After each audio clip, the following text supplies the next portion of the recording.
No. 9, 8, 7, 6, 5, 4, 3, 2, 1, 0. Women's Wrestling Talk, the #1 women's wrestling network on the planet.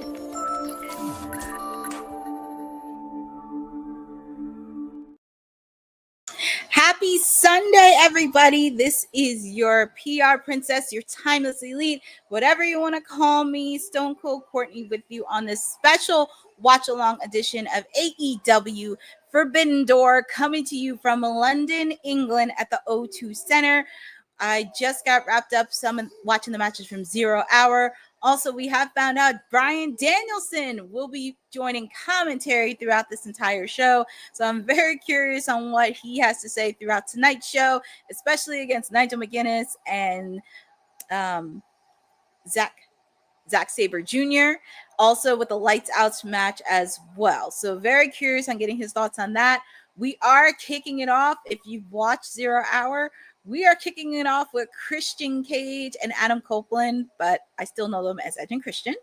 They will be taking on Kill Switch and Kip Sabian to kick off. Hi, Lewis Johnson. Thank you for joining on this watch along. So you will be joining here with me for the next 3-4 hours. So get ready, get set, because it'll be a fun night. And also I do see Adam, I still think of him as Edge, but Adam Copeland with everybody from London chanting his theme song. Yeah, you're right, Boza. 11 years. Because 2011, they teamed up on TV. But the last time they teamed up on pay-per-view together was Invasion 2001. So it's a bit of nostalgia in there. It's like, where has the time gone? And I know myself and Victoria did role predictions on WWT, but feel free to put in the chat who you guys got in this match to kick off.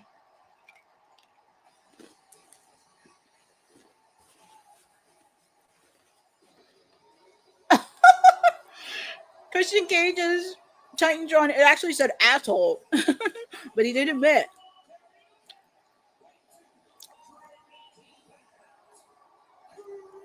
Well, I mean, that is a record, I will say, for the OT Center, because that's the first time any like professional wrestling event, the OT Center, they were able to do that. But we shall see on that. But same thing. Congratulations to them.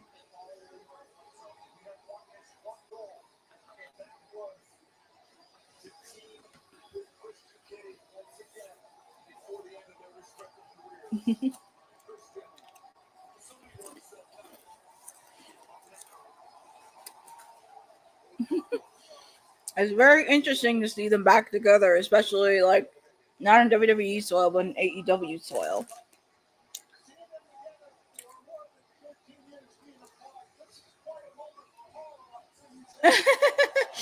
Look at them. I'm laughing because Adam Copeland was trying to mimic Christian's facial.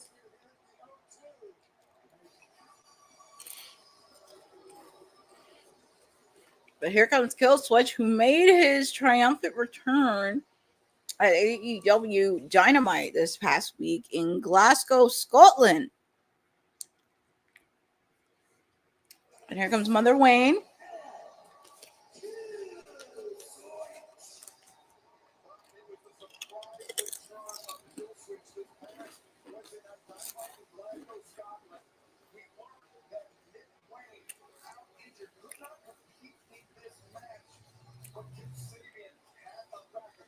Yeah, so Nick Wayne mentioned on Dynamite this past week that he's in crutches and unable to compete tonight. Very curious because I think he's supposed to compete at Ring of Honor Death Before Dishonor, so I don't know how that's going to work.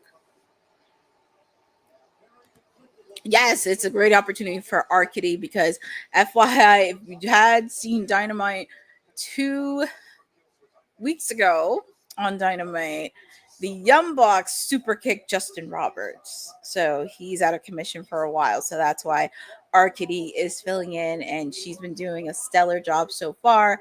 You may recognize her voice because she does the weekly ring announcing for Collision. So, hi, Zach Minner. National Waffle Day and National Peach Pie Day. And it's very interesting because peach is a summer fruit, but we're also in the end of summer. But I may do that. And also, it's awesome to know it's National Waffle Day. But we are kicking off with, I'm sorry, I still think of them as Edge and Christian.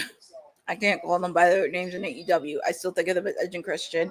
Taking on the returning Kill Switch and Kip Sabian, kicking off AEW Forbidden Door, coming to you from London, England. It is the first time that they are doing Forbidden Door outside of the United States, which is very interesting to do. And also, not only for this match, but what match are you looking forward to seeing at Forbidden Door? We have incredible matches happening tonight. Obviously, this match, we have the Lights Out Steel Cage match. Kazuchika Okada taking on Swerve Strickland. My client, Toni Storm, taking on Athena for the AEW Women's World Championship match.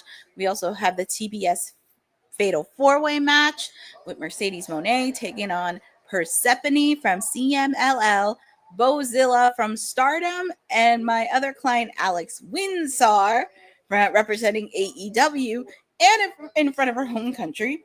We also have a 3-way match for the AEW tag team titles.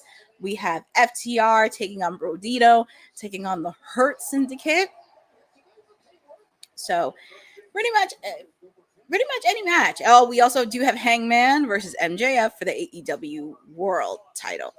Anything with the women, but if I had to pick one outside the women's matches, I am curious / nervous about the regular main event with the AEW World Heavyweight Championship. Really? Because I honestly thought the Lights Out cage match was going to be the main event. But yeah, it's just with the AEW World title. It's going to be very interesting with Hangman versus MJF. And hold on, I'm putting a thought. I'm going to hold on my thought because I'm looking at the stare down between Kill Switch and Christian Cage. It looks like Christian has seen a ghost from his lifelong past.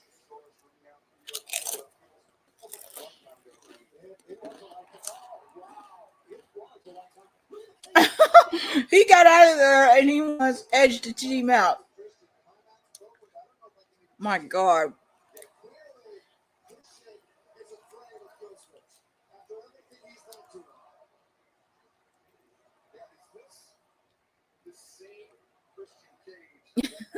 It looks like Edge is going for the team. The Lights Out match is closing, I think, for the way AEW does.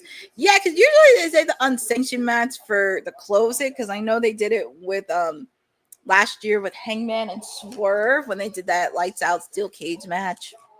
And then obviously there was a few times Anarchy in the Arena was the main event.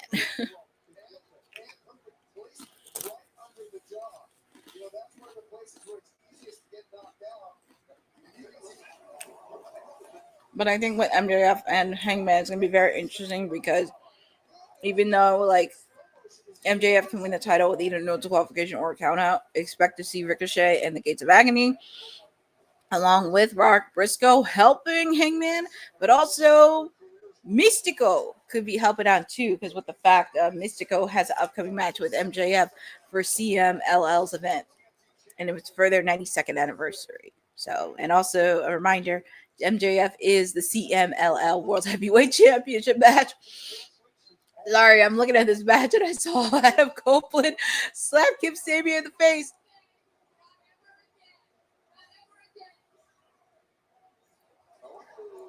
Miscommunication by Kip. Ooh. Killswitch used Kip Sabian as a battering ram by that distraction from Heather Wayne.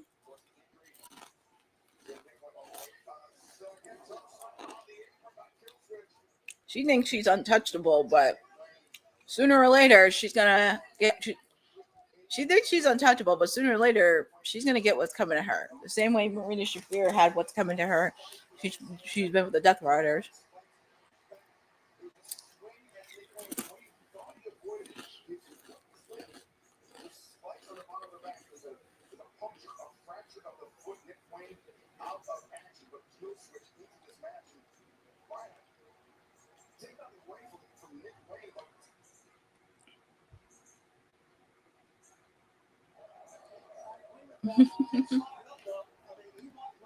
She thinks she's a genius by saying, I know, right?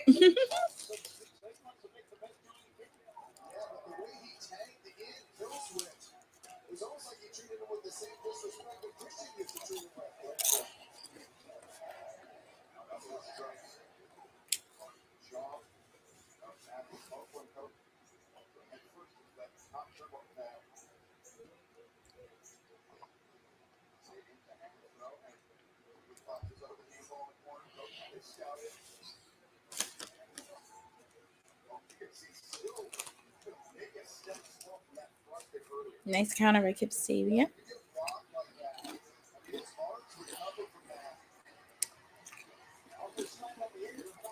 Nice drop kick by Kip Sabian. I will say, since he's been with the patriarchy, Kip Sabian looks like he's gotten a lot more better in the ring since he worked under Christian.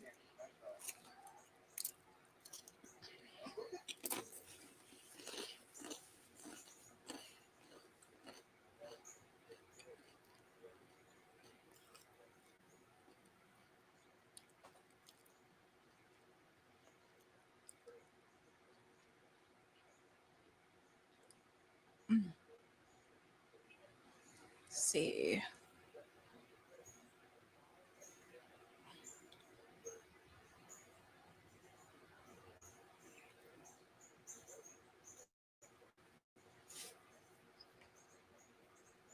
Hi, Byron Cutler. Thank you for joining on this special edition of AEW Forbidden Door. Joining with me.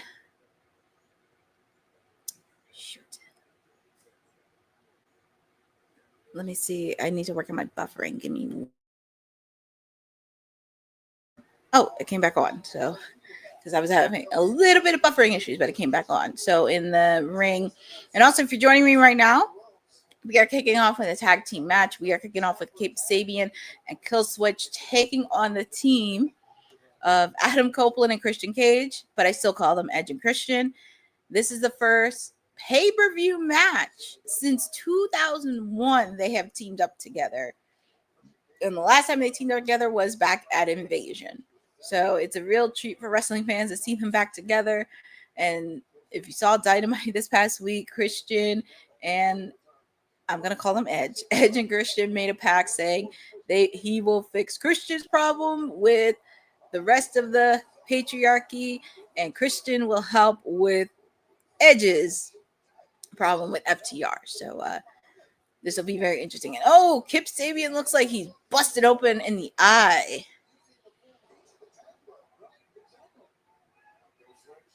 And also, just to let you know, we do have a guest commentator today. We have Brian Danielson doing commentary.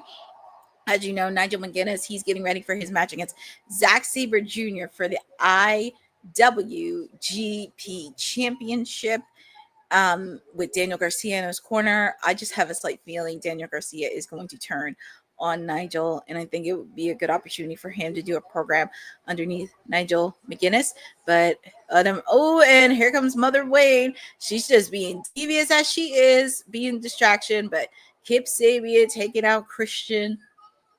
Pretty much it's 3-on-2 at this point. Hi, Christy Wilson. Thank you for joining on this special watch along for AEW Forbidden Door watch along.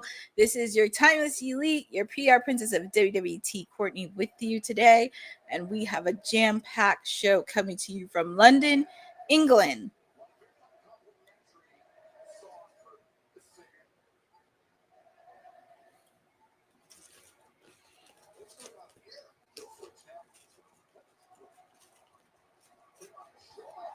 Ooh, nice move.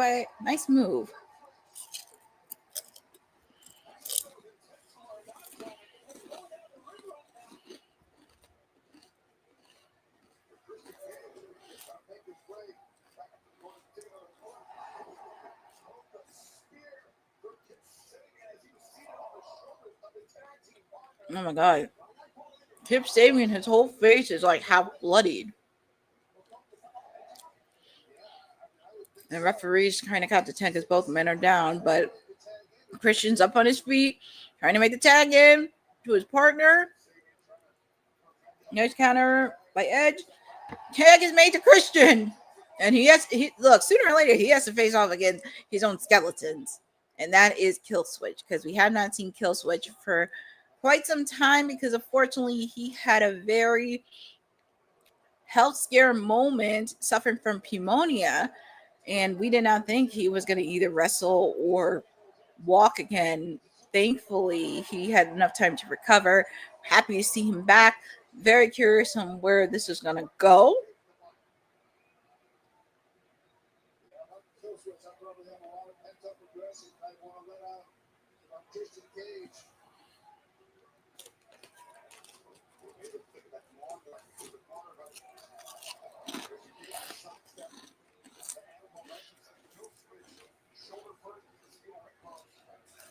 Well, at least Christian's standing on his own 2 feet.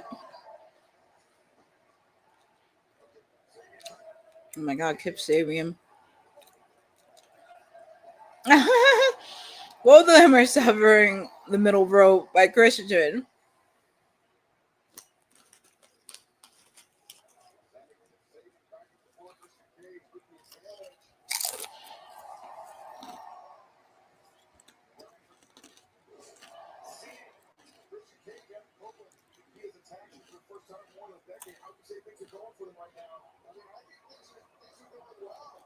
What's Christian doing? Oh my goodness, leapfrog off the top of the rope onto Kill Switch. My God.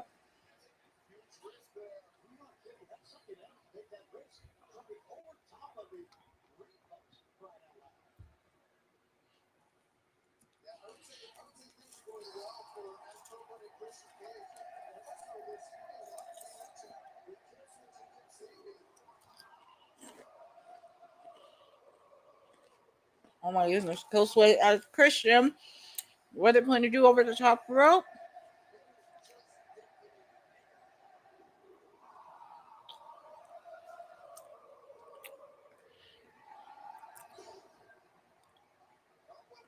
Nice little tag team, man. Diving headbutt.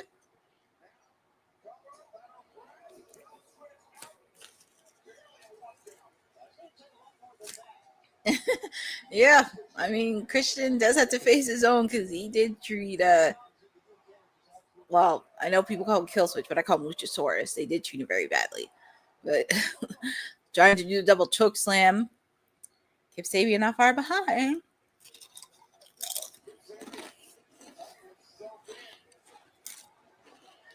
Kip Sabian.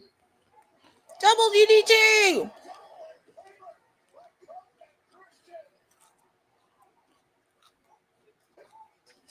Oh, he's not legal. Kip Sabian's legal. Roll up. Kick out man by Christian.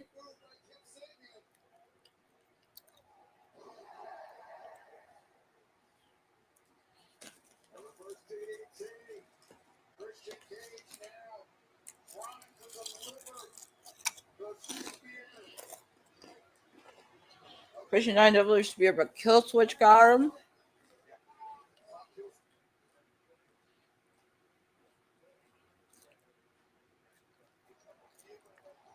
Spear! Edge gave the spear to Luchasaurus.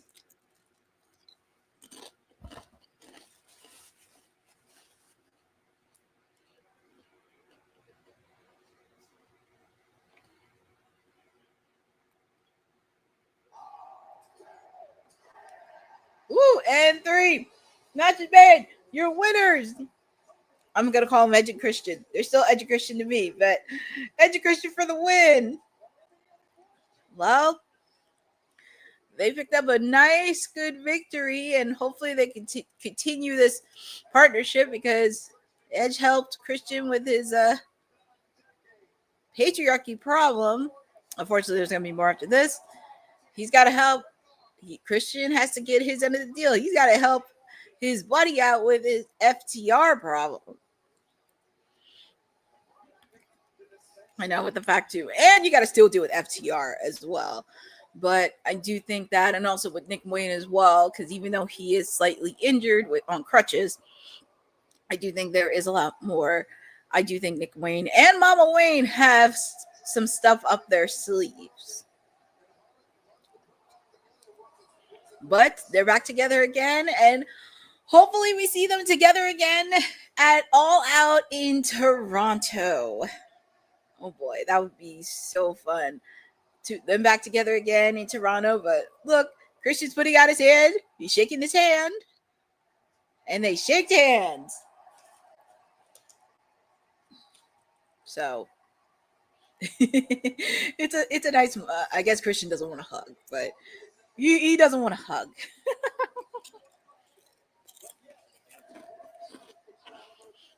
But congratulations to Cedric Christian. They got the win. Kudos to them.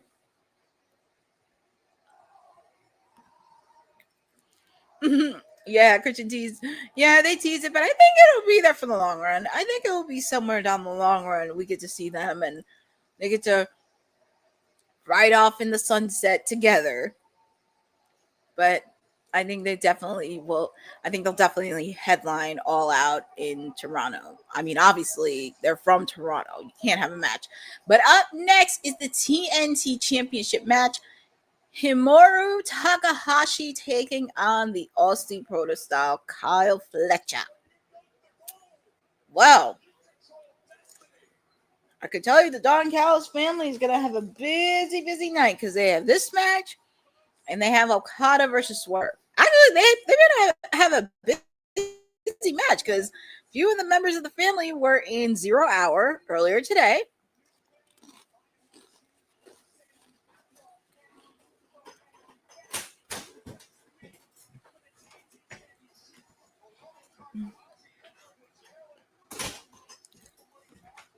Yeah, I think with Nick Wayne, I don't think he's going to be competing at Ring of Honor, Death Before Dishonor. So, because if it's that serious, because I don't think he was originally on the card. But up next, we have Himuro Takahashi taking on the Aussie Proto star Kyle Fletcher. But feel free to put in the chat on who you guys got. Do you think it'll be the new TNT champion, or do you have Kyle Fletcher retaining? Because I know we did poll predictions on WWT show on Friday. I picked Kyle Fletcher to retain. It just doesn't make sense for him to drop the title so soon. So I do see Kyle Fletcher winning.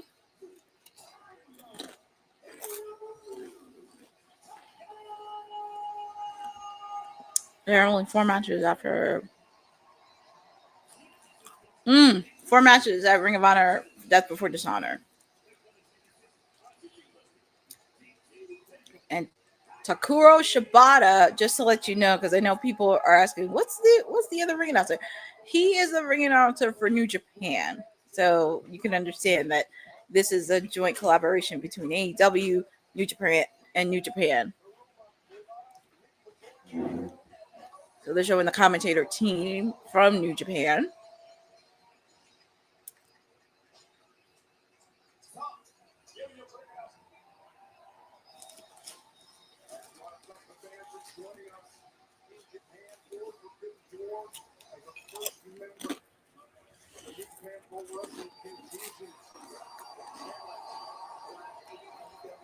And here comes the reigning TNT champion, Kyle Fletcher.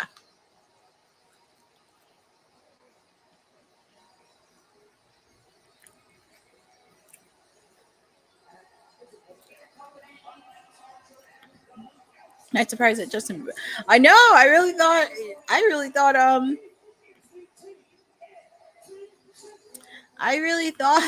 Justin Roberts was not going to be on tonight after taking that super kick for the Young Bucks. Happy to hear him back. And also a friendly reminder, just to let you know who's on commentary. Bryan Danielson is on commentary for this event. Oh, yeah. There's 0 Hour. And there we see that creep, Don Callis, at ringside. And I'm sure he's probably going to be doing some commentary because he's a creep and he's a jerk.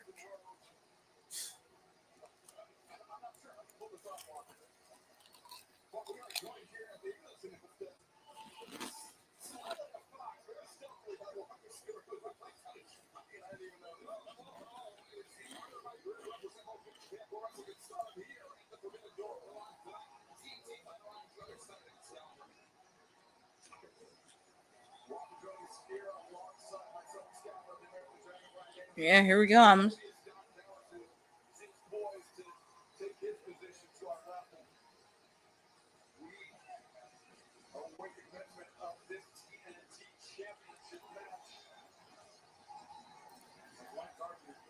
Oh, it looks like Tony Schiavone is not commentary because it looks like the person that's right next to Excalibur. I think he does the English announcing for New Japan Pro Wrestling.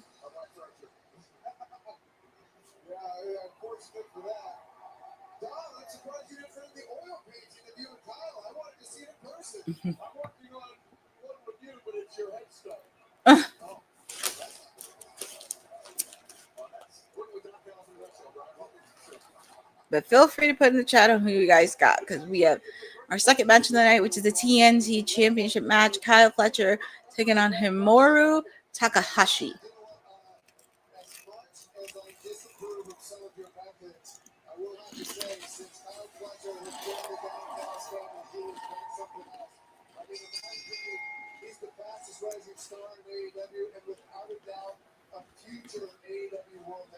Didn't think O2.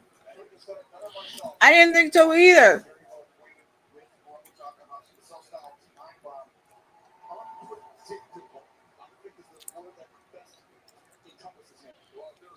I didn't think so anybody, but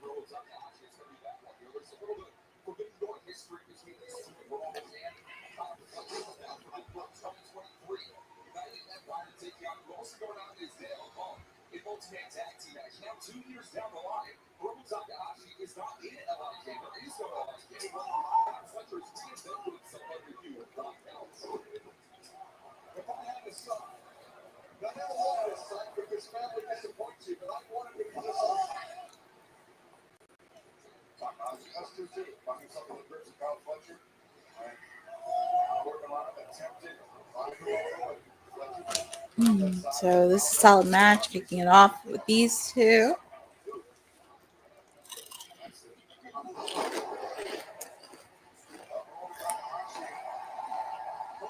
The fans are in love with Takahashi.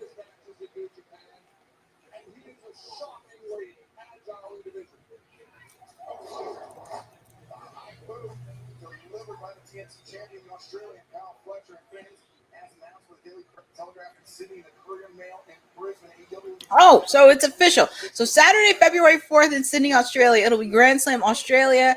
AEW House Rules Australia will be Sunday, February 15th in Brisbane. So breaking news regarding Australia. Just a quick FYI. And also there is a QR code to sign up for early access tickets.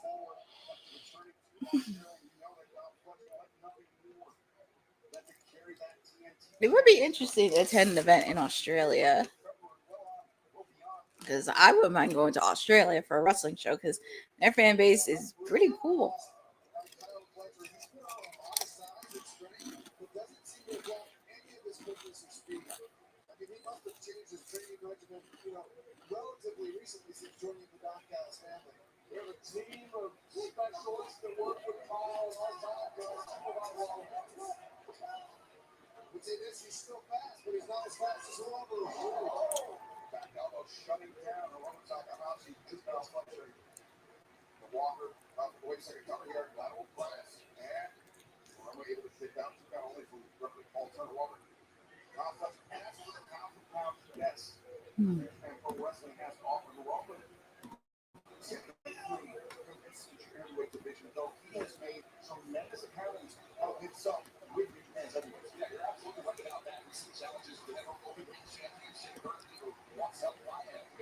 Yeah, the name is Walker Stewart, because I know he does English commentary for New Japan.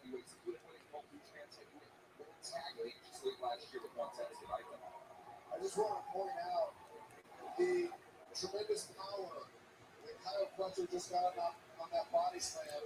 I think Kyle Fletcher has actually one of the best body slams in all of AEW. It's a very basic move, but the way Kyle Fletcher does it, look at this. The impact of every single body slam. Now, you're like, is Fletcher. Takahashi able to kick out, but yeah, it's that emphatic finish on the body slam that makes it so impressive. Such a simple move, so effective. I like my men to be bred Okay,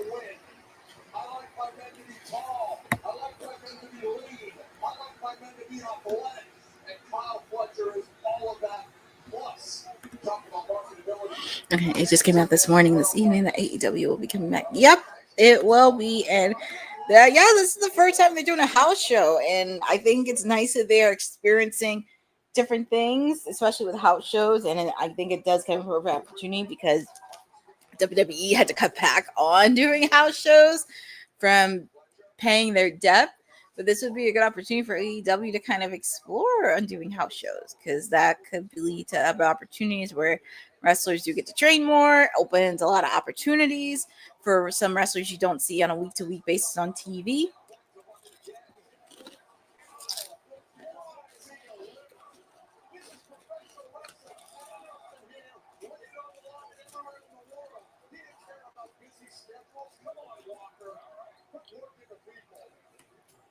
So Robert, in your opinion, what does Rumble need to do here to counter the strength of Kyle Fletcher? It's always agility and unpredictability.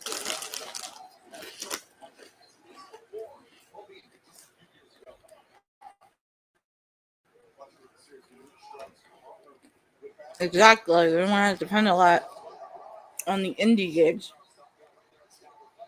So I like that they are taking opportunities to do some house shows and really experiment with them.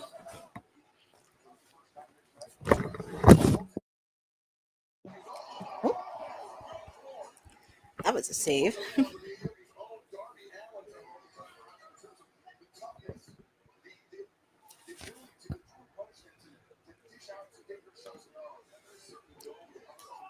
Let me look in this match between Takahashi and Kyle Fletcher.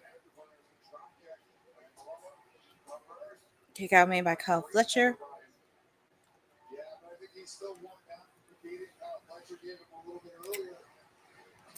I will say, since I started watching Takahashi, he's no joke. Because since he's been on TV, he's really starting to come out of his shell a bit. And I do like some of the apparel. It's very colorful. It makes it stand out a bit.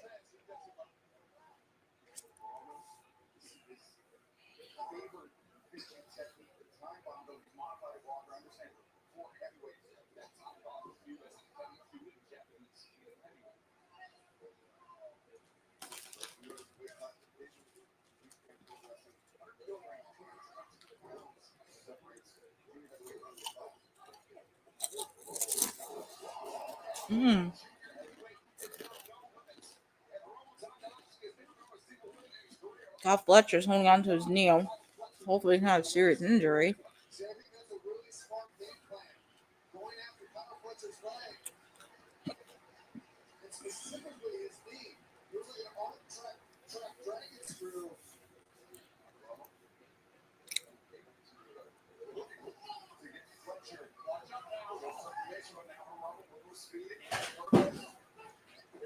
Ooh, nice move by Kyle Fletcher.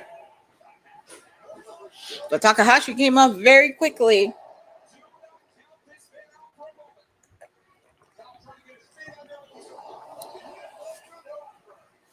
Both men are down, but they're putting a solid performance.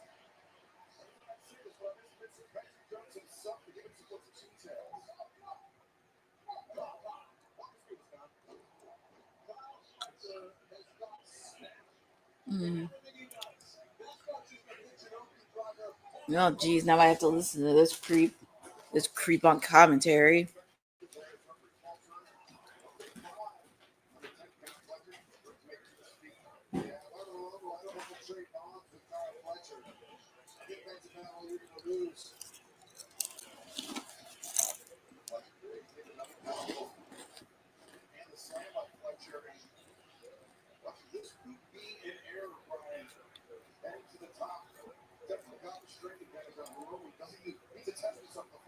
Kyle Fletcher looks like he's going on the top rope, but top made by Takahashi.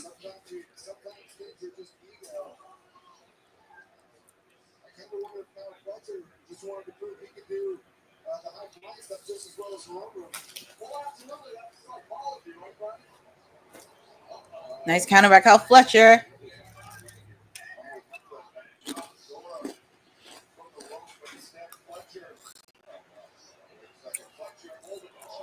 Oh my goodness. Off the top rope by Kyle Fletcher.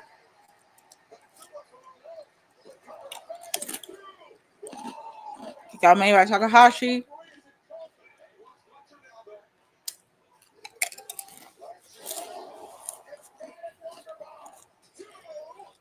Kick out made by Takahashi. Oh, yeah. I forgot. We have to listen to him probably during the lights out match. And yes, I did see Hunk Collision last night. They call the Young Bucks Rod and Todd Flanders, which actually makes sense. It actually makes sense because if you watch The Simpsons and you know who Rod and Todd are, it does make sense.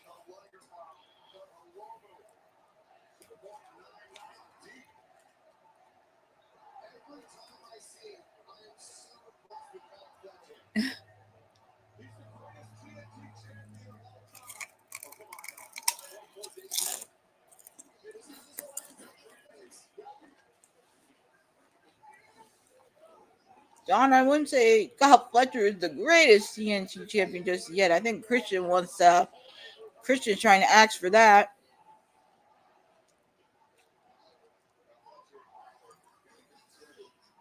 Look at Takahashi. He just has that laugh and is just still standing.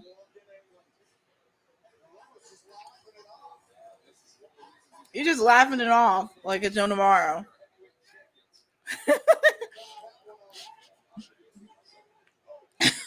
Fletcher.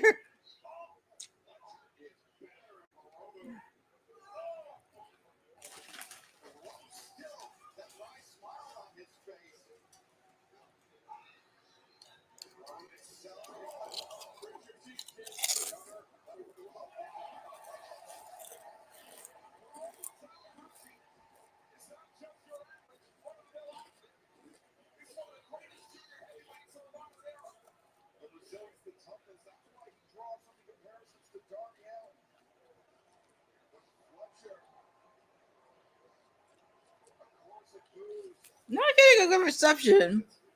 Not getting a good reception, Kyle Fletcher. I can see why, because he probably has that good great Don Callis with him. He's still coming out that smile on his face. He's out of his mind, but that's what it is. And there are some of us who just kind of enjoy the pain, I guess. Ooh. Kyle Fletcher took a nasty hit off the outside of the rope, outside of the ring. My God.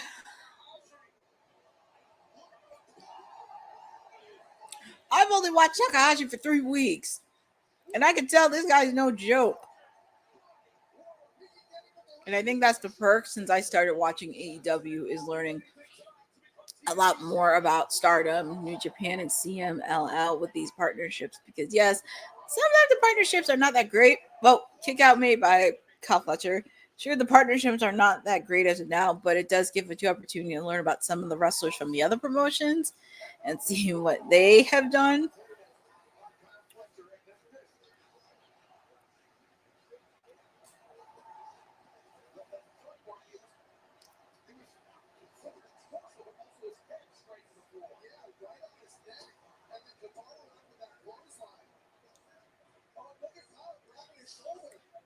Oof.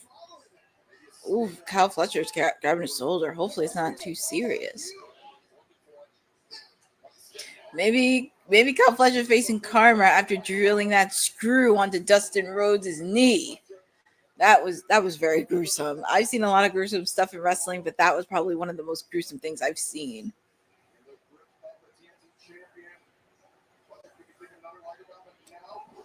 Ooh, nice move by Takahashi. Kick out made by Kyle.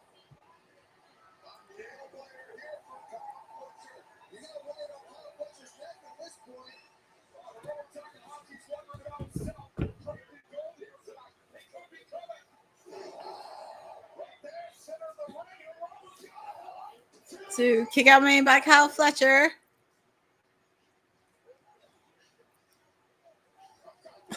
That creeped on Callis. He doesn't even know what to do. Same thing with Lance Archer with his shades. They're shaking in their pants.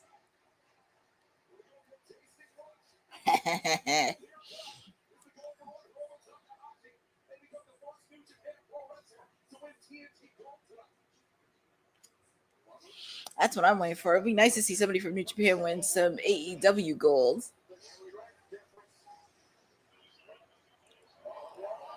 Oh, nice counter by Takahashi. Nice counter again by Kyle Fletcher.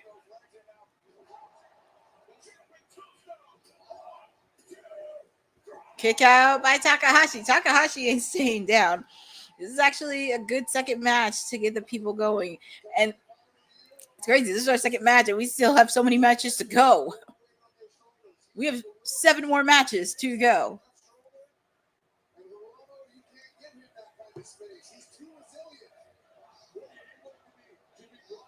And the fans are going behind Takahashi.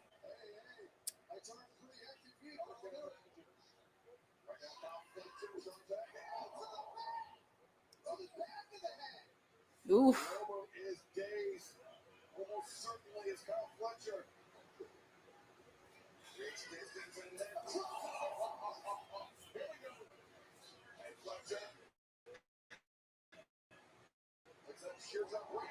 Ooh, ooh, ooh. 1, 2. Ooh.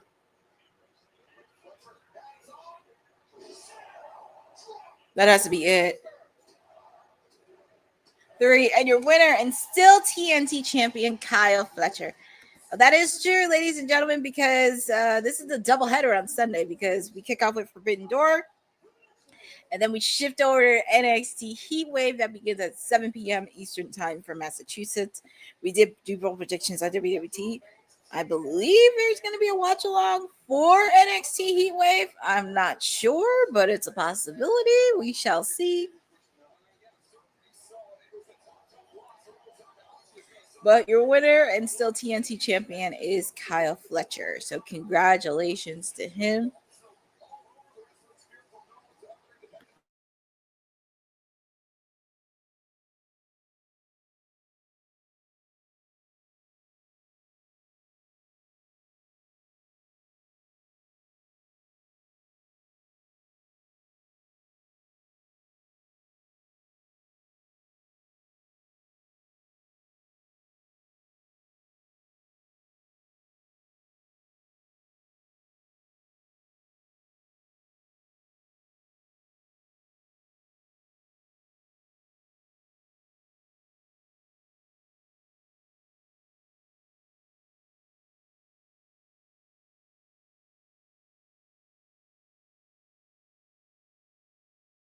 It's working well, huh?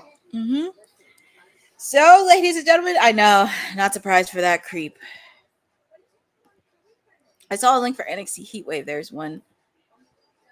It should be. I mean, I would think so. We did get. I would think we have a watch along for NXT Heatwave. But up next, we have the fatal 4-way match for the TBS Championship match. We have the reigning champion, Mercedes Moné. She is the reigning champ. We also have from CMLL Persephone. And it's nice because she actually has a win. She faced off against Athena before and she teamed up with Thunder Rosa. So Persephone from CMLL, Bozilla from Stardom. I found out she's a second generation superstar and she's 21 years old. And of course, from AEW, my newest client, Alex Winsor, is getting the win. Is getting this match. I'm excited and nervous. I want Alex Winsor to win. I wouldn't be surprised if Mercedes escaped. Well, technically, with Mercedes, and I kind of said this on WWT many times, she's not gonna drop it until she beats Jade's record. That's the only way she's gonna do it. Is once she beats Jade's record, then she could drop the belt. But here is my newest client, Alex Winsor, in her home country of England. And I found out she's not that far from the O2 Arena.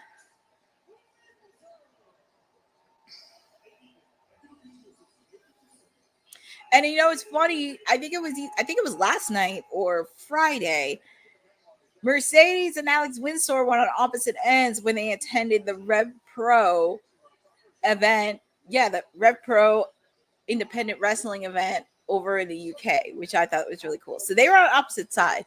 I'm not sure who won that match, but it does put a lot more oomph into tonight's match. I think Alex Winsource had a good showing. I was on the call. I was actually on the call for media call for Forbidden Door, and I actually did had a question regarding Alex Windsor, and Tony Khan had some very nice things about Alex Windsor and very high praised her and think like she could be one of the top female superstars in AEW, which I think is potential because, as I mentioned, Mercedes can't wrestle forever, Tony can't wrestle forever, Athena can't wrestle forever. This is where you're going to have to build a lot of stars for the future. That's why you have Megan Bain, Willow Nightingale, Chris Statlander, Tekla, Queen Aminata. You throw in Mina Shirokana. Hopefully we get to see Hikaru Shida back soon because I know she was dealing with visa issues. Jamie Hayter is another one. So that's something to really think about. Oh, thank you. That was last night, Friday. Yep, Friday she did one of her 7th, and the match was last night. Mercedes is on day 455 and it's hoping to make. Yeah, exactly. Because that's what I'm saying. She's not that far. She's not that far from Jade's reign. She's not that far. That's why I think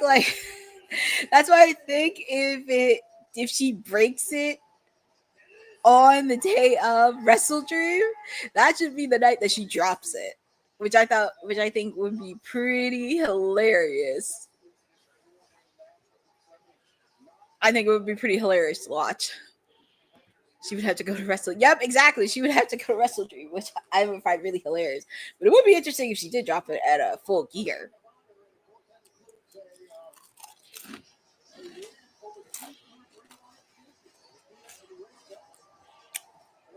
Here comes Persephone from CMLL. We have Bozilla in the ring. But we're just waiting on the reigning champ, who, by the way, is now 9 belts, Monet. She just won her 9th belt on Friday, courtesy of Fightful.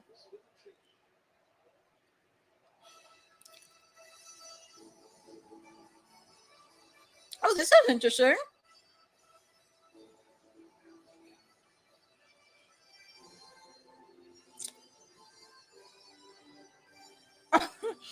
Oh my goodness. She has all the red coats carrying all of her other belts.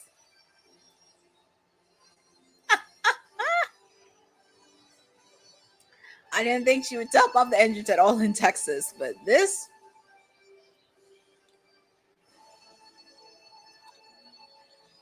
Well. And people were chanting CEO.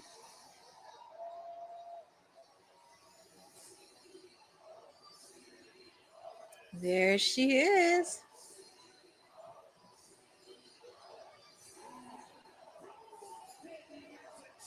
I have to say, she does her own outfits. She is a TBS, but she got a. I'm trying to think how she's gonna do luggage when they come back to the States for AEW's residency in Philadelphia. I'm very curious how that's gonna work. It would be easy to do it. She's only. Yeah, that is true. She's number 4.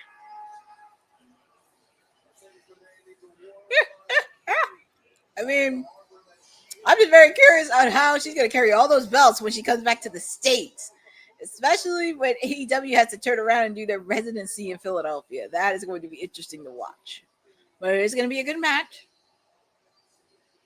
She is the CEO. She got 9 belts. And you see some of the fans in London, they're chanting CEO. CEO. But it's for the TBF. And technically, she doesn't have to be pinned to lose the belt, because that's how she lost the New Japan Strong belt. She didn't need to get pinned.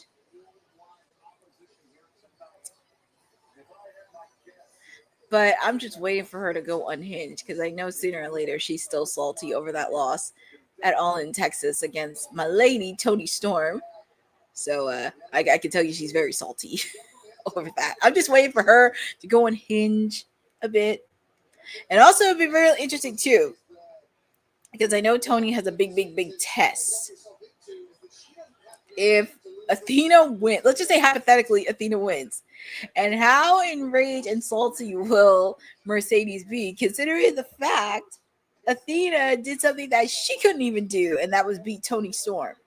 That would be very interesting and add another layer to her character, because I know deep down she's still salty because she has all the belts in the world except the one belt that she wants since she's been here. But here we go. We have this fatal 4-way. Oh my goodness. They weren't kidding when they talk about Bozilla. She's only 21 and she's a second generation superstar. And actually, this is her first time in American soil in AEW ground.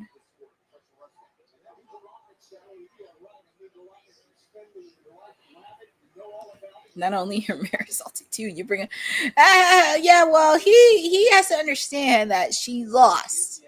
She has one loss.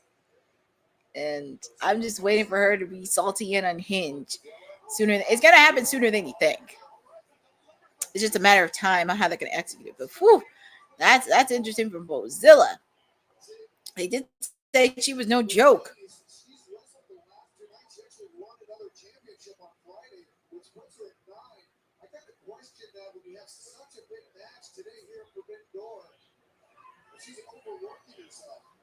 Bryan Danielson does have a point. Is she really working herself? I understand, like, you want to be the best in the world, everything else, but Bryan Danielson raised a good question. Is Mercedes Moné overworking herself?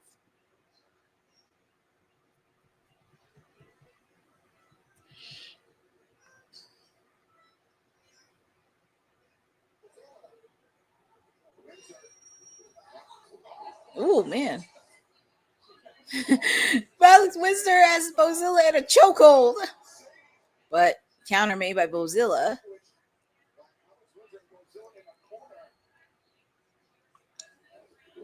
Oof, clothesline. Oof. Nobody home for that clothesline. I mean, that's the one way to do it. Take out the biggest threat. Mercedes trying to clothesline both Alex Windsor and Persephone, but I think they have a mutual respect because they both dislike Mercedes.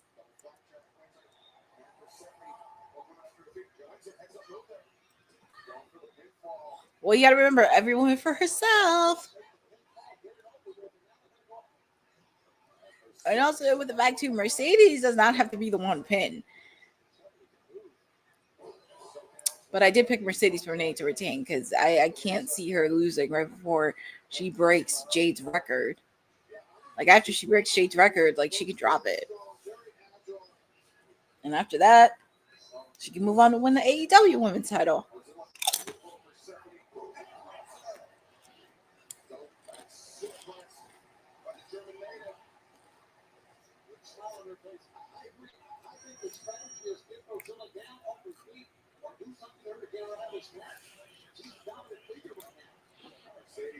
It looks like Mercedes is putting Bozilla in a chokehold.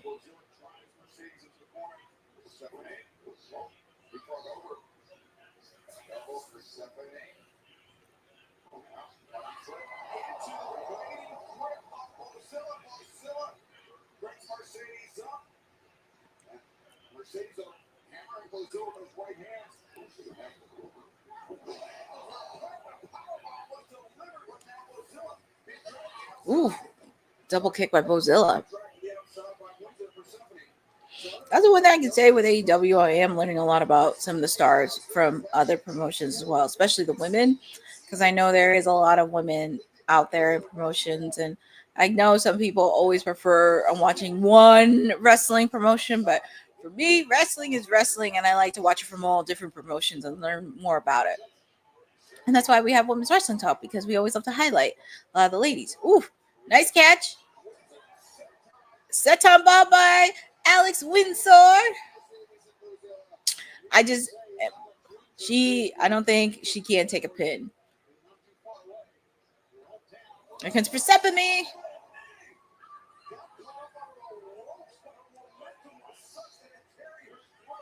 Here comes Mercedes. Yeah, I can't see Alex Windsor taking a pin because I don't think a lot of the ladies within AEW can't afford to take that many losses.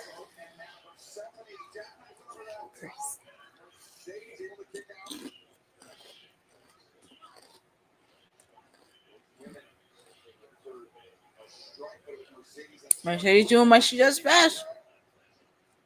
She's not called the CEO for nothing.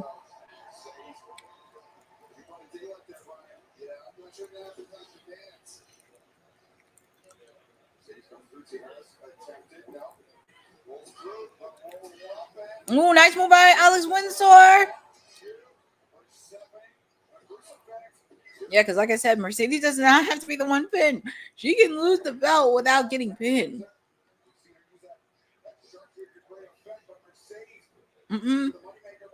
Not today. Woo! Bozilla, she's coming in out of nowhere.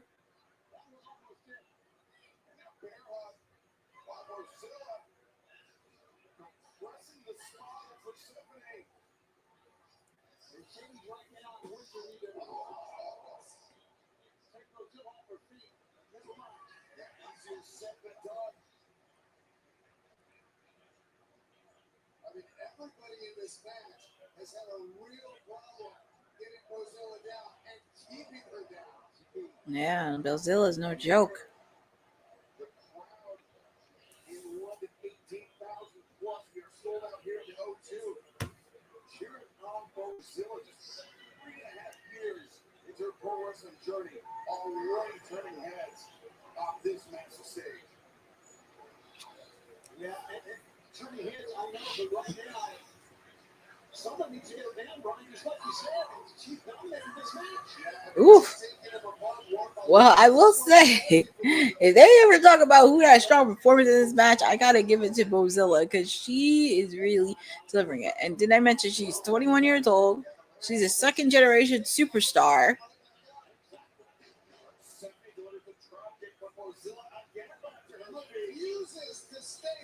Yeah, she refuses. Ooh, Mercedes. Kick out made.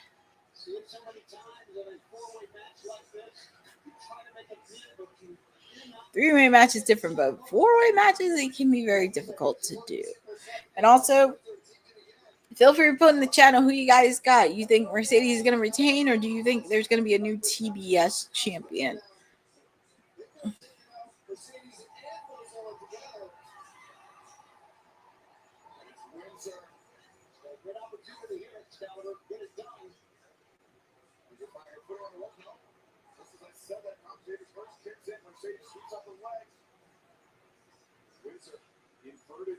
Oh, Alex is not in a good position right now. She is not in a good position. What? Are they really going to do a superplex? What are they doing? Oh my goodness, quadruple superplex. Ooh, and it looked like Mercedes kind of hurt herself a bit. I hope it's not too serious. Ooh.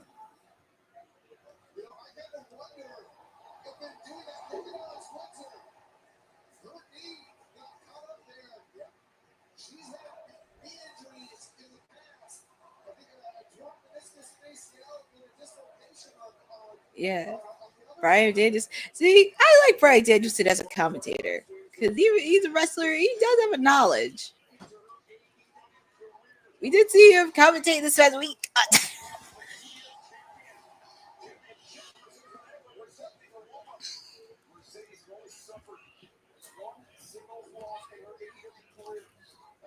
That is true. She suffered one loss, and that was against my lady, Toni Storm. I guess she's putting both submissions on there. On Alex and Bozilla. And Persephone is nowhere to be found. Oh, she broke it. But she has it on. What? No. Oh, yeah, Persephone. So I was like, where's Mozilla? Nice clothesline, man.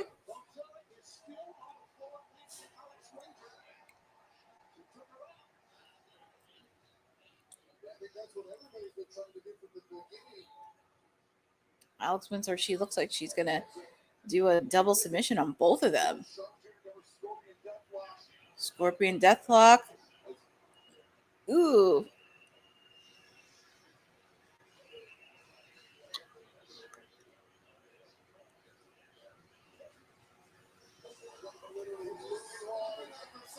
Look at Mozilla. She has her hands. She's trying to make sure none of them tap.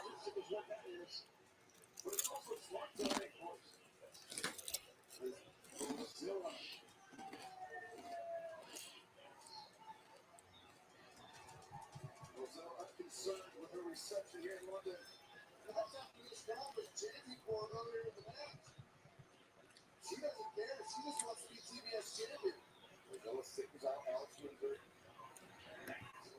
Hi, Full Flick Zone. Thank you for joining on this watch along. What's your prediction on Nikki Bella versus Becky on? Well, I do think there's a lot more story to both Nikki Bella and Becky, because I know Nikki was supposed to originally fight with Liv Morgan, but Liv Morgan's out with an injury, and I think they're trying to keep Nikki afloat. She does bring a lot of eyes with the fact she does have the crossover mainstream, so I do think it's a possibility. Becky will get the win, but there's a lot more story between Nikki Bella and Becky, and also can't count out Natalia too, because Natalia still has an issue. Nice moves out of Mozilla. Kick out made by Mercedes Moné.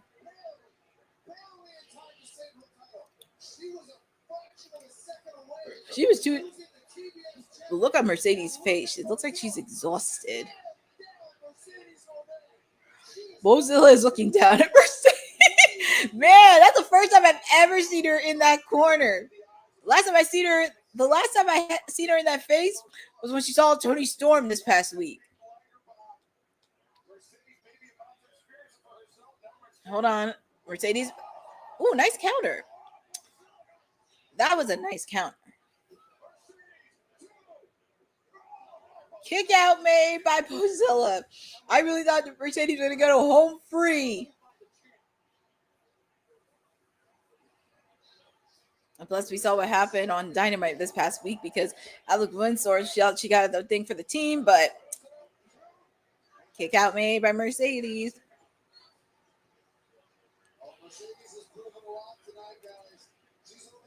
I know I want Alex Windsor for the TBS, but I wouldn't mind seeing her be Ring of Honor champion, women's champion.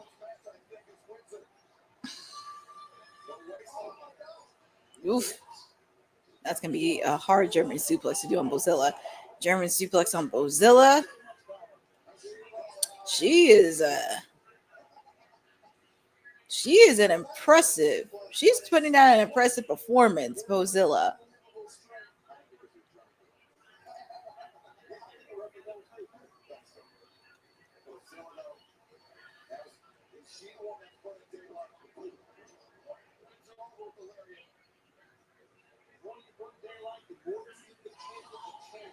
Oh my goodness, she's like Alex Windsor looks like she is knocked out.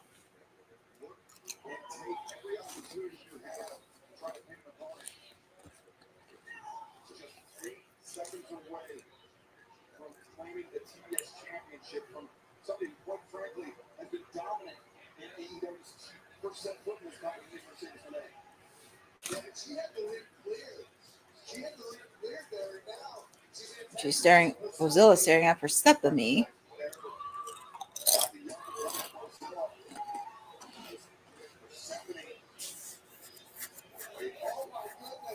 Oh my God! She just carried Mozilla Persephone. Wow, that was really impressive.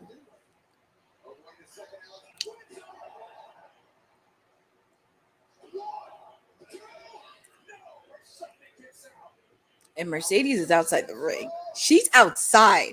I have not seen her get up, but oh, look at Mercedes. Mercedes is getting up. She's putting the Scorpio deadlock, because we saw this happen on Dynamite.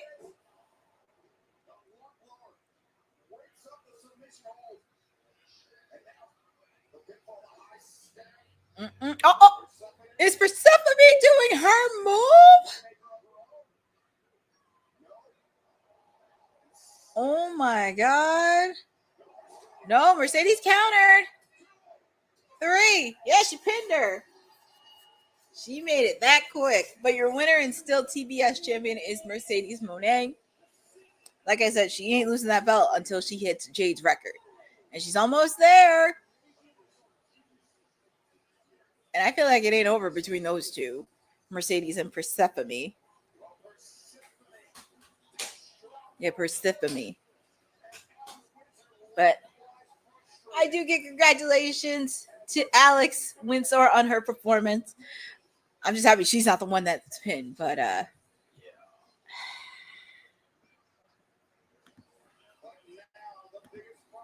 shocker. Courtney's prediction: Mercedes beating Jay. Brady. Yeah, I think it. Look, it is gonna come true because she's almost there. Persephone wants that CMLL. Yeah, that is true. She wants a CMLL Women's Championship because Mercedes also has it. So we shall see on that. But like I said, there's a lot more story to tell, especially with Alex Windsor, because I know she's involved with Toni Storm. The two of them have common enemies in Mercedes and Athena. So that's going to lead to something else somewhere down the line. But up next, we have this anticipated match. Zack Sabre Jr. taking on Nigel McGuinness. And with a kicker on this one, Bryan Danielson is doing commentary. I'm very curious how Bryan Danielson is going to do commentary on this with the fact Nigel McGuinness has put so many hits on Danielson. Called him so many names. I'm very curious how Bryan Danielson is going to commentate this.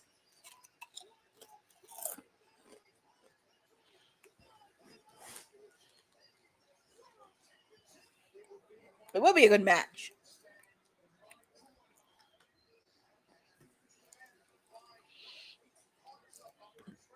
I know, right? This is going to be a huge. Bryan is calling a Nigel match. Nigel is eating. Well, it's going to be interesting too. And also remember, Daniel Garcia is going to be in the corner. I don't know why, but I just have a slight feeling that Daniel Garcia is going to turn on Nigel McGuinness. And then he's going to get unexpected help from none other than Bryan Danielson. But a person can dream. I mean, that would be interesting.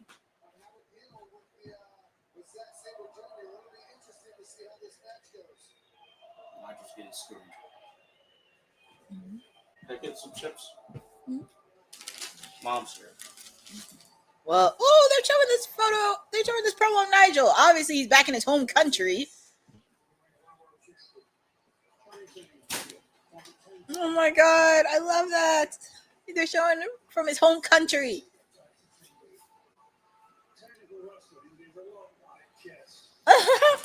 It's kind of like Tess. I had Zach retaining because, like Victoria said, Wednesday, who knows if Nigel could do a run it. Yeah, exactly. I know. Hi, Maria. Thank you for joining on this special watch along of Forbidden Door. And yes, Mercedes Moné retained the TBS title because, like I said, she's gonna drop it once she beats Jade's record. She can drop that belt. I know. I kind of had Zach because I do think Nigel still have some left in the ring. I do want to see him have gold before he officially retires. Because I wouldn't mind it. But I do think Daniel Garcia is probably going to turn on Nigel. And then he's going to get unexpected help from Bryan Danielson. Because Bryan Danielson is commentary.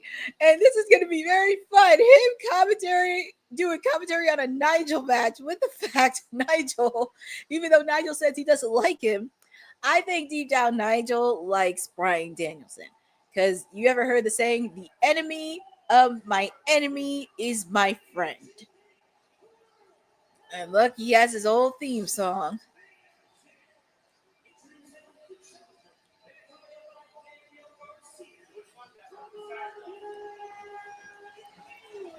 Nice homecoming for Nigel McGuinness. Like, all the fans are happy to see him home. Former Ring of Honor champion, former Ring of Honor Pure champion. Nigel McGuinness is back home in London, England. I'm sure he'll probably have a match next year at Wembley Stadium. Always that. We should stay at commentary.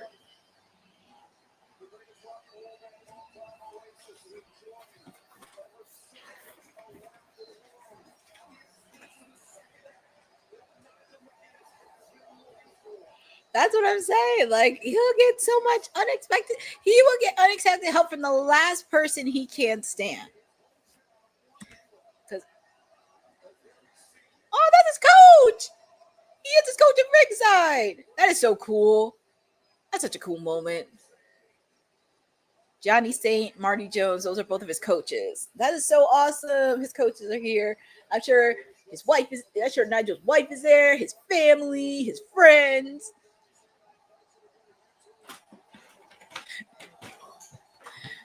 This is going to be interesting. This is going to be fun.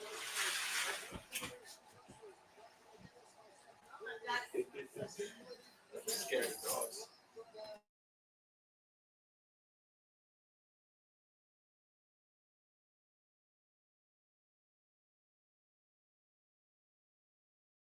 And I'll give you this.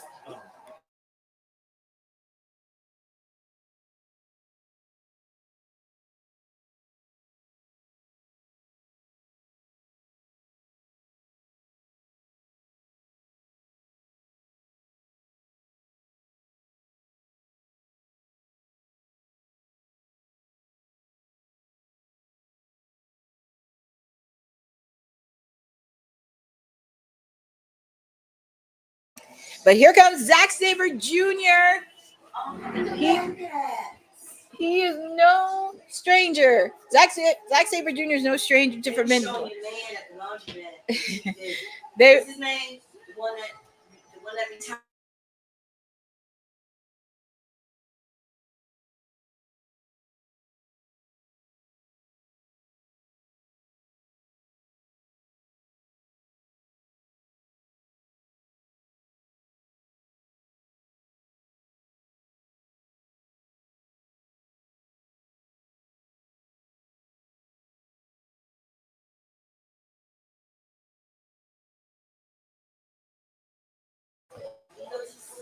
And obviously, we see Walker Stewart, who does commentating for New Japan Pro Wrestling. He's going to be commentating this match.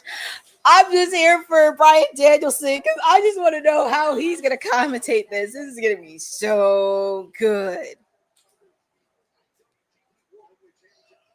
This is going to be so good. And I am ready to see it. Those are Nigel's coaches at ringside. Feel free to put in the shadow who you guys got. This is the IWGP Championship match. You got Zack Sabre Jr. or do you have Nigel McGuinness? And also for the fact too, Zack Sabre Jr. is no stranger to Forbidden Door because last year he faced off against one of my other clients, Freshly Squeezed Orange Cassidy, in a match. Because if you followed it, they've had a backstory, Zack Sabre Jr. and Orange Cassidy. So here we go. We have two of the best technicians in the world. Nigel McGuinness, Zack Sabre Jr. for the IWGP Championship match. Daniel Garcia, he's at ringside, so expect this match to be a technical spectacle.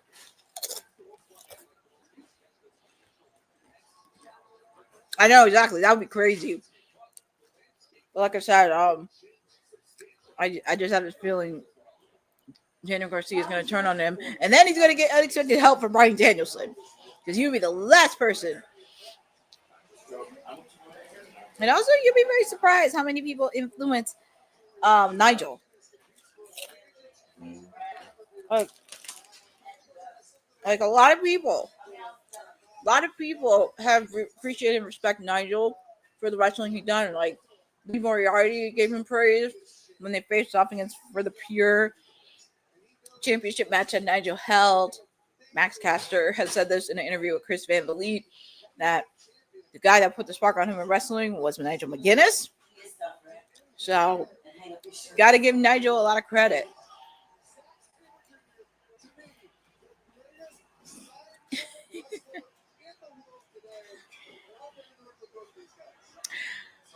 This is gonna sound crazy because for someone that loves boy bands, I feel like Zack Sabre Jr. could fit in a boy band with that hair.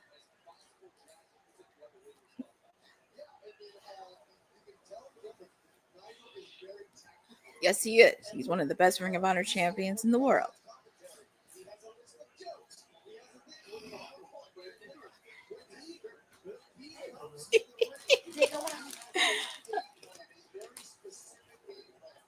Oh man, I'm gonna enjoy it. I don't even care about the ending. I mean, I love Excalibur. I could care less about Walker Stewart. No shade to him, but I just want to listen to Bryan Danielson's commentating on this match.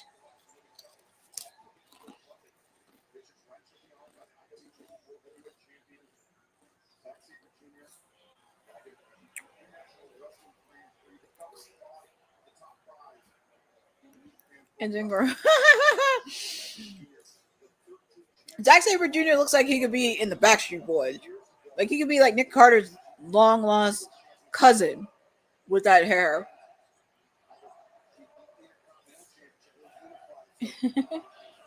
Nigel.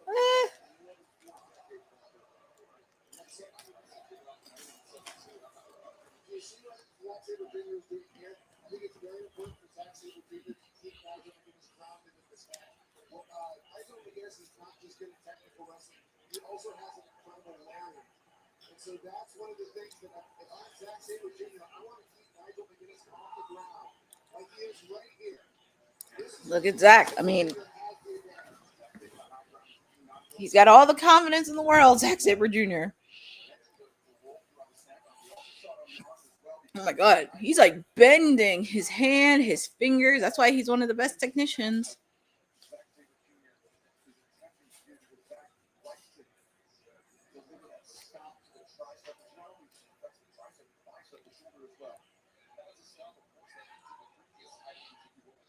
I think they're probably saving Tony Schiavone for the main event. That's why he's not doing much commentary, or perhaps he has other responsibilities.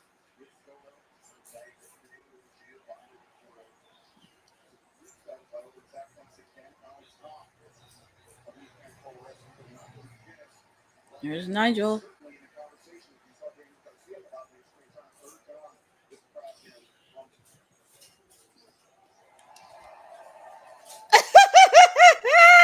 That's a friendly gesture Nigel gave to Zack. Well, he should after what he did last night on Collision.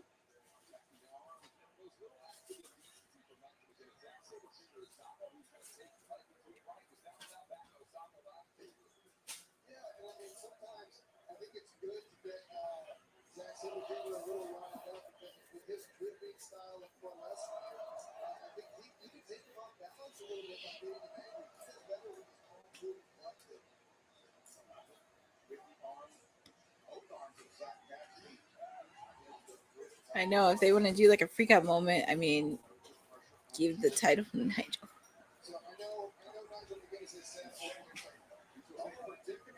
Kick out made by Zack Sabre Jr.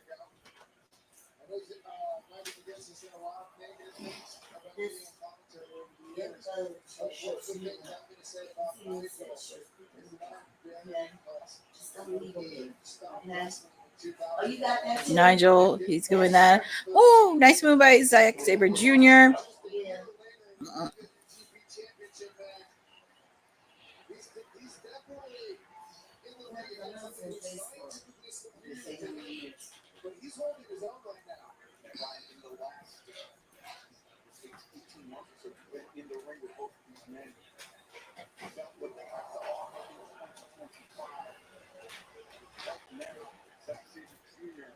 Zack Sabre Jr. Ooh, look at Nigel. He's holding onto that neck.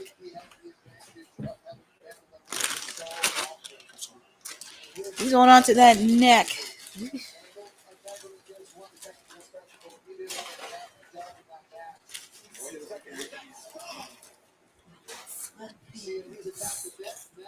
Daniel Garcia's in the corner. This is one of the things I love about watching Zack Sabre Jr.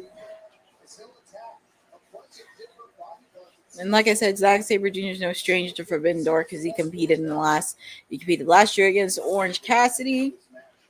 And then he's made appearances here and there. and he's tackled with some other AEW stars. So Zack Sabre Jr. is no stranger to AEW soil.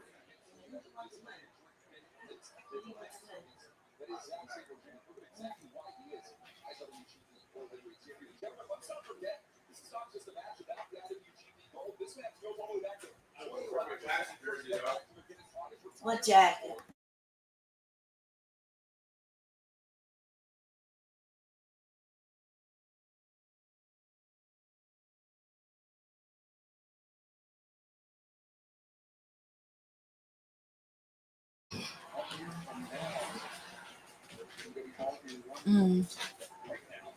Yeah, and they had the stare off last year when they faced off in that Casino Gauntlet match, Zack Sabre Jr. and Nigel McGuinness.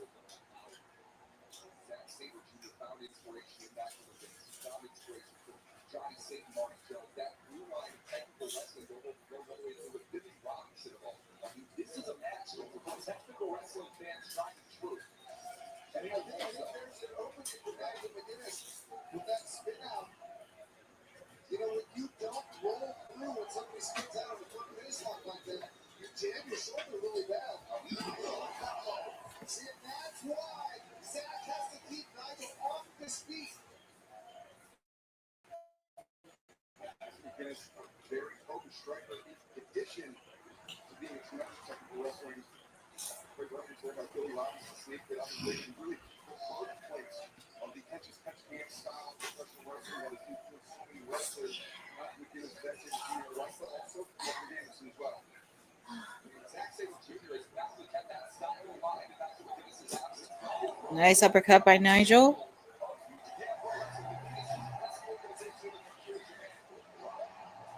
Ooh, nice move by Zack Sabre Jr. And also with the fact too, if you are in London, they will be having an after party because not only Swerve Strickland is going to perform the after party, Nigel McGuinness is going to be doing some magic. So, just want to put it FYI. But we see Daniel Garcia in the corner. We see Nigel trying to put a submission hold on the Zack, and Zack's trying to counter.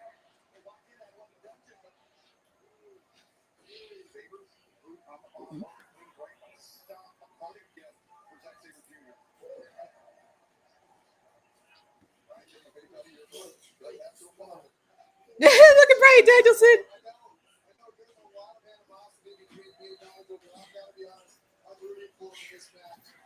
Oh, and you hear that? Ryan Danielson is actually rooting for Nigel McGuinness. He's just being a stand-up guy.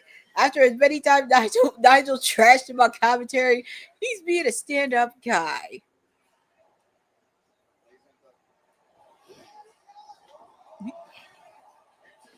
Oh, look at Zack Sabre Jr. putting a submission hold.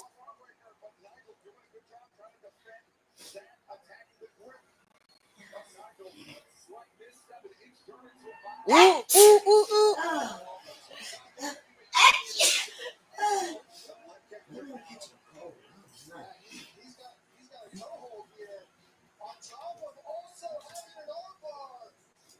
Oh my goodness.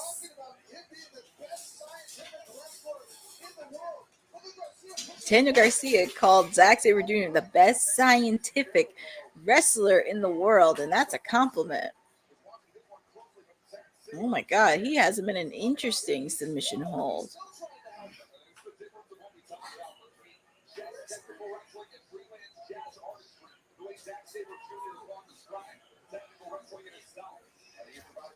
Oh, look at this.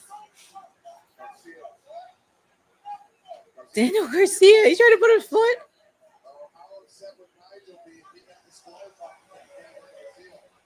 Oh, look at Zack.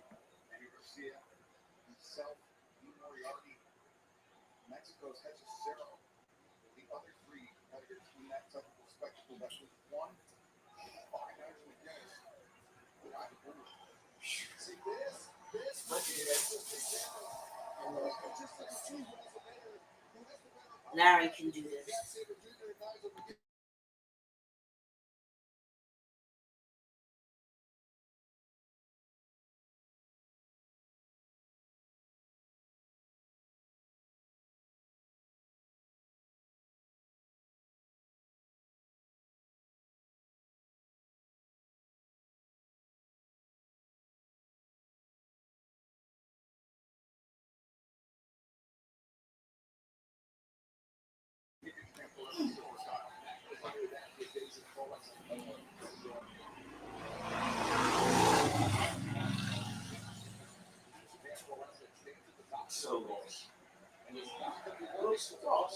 Yeah, because I think after this match, we have the three-way tag team match, the AEW Women's Tag Team Title match, the AEW World Heavyweight Title, the Unification match, and the Lights Out match. So we have 5 matches left.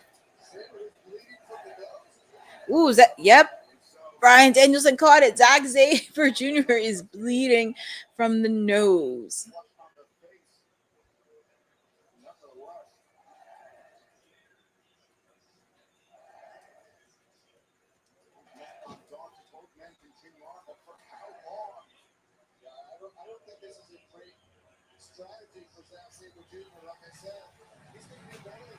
Oof, his nose is busted open.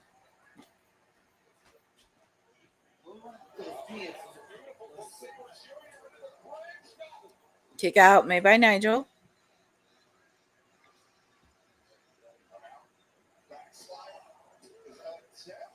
Kick out made by Zack Sabre.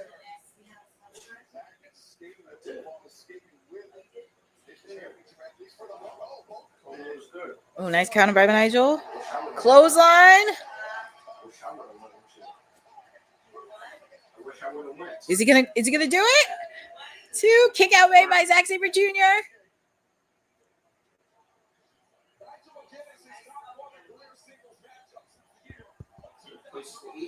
Oh my goodness. It God.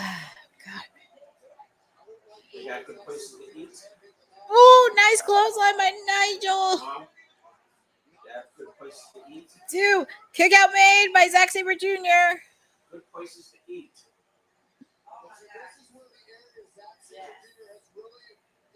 Ooh, nice clothesline.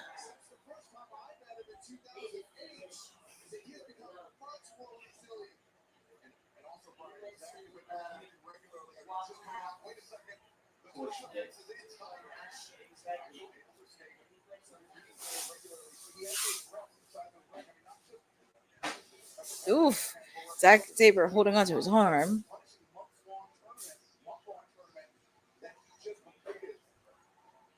And it's crazy. He's competing, and he just wrapped up as Excalibur mentioned. He just wrapped up the G1 tournament that was won by Konosuke Takeshita. And when Nigel has his mission hold on it.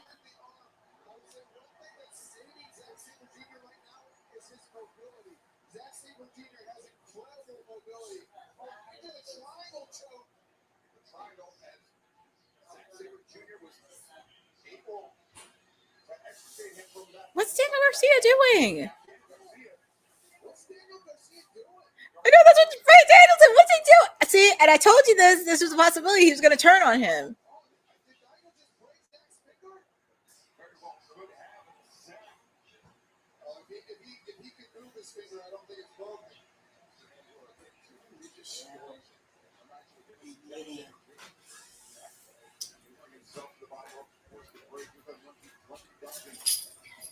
Now you got this, right?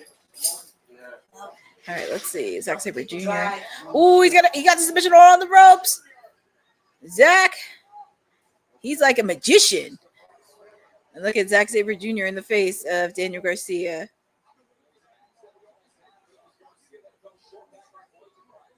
And I gotta stare down with him.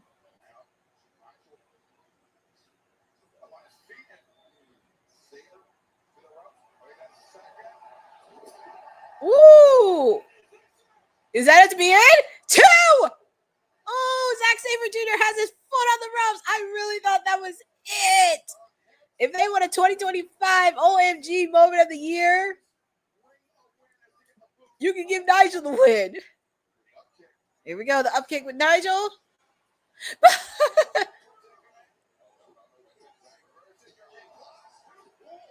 Ooh, that was a nice hold. That was a nice pinfall hold by Zack Sabre Jr. There's a reason why he's one of the best technicians in the world. And also, he did have a good match last year against Orange Cassidy at Forbidden Door.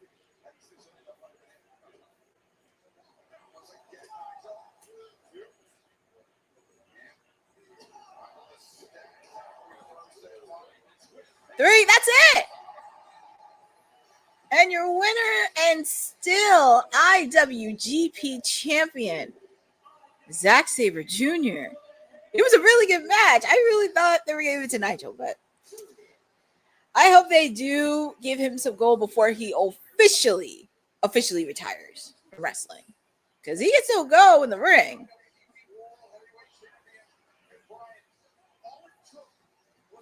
And look, his coaches.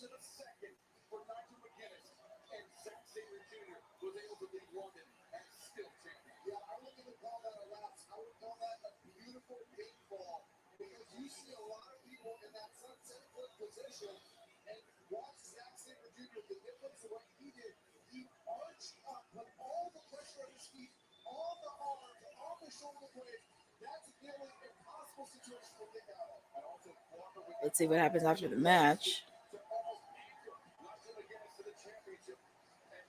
Well, at least there's some respect between Zack and Nigel. At least Zack can give him some respect. Because even though Zack does some heel tactics, at least he can give him some respect. And I think Zack Sabre Jr. has really wanted to wrestle Nigel McGuinness for quite some time. So congratulations to Zack Sabre Jr. Congratulations for Nigel McGuinness on putting on an incredible match. Also, love seeing Bryan Danielson do some commentary because he actually gave some good praise. He said, even though Nigel McGuinness said a lot about me, he's still giving credit. And look, the coaches.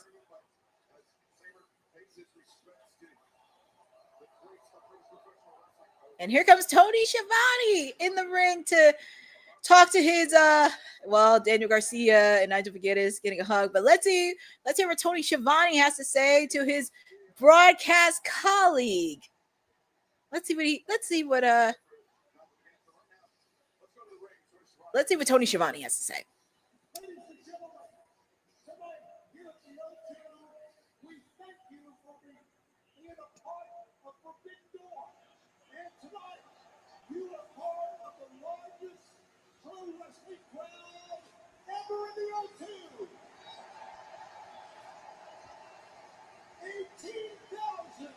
I really thought Daniel Garcia was going to turn on him, but I think it's only a matter of time.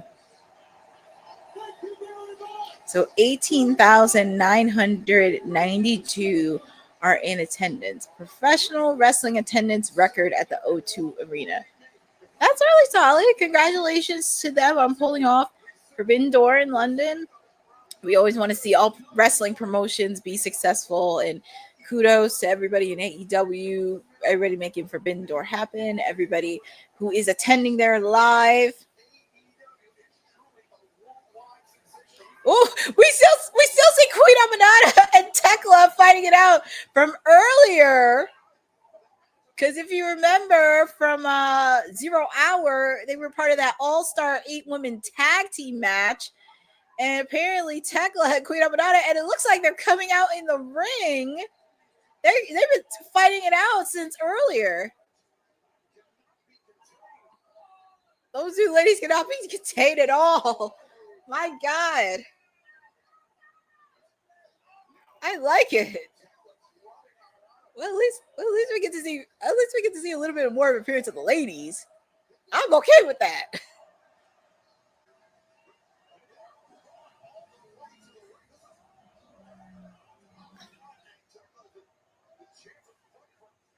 Oh my God, a headbutt between these two ladies.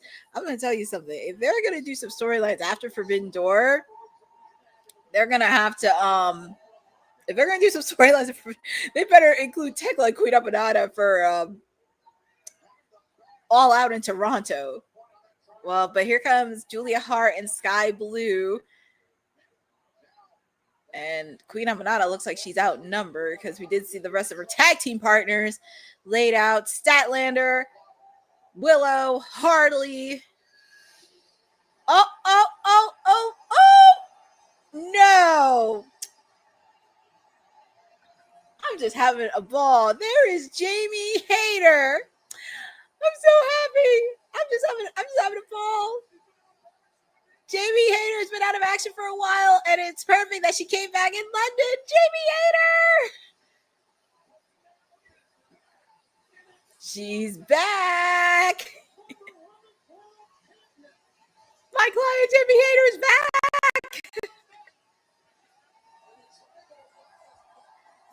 It's time for some haterade.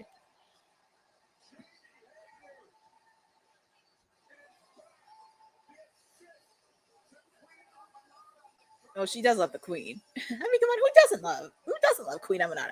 But we get to see Jamie Hayter back in her home country of London, England. So it was a really great match. It was really good. But I'm just so happy to see Jamie Hayter back. I'm just happy to see one of my clients back. But she wants some blood against the toxic spider, Tekla. Well, up next, we go from the Technicians to the AEW World Tag Team Title 3-way match. We have the Hurt Syndicate, FTR, and Brodino in a 3-way match.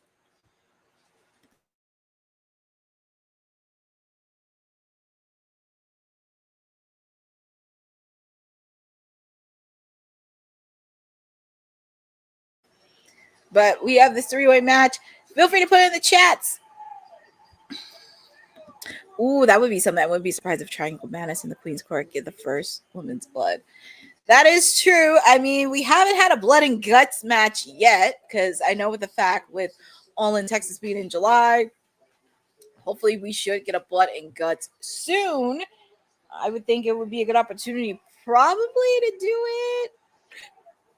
I know they have to do it before Full Gear, but it would be cool if they kind of did it on the road leading up to just to All Out Toronto. But it would be cool to do it on the road to Wrestle Dream. That would be pretty cool. Something around the fall. But yeah, we kind of got to this point where yes, the behind the scenes journey has been an interesting ride. I don't know if FTR is going to get it, because we did see some reports floating around that MVP and the Hurt Syndicate did not want to drop the belts to FTR. They wanted to drop it to a younger team, but unfortunately, they beat up on, well, not every single team, but they went up against the Outrunners, the Gates of Agony. They went up against Big Bill and Brian Keith. They went up against, they also went up against Dustin Rhodes and Sammy Guevara. So Private Party, they've got it. I can't really, I mean, there are a few teams I would love for them. I mean, oh my goodness. I'm looking at the jackets for FTR, because they do come as the greatest tag team of all time, which that's another conversation to have. But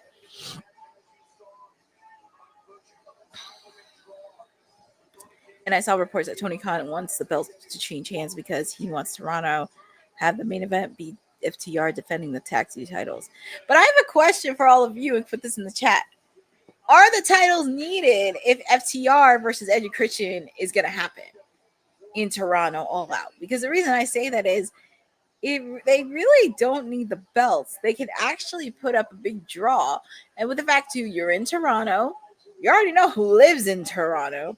I think there is a lot of storytelling in this that where you don't need to include the belt.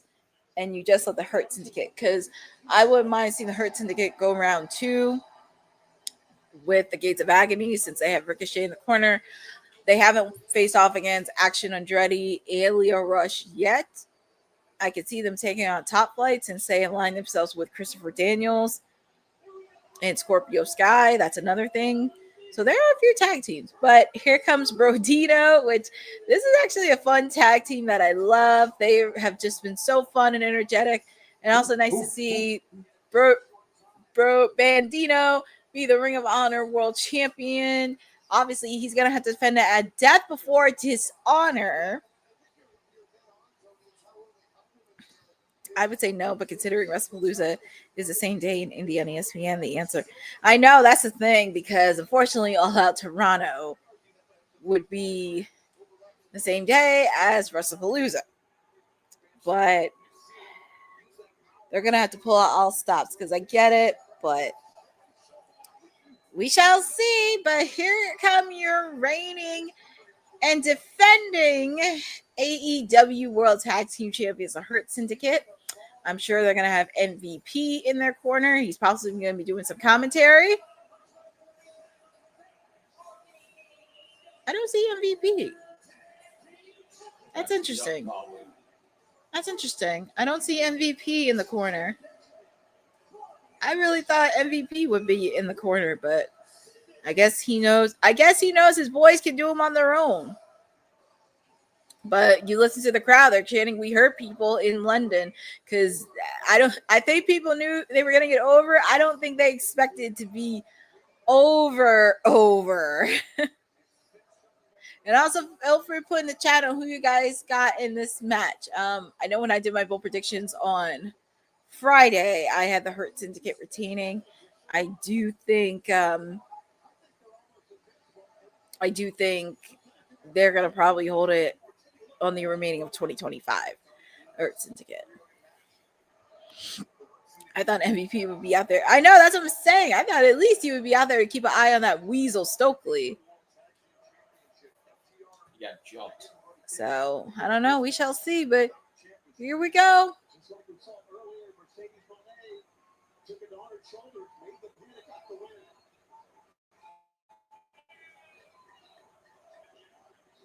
So here we go. We got the three-way match for the AEW World Tag Team titles.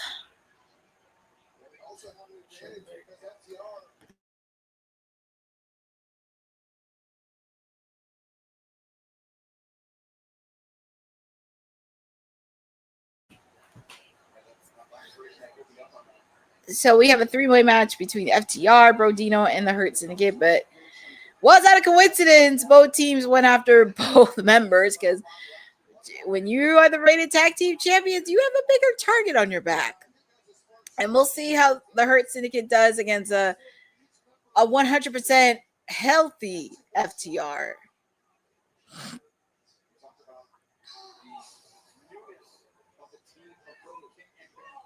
Ooh, he just threw Cash out like he was a rag doll. And then Shelton Benjamin threw out Bandito. I'm sorry, I'm laughing at the way Dax is beating up on Bobby Lashley. Oh my goodness. Here comes Brody King. Brody King's a guy I would not take lightly. Oof.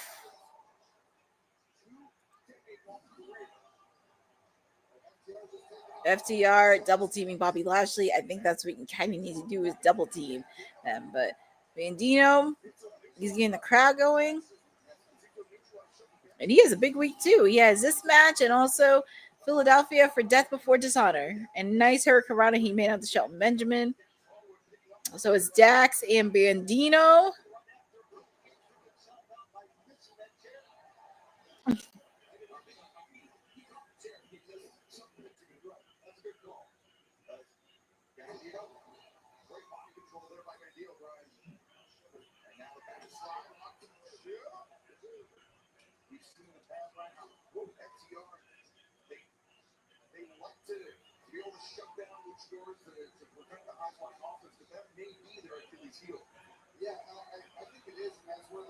Look at Dax. Chop onto Bandino.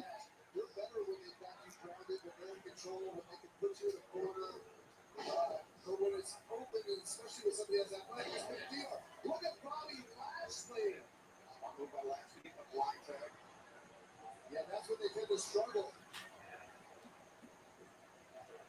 I don't need to tell you that Lashley is an incredible athletic specimen. And really has. How hard is it to take him down? Not only take him down, but keep him down. Not only is he strong, he's got incredible conditioning.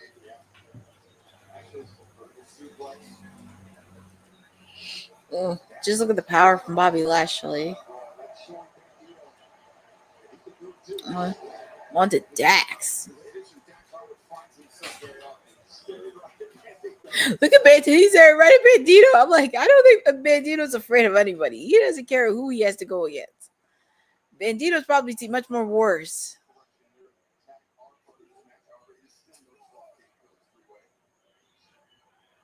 Look at Dax. Sheldon Benjamin. Poor Dax. Oh my goodness.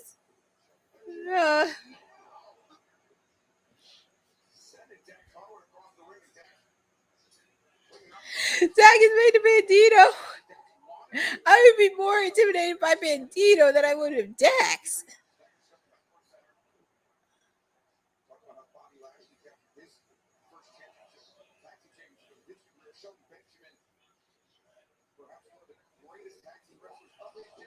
Ooh. Bandito's fired up. Here he is. That's what makes Bandito great. That's what makes it great.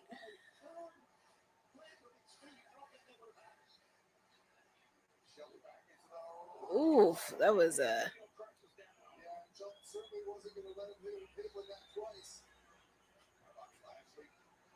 Bobby.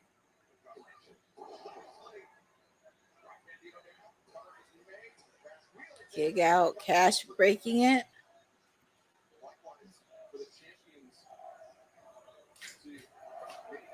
Look at the fans, and you hear the fans too. They're chanting, "We hurt people."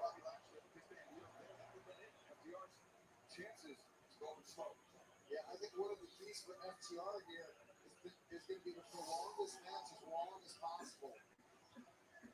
When it comes to conditioning, I think they have the best conditioning in the ring of all three of these teams.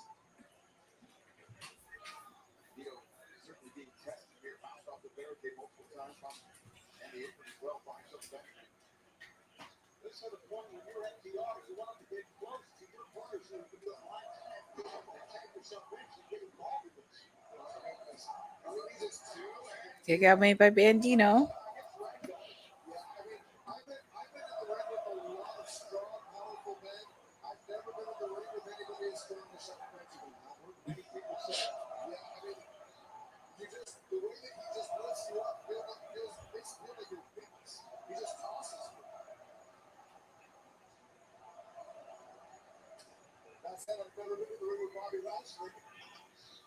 He might be even stronger.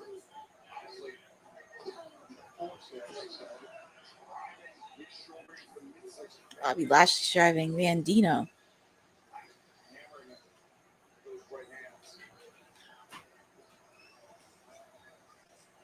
Brody looks confused. He's trying to help out his tag team partner.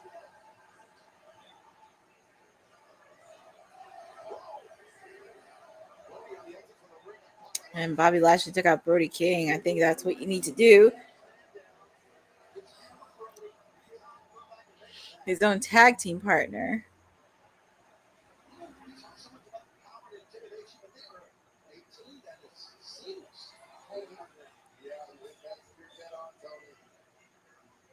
The way they tag in and out, the communication.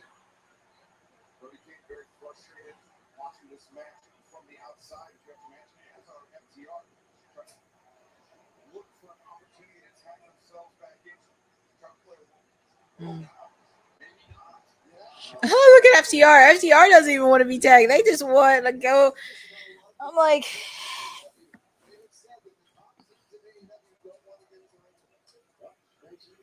I mean, FTR, you call yourselves the greatest tag team of all time, but you can't even get in the ring with a Hurt Syndicate?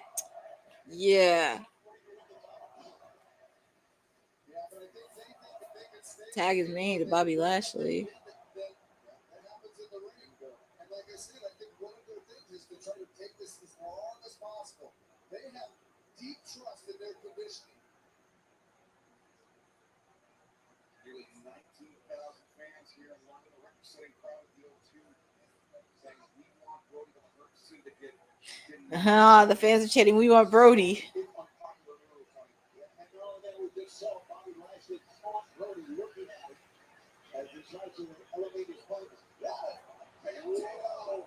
Nice counter by Bandito.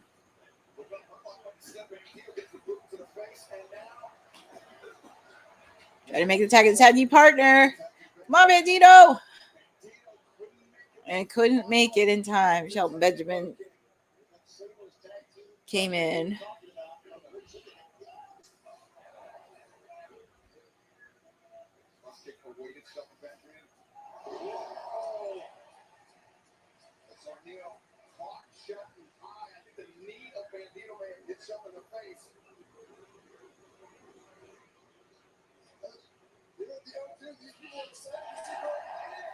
Oh, he made the tag to Brody.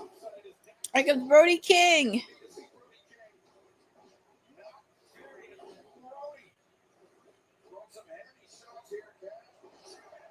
Nice move by Brody.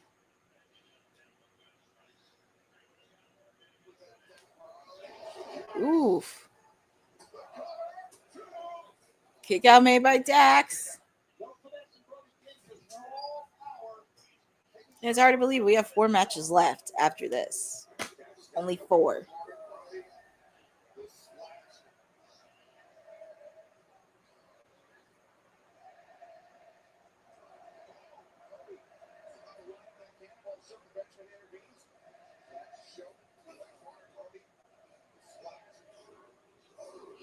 I think Brody King's gonna go for Cannonball on this.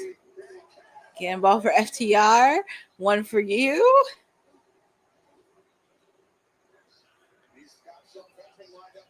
Oh, look at the stare down between Bobby Lashley and Brody. You know what's funny? We haven't seen Big Bill versus Bobby Lashley, and they stare down with each other. We haven't seen that happen yet. Does Bobby know not to mess with Brody? Brody doesn't even, this is one thing I love about Brody King. He doesn't care who you are. He will go after you.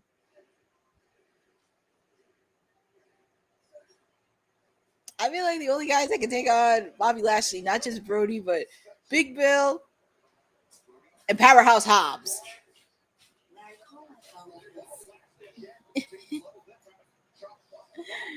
Oh my goodness. Here's Brody.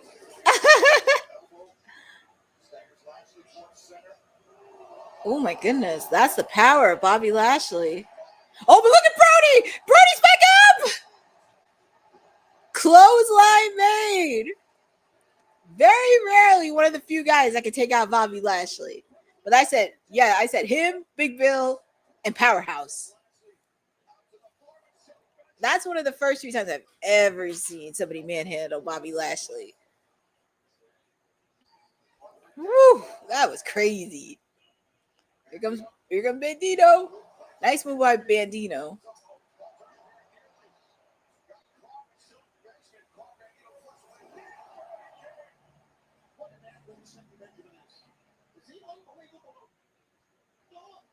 Sean Bunner's always been an unbelievable athlete. It's just unfortunately when he was in WWE, they didn't want to make him world champion.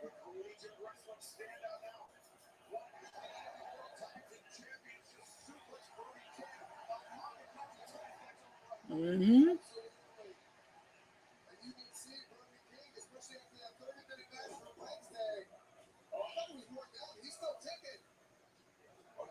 Ooh, Shatter Machine?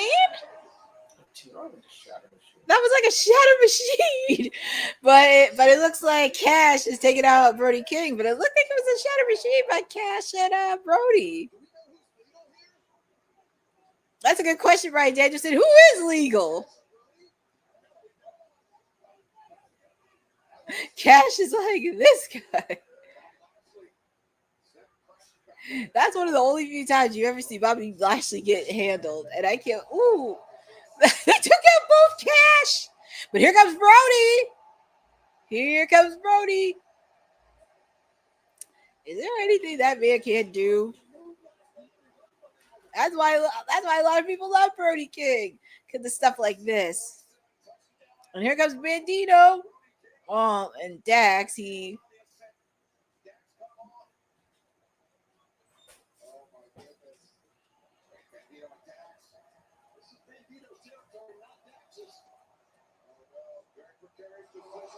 Oh my goodness. All 3 teams are out. And it's hard to believe we have 4 matches left.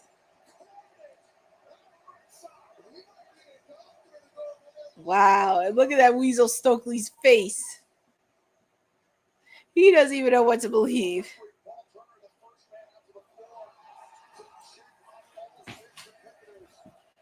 Wow.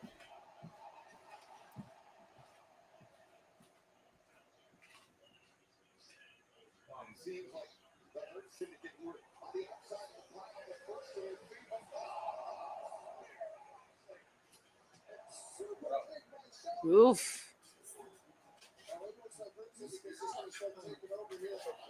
Oh man.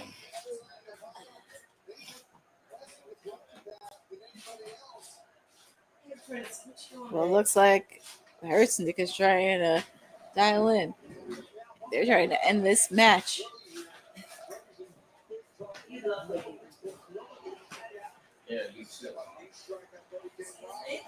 Ooh, a spear. Who's that? Wait, who was that? New Japan, who's that? No, seriously, who is that? Who is wearing New Japan stuff?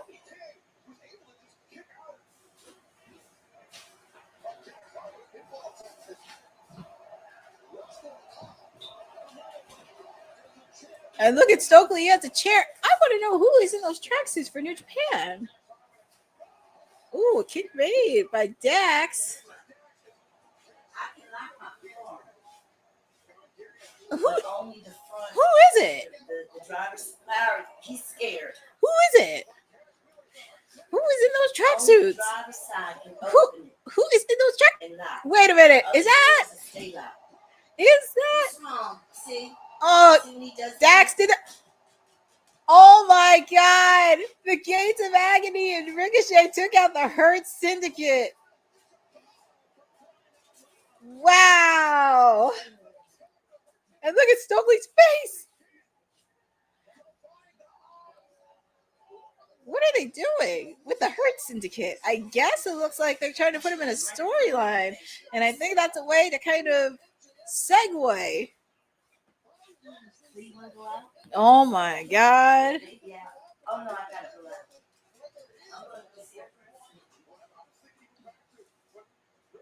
Wow. I really thought that was Private Party for a minute because we haven't seen Private Party in forever. Oh my God. Here, well, there's Bandito. Here comes Bandito. Man, what if Bandito's a double champion? Stokely's face, he has no idea what to do. 2? That's it! 3! You're winners! And your new tag team champions!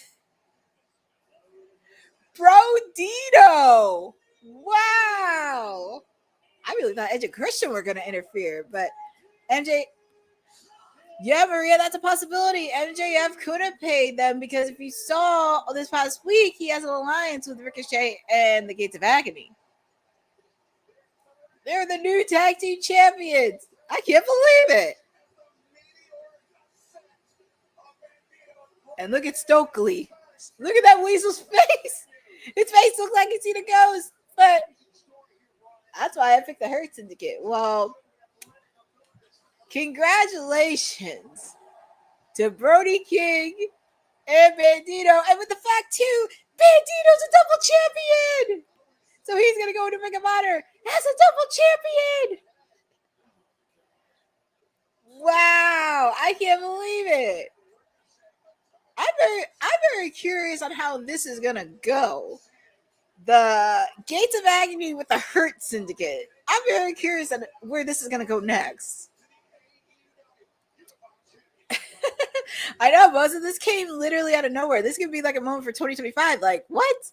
But up next, we have the AEW Unification Championship match. Swerve Strickland taking on Kazuchika Okada. Whew, I'm still reeling over this tag match. I'm like, where are we going with this? Like, what's next for FTR? I really thought the Hurt Syndicate was going to retain because they did say they weren't going to drop the belt to FTR. So I guess they had to find some way to be creative. But I do think it's time for the Hurt Syndicate to get some singles gold. It's time for them to get some singles gold.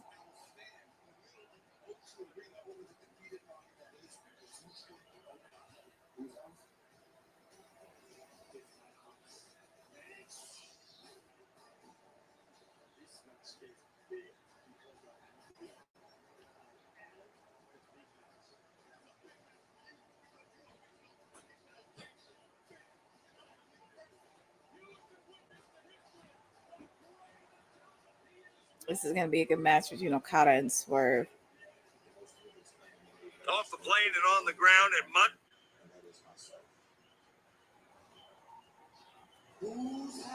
Well, here comes Swerve. He got his manager, Prince Nana.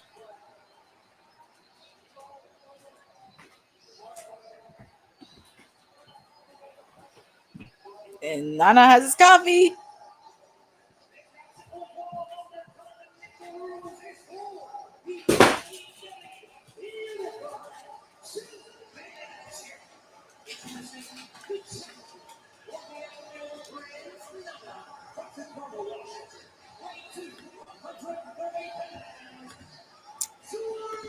I know, Boz. I'm very curious because, like I said, like MVP and the Hertzogate didn't want to drop it to FTR, but I'm happy they do like Rodina. I guess they had to find a way to figure out how they're going to do this, especially with the fact too MJF did get kicked off. So that little creep.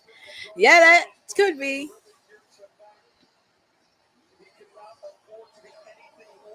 But here comes Swerve Strickland. Christy Wilson. I can tell there are a lot of fans that like Swerve. As you know, he's been fighting a meniscus. Oh, and we get a treat on the announce deck. We're going to have good old JR, Jim Ross with Excalibur, and Brian Danielson. Always a treat to have JR doing commentary. It's nice to have JR back on commentary, especially for this match. I'm sure for this match and also for the Lights Out match, we'll see JR in commentary. But very happy to see Jim Ross.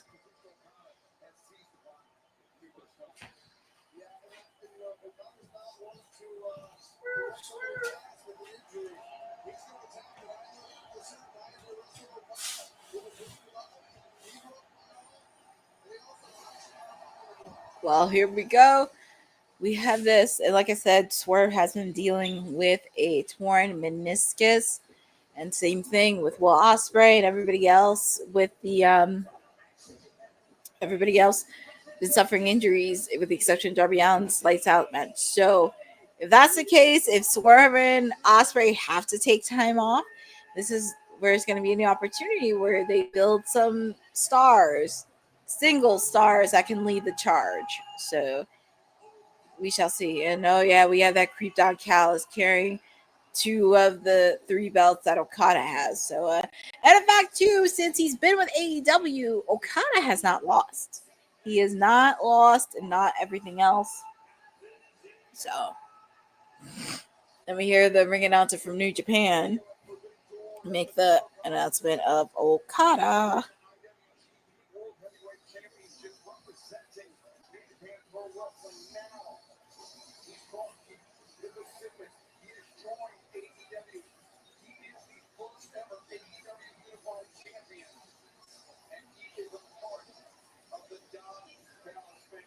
Yeah, it's like I mentioned, he's the AEW Unified Champion. He's part of the Don Callis family. So, whew.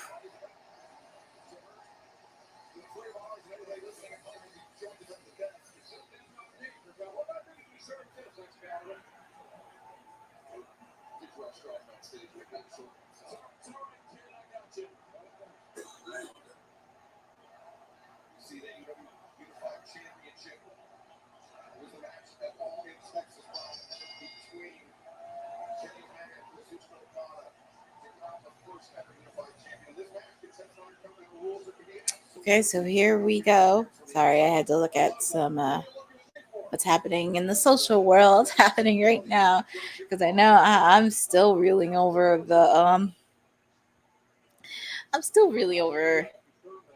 a tag team match. But here we go. We got Swerve Strickland taking out Okada.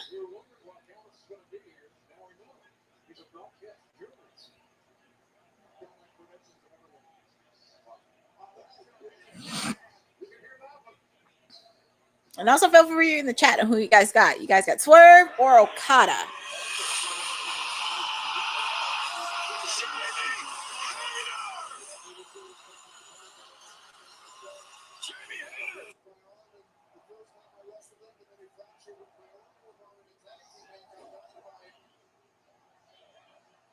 that Swerve, I can't say enough about Swerve's strength. Swerve drop kick Okada. Breaks Okada. Over drop kick his own. Swerve. Will step quicker, hit toss. Speed center of the ring. Swerve maintains control of the wrist. Rolls over. Leaves a suplex position. Okada finding his feet for forcing out.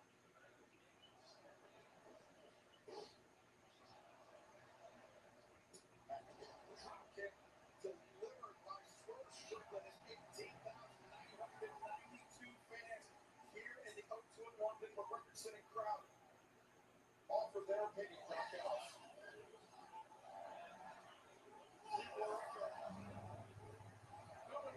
That is a good taste. Swerve driving Okada into the ring apron. That's the champion on the jaw. Okay. Had to check. Swerve Strickland is a phenomenal athlete. The problem he has is for some reason. Ooh, nice move by Swerve. What's his problem called? He doesn't look like he has any problems right now, do you? Actually, there's been a lot of Swerve too soon. Yeah, you spoke a little too soon with Swerve because you see, like, that knee is kind of.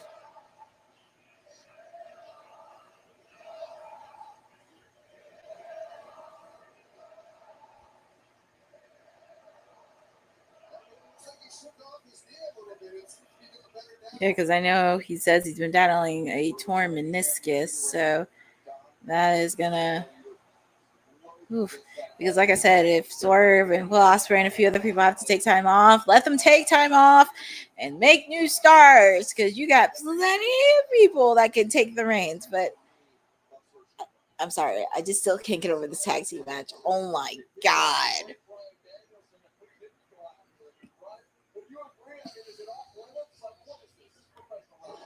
Yeah, I would definitely not. It's definitely not off limits, and I think it's a smart tactical decision to go after him and to test it a little bit. Part of what makes Swerve so good is his explosive ability, his ability to jump from just about anywhere and kick you right in the head like he's about to do right now.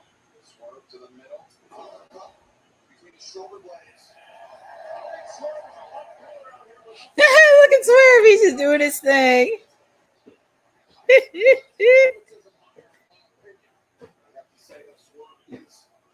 He's just doing his thing, and oh yeah, we got to hear that creep Don Callis on commentary. So, oh yeah, I got to listen to that creep again. Don Callis.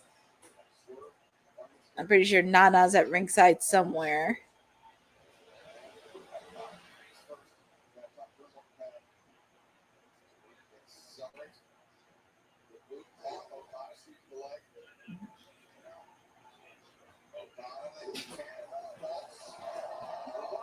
Ooh, look at Swerve. I think he's hitting that knee, which looks like could be the torn meniscus knee.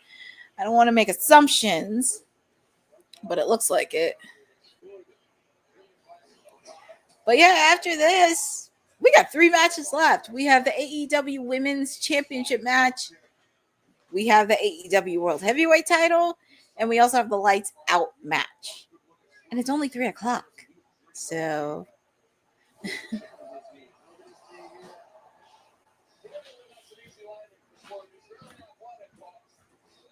So yeah, we have 3 more matches after this.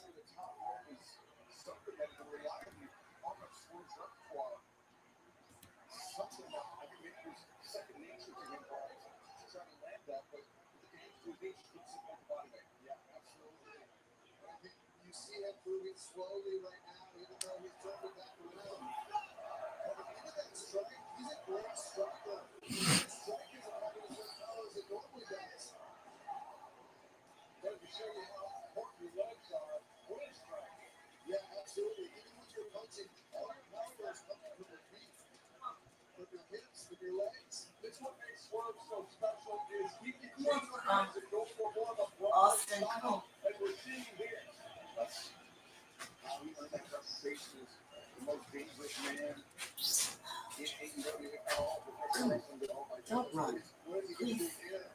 I don't know, but it's not going to be a good landing. I'm thinking, especially top driver off the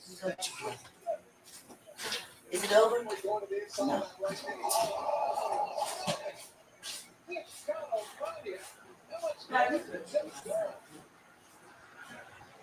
Well, now, if the knee issue was not enough for Swerve Strickland to contend with, now potentially neck injury. You want me to mess him?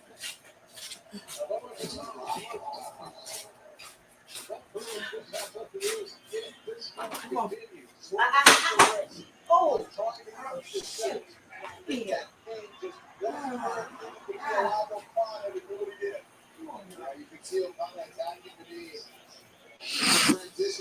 Kind of knew they wanted to take out Swerve with that knee.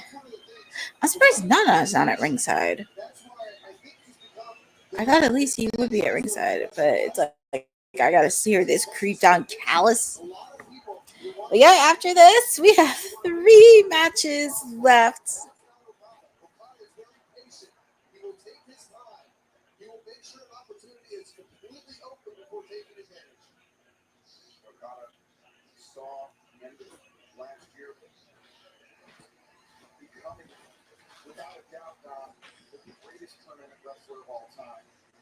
Swerve had the counter. Yeah, hard to believe. We got 3 matches left. As I mentioned, we have the AEW Women's title. We have the AEW World Heavyweight title between Hangman and MJF. And we have a lights out match. And we could wrap it up here. But I know over there in London, it's 8 o'clock right there now. So they want to end. Ooh, Okada hitting on that neck of Swerve. I think they want to end it at 10 o'clock over there in London. Or at least wrap it up like 10:30.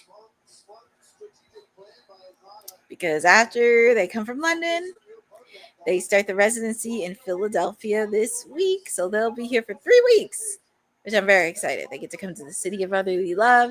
It's a 2,300 arena. So it's going to be super, super fun.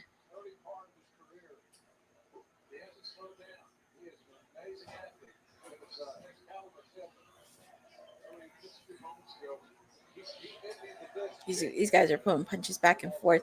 But as I mentioned, I do want to thank everybody for joining on this special watch-along edition of AEW Forbidden Door, coming to you from London, England, with your timeless elite, your PR princess of WWT, Courtney, with you in the building. It has been fun so far.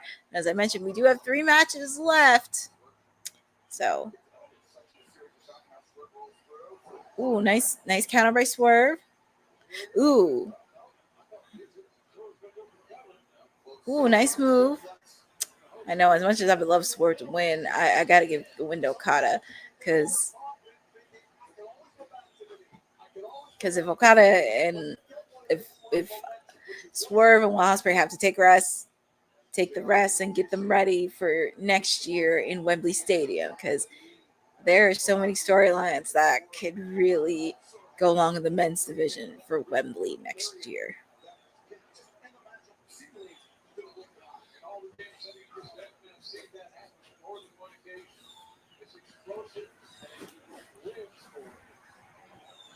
Brian, would you agree that if you're having knee issues, getting up on those very unstable ropes is not a good situation for your knee? Yeah, I think the important decision making by Swerve. I know part of him being the most dangerous man in AEW is his willingness to take risks. I have to give it to Okada too, mainly because Swerve, since going back to his WWE run, has been working with the torn meniscus that he won't. I know it's crazy, and I feel like maybe it's the perfect time to get like some rest because you've already done it all in Texas. You do have a few pay-per-views.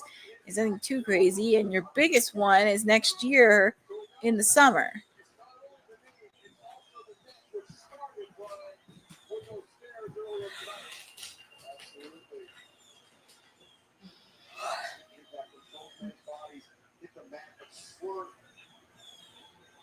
You can see Swerve bracing after the impact.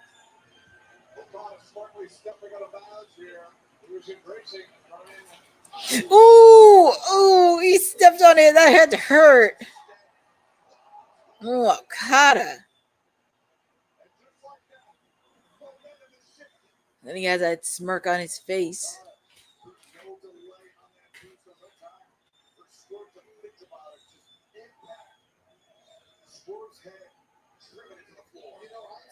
this, and I know we called Swerve. I called Swerve the most dangerous man in AEW. He's called himself the most dangerous man in AEW.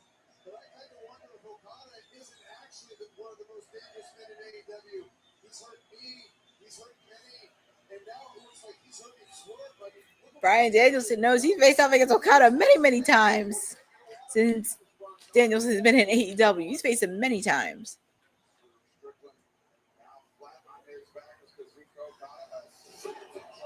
Mm-hmm.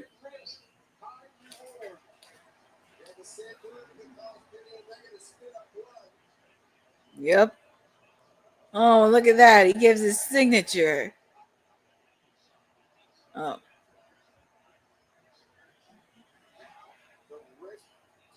He wants to do the Rainmaker, but not yet.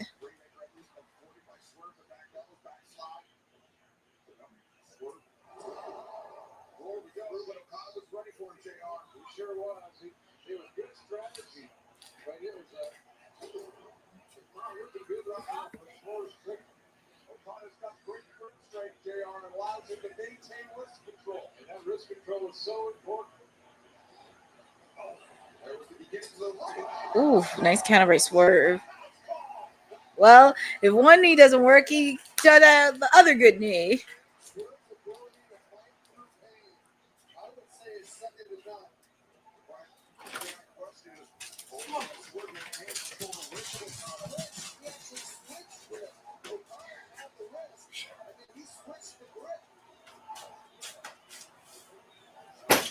I ain't seen nobody. He's asleep.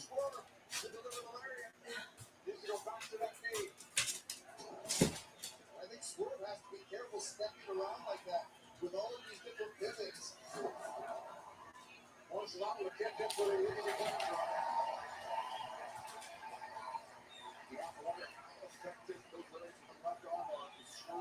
Mm. Yes, he is. He is so tough. He doesn't know how tough he really is, but we all may find out tonight. So it's going to take amazing focus. It's his house. Drop kick by Okada.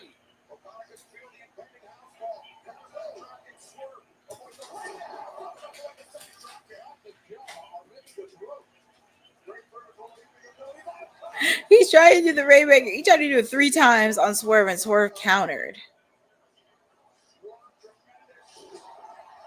Ooh, nice string.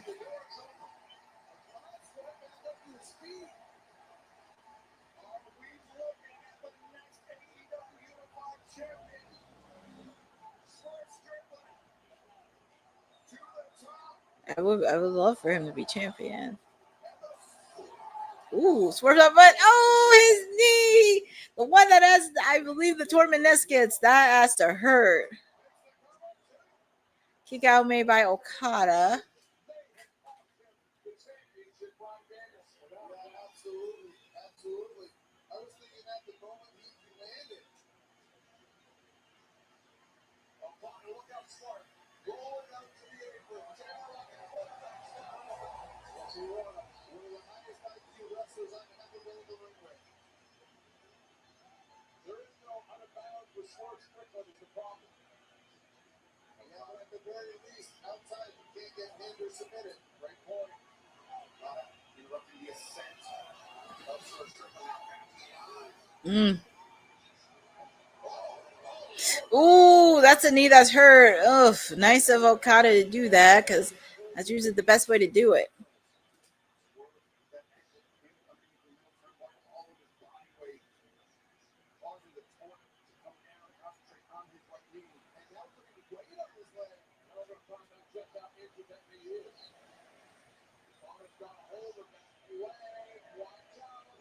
Ooh.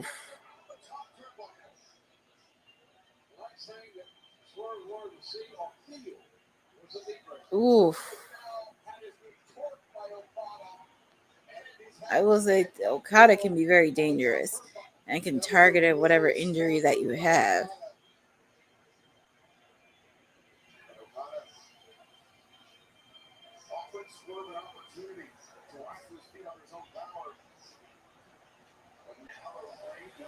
I tried to do a Rainmaker. That didn't have it, but Swerve. Ooh. He's been trying to do a Rainmaker and it hasn't missed opportunities. Drop kick. Ooh, he got the kick. Is he going for the house call?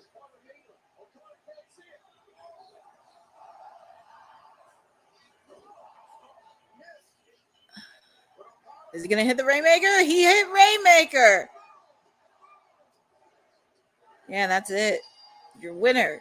And still AEW Unified Champion, Kazuchika Okada, the Rainmaker. And, of course, that creep Don Callis is on announcing. So he's still champion.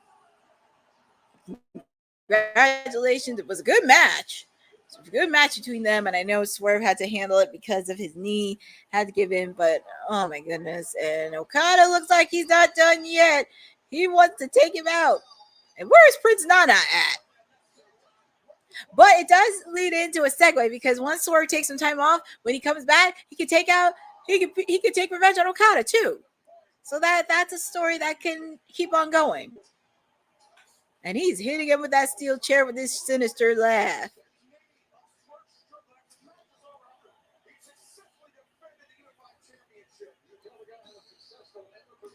Yeah, that is true, Boza. He does have that. Look at Prince Nana! He got that pipe! See, you don't want to mess with him with a pipe. And also, he used to wrestle too, Prince Nana. You don't want to mess with him. There we go. Get him out of there.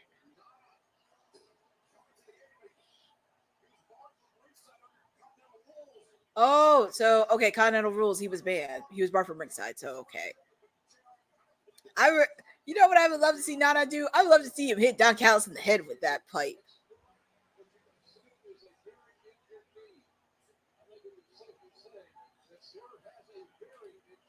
Yeah, he has a very one. So I think this does give time off to not only Swerve, but possibly Ospreay too. So if they do have to take time off, this is kind of where a lot of other guys can step in.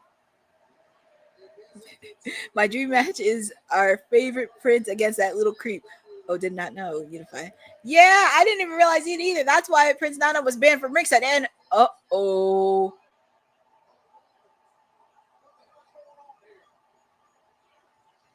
Is that Wardlow? That is Wardlow. We haven't seen Wardlow in forever.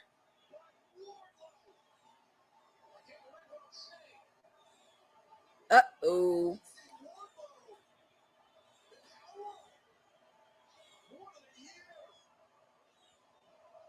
We haven't seen Wardlow for a year, and it looks like, I hate to say this, but the Don Callis family just got stronger and stronger by the minute.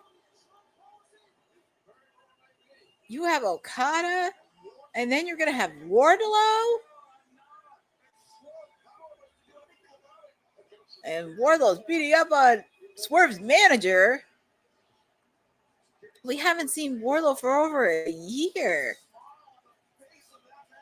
First, Jamie Hayter made a return, and now Wardlow. So now when Swerve comes back, he has to deal with not only Okada, he has to deal with Wardlow.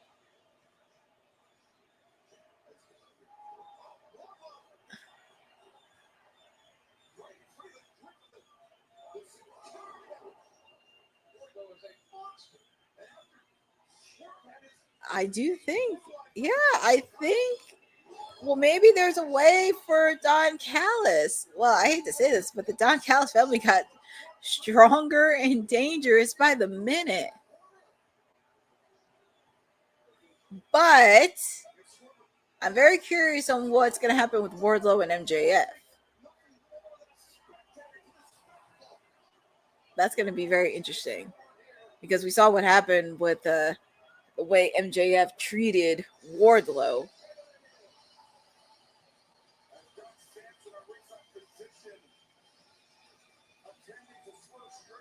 So it looks like Wardlow's working for the Don Callis family. And Don Callis just has tricks up his sleeve. But I do think it is suitable for him to work with Don Callis. Man, So I guess when Swerve comes back, he has to deal with both of them. That's why I'm saying for the unification match for Okada, I think the next person in line is going to have to be Takeshita.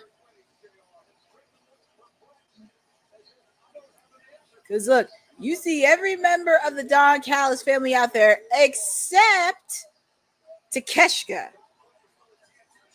Because I just realized something. Because Takeshita wasn't too happy when he found out Okada joined the Don Callis family. But yeah.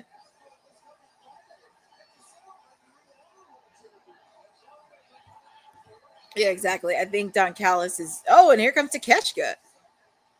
But I still think... But if you saw Takeshita's face, he wasn't too pleased when he found out Okada joined the Don Callis family. But, and I can see Takeshita and Wardlow have a lot of history with each other.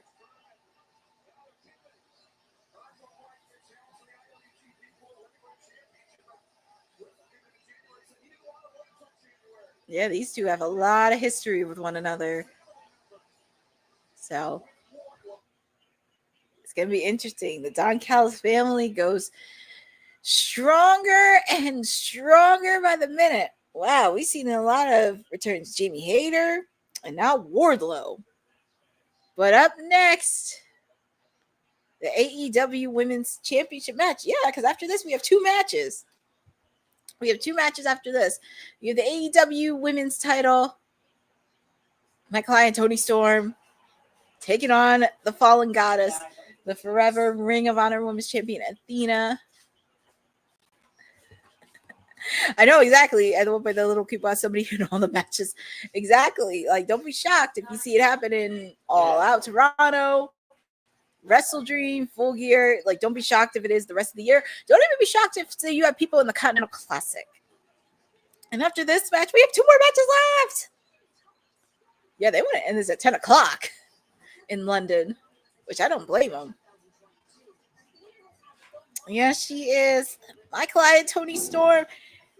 I thought Mercedes Moné was her toughest one, but this is going to be her toughest one ever. Because we have the Forever Ring of Honor Women's Champion. We have the Fallen Goddess. And I feel like Athena has been getting the upper hand of Miss Toni Storm.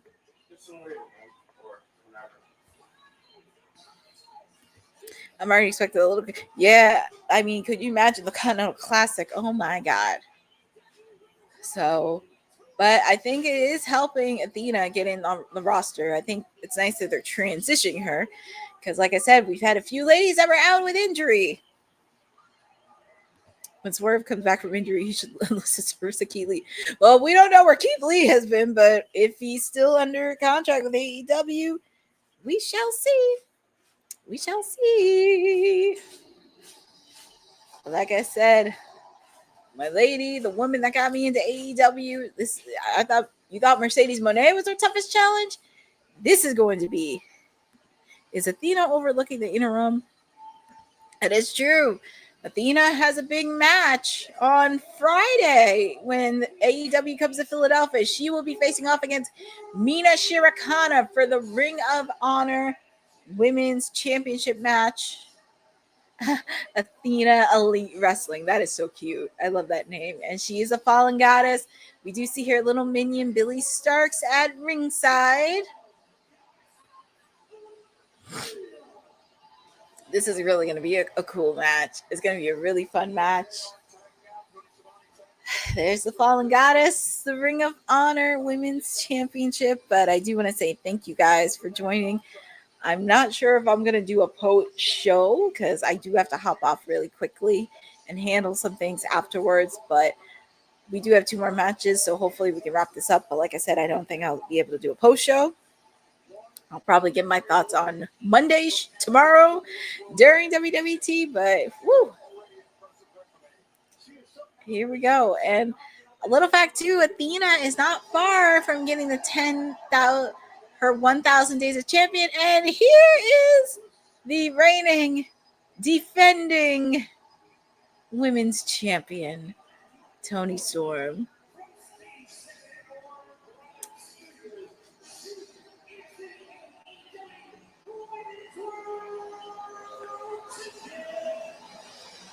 I'm gonna say this. Oh, thank you. Thank you, Courtney, for giving us a Sunday special edition of Timeless. Yes, I will definitely have fun. Since Bandito became a double champ, I don't think Lightning is going to strike twice. Well, I don't know. We shall see because, Athena's only had one loss.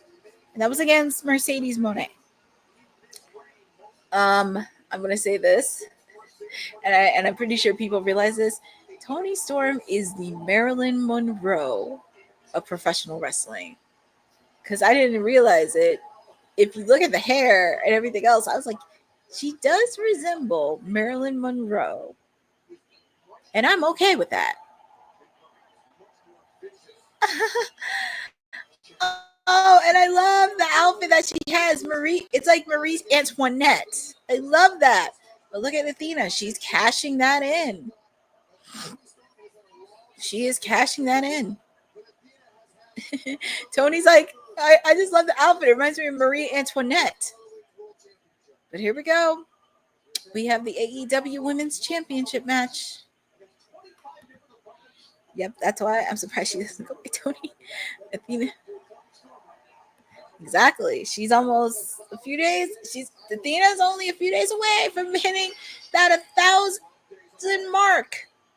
But here we go. We have the AEW Women's Championship match. My client, the timeless one, the reigning, defending AEW Women's Champion, Toni Storm, taking on Athena. This will be one of her toughest challenges yet, next to Mercedes Moné and Megan Bayne. I just hope Athena doesn't take Toni very lightly, but it will be a fun match, and I'm sure Billy Starks will probably put her nose in where it doesn't belong.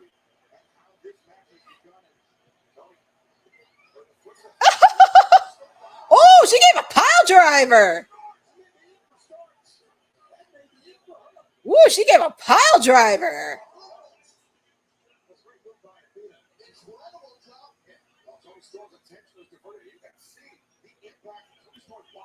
Before this match gets good, all returns tonight will help AEW for sure. Losing Swerve. Yeah, it's going to help. Because like I said, Jamie's back. Wardlow's back. Then, of course, you're going to have Hangman, MJF.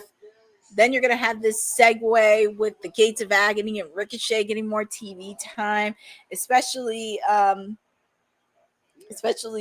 against Hurt Syndicate, which that's going to be a really interesting segment and program.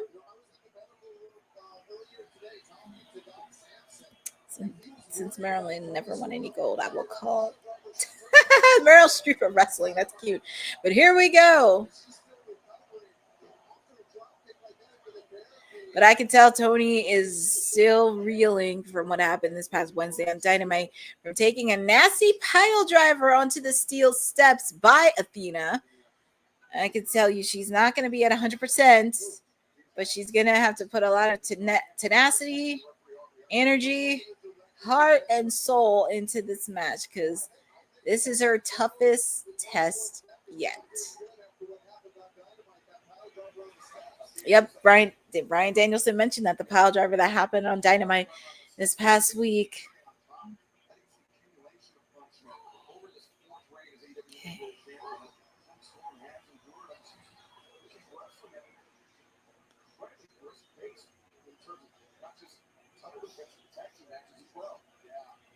Seems like she's never taken a week off. Right, you know all about that. Obviously, wrestled many times on all our television shows and Ooh, she's trying to get the face of Aubrey. You don't want to do that, Athena. You don't want to cost your opportunity right there.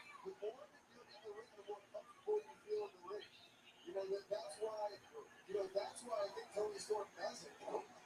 Get tripped there by Athena. Sense up, no. Storm pulls out of the way. Jawbreaker there, but still, Toni Storm putting her own neck and head on the line with that one. There's the power from the fallen guys.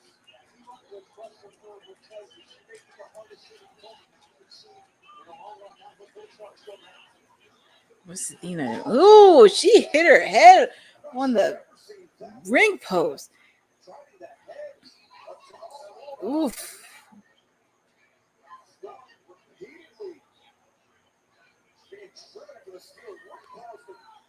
This is where Athena can get a little dangerous. She can get very dangerous. Because I've seen her matches a few times when she faced off against Billy Starks, Thunder Rosa, Alex Windsor, along with many others. This is where she can be very, very dangerous and can hit a soft spot.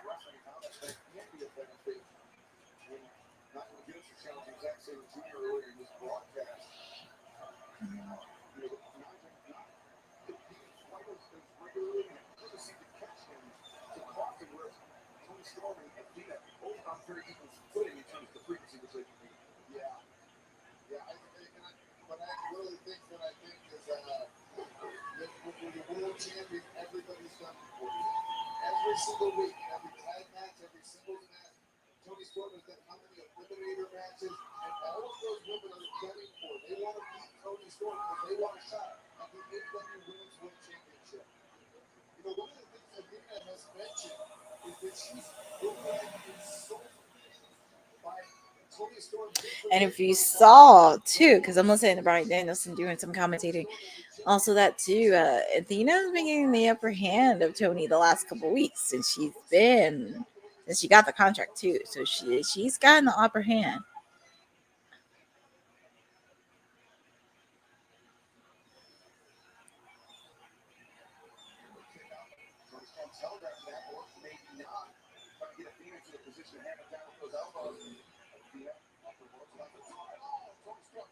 Oof.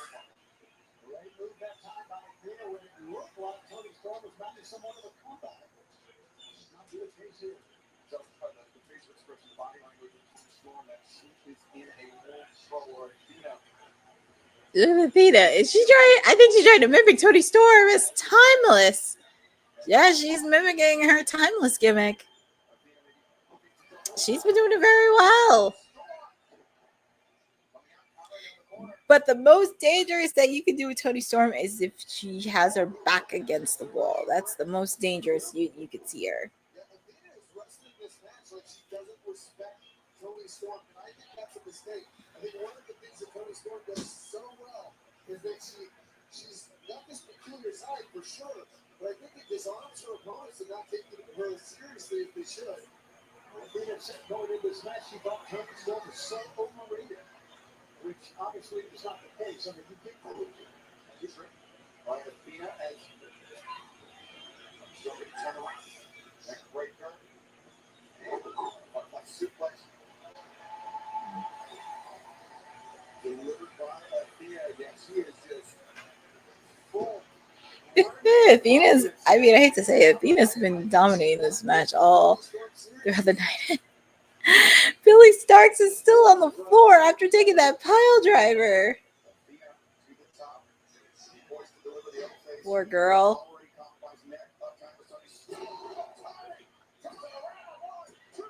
Kick out by Athena. I think after this, it's going to be probably Hangman versus MJF.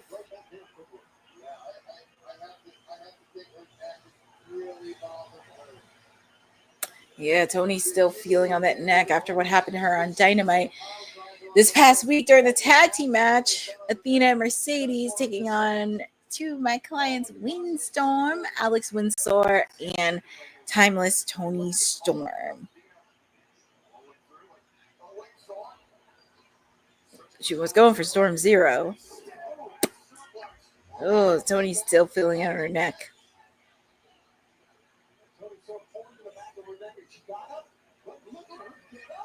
DDT. Because I know the last couple of weeks, Athena's been getting the upper hand.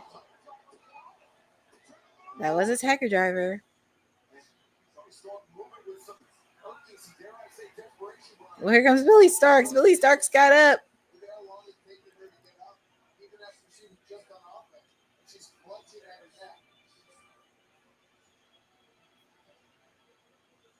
She's in a lot of pain. You can tell. So as somebody who's had a history of back issues, you can tell when somebody, she's not using her right arm as much as she normally does. And I wonder if she's getting that pain shooting down her right arm. So Brian, when you have this neck pain and you're rushing for a big match, and a big arena, what do you do to get yourself back into it? What do you Well, Billy Starks is up, but she's feeling the effects of taking that pile driver outside the ring. This year, she's been beat bloody and bruised, and she still comes out to win. Thea changing levels with the attack. Tony Stark changing attack with the Magonia shot. Thea trying to escape between the lights and Tony Stark. Finds herself on the receiving end and get another Magonia shot. Storm onto the boot of the avoids. Ooh, kick. I hope they at least give him some good time. Kick out made by Tony Storm. I really thought that was it. I really thought we were going to have a new AEW Women's Champion. But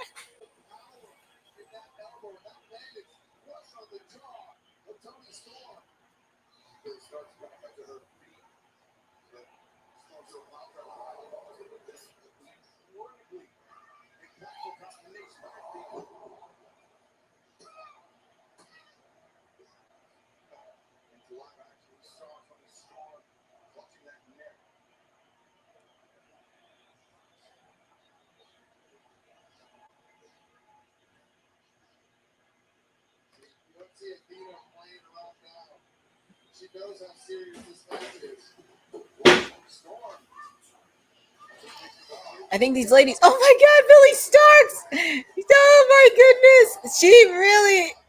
I'm gonna tell you something. If Athena wins, it's because Billy Starks is gonna interfere in this match. That's why. I mean, I don't want to take anything from Athena, but come on now. And I don't have a problem. I don't have a problem with it. But whew, look at the strength.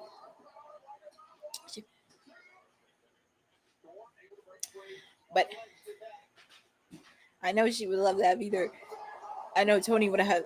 Ooh. She got a submission hold, Athena. She does look like Marie Antoinette.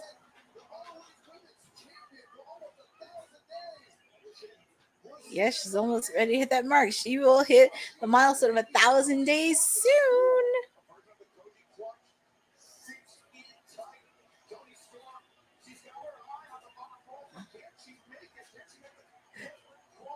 Can she make it? Oh, she got her foot on the rope. Gotta break the submission hold. You gotta break the submission holds, or else the title won't change hands.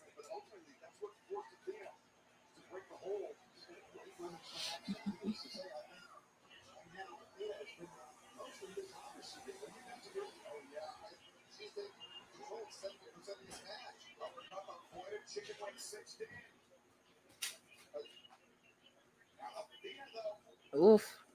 Tony outside the ring.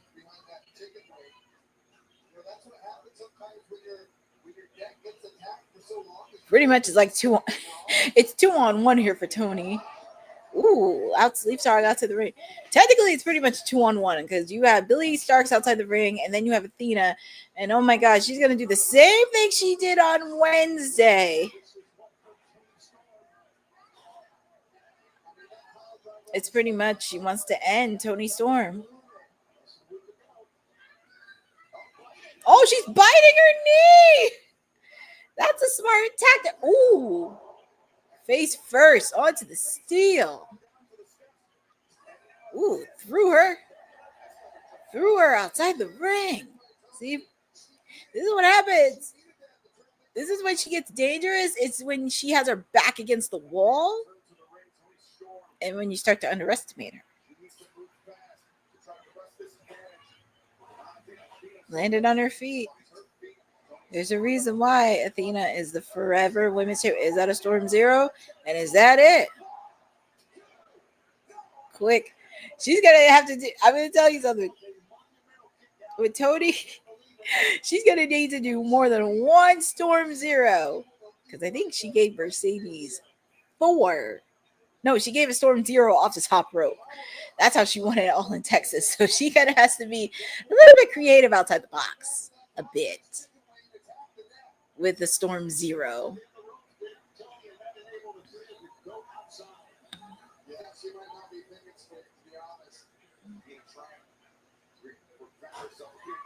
She's taking off stuff for the apron.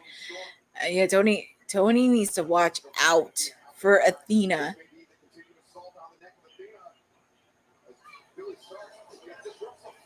Look at Aubrey. Poor Tony. I'm like, can you please get her out of there?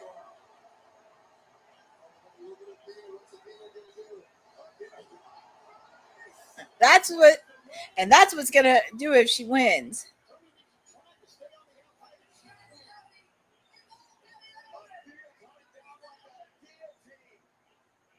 Oh boy.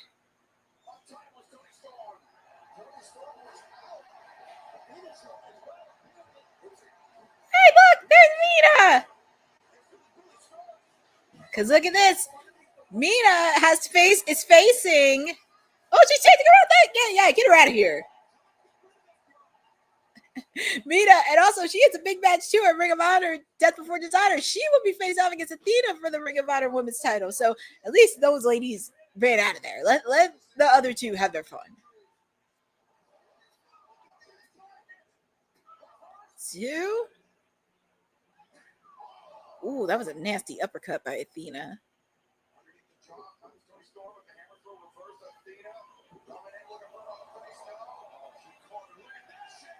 Chicken wing. She got her with the chicken wing. She got her with the chicken wing. But is she going to tap? Because she very rarely ever tap. What? That's it. You're a winner and still AEW Women's Champion. She is still your Women's Champion, Toni Storm. Well, but she did it. Look at the fans.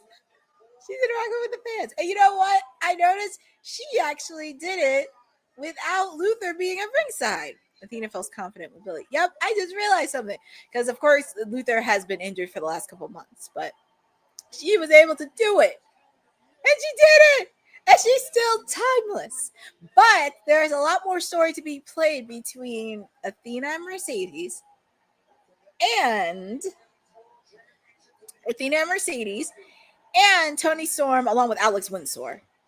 I know Persephone wants Mercedes for the CMLL.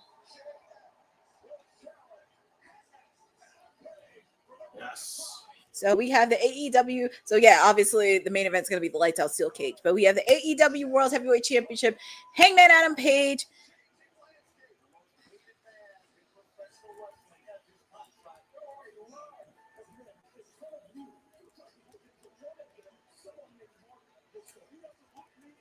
Sorry, let me take care of this.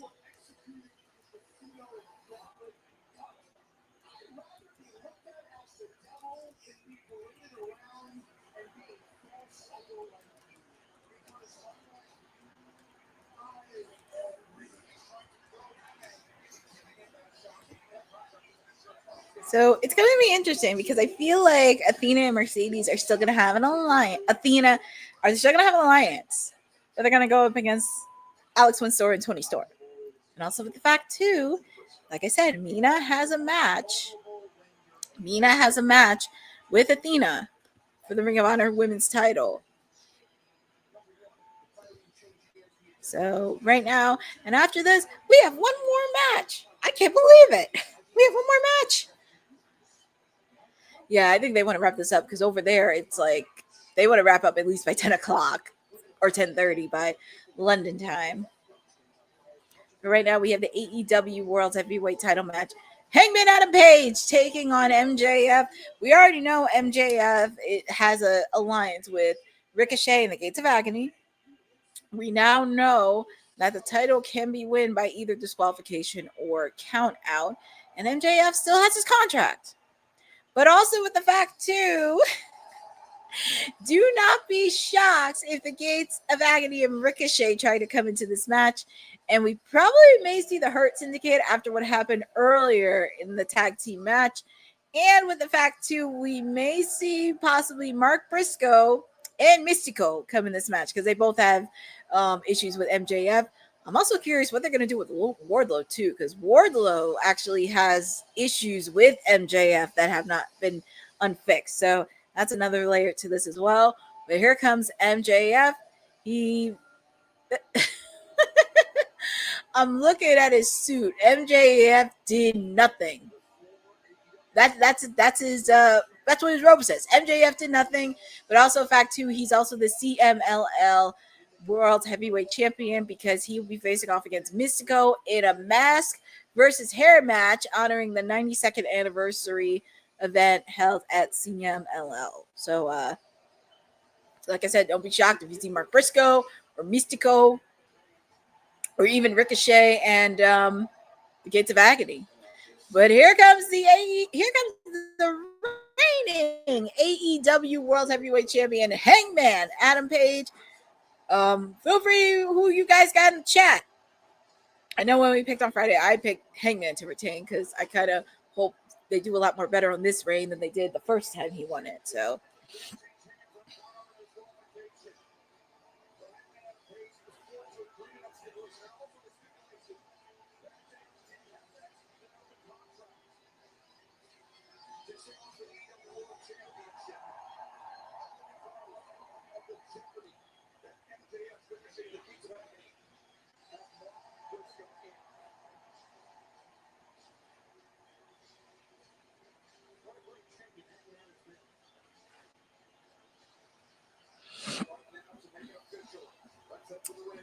well, at least we're wrapping up a little bit early.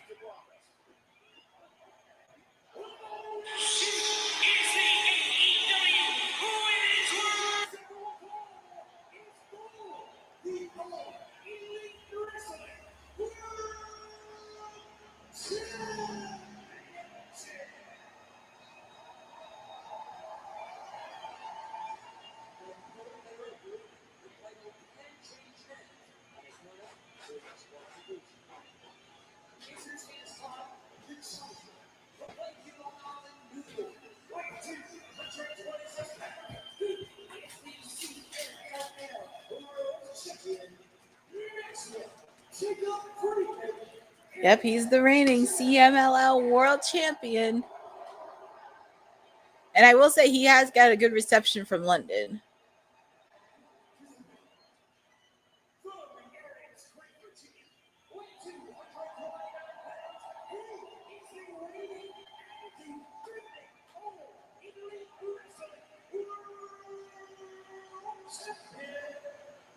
See this good.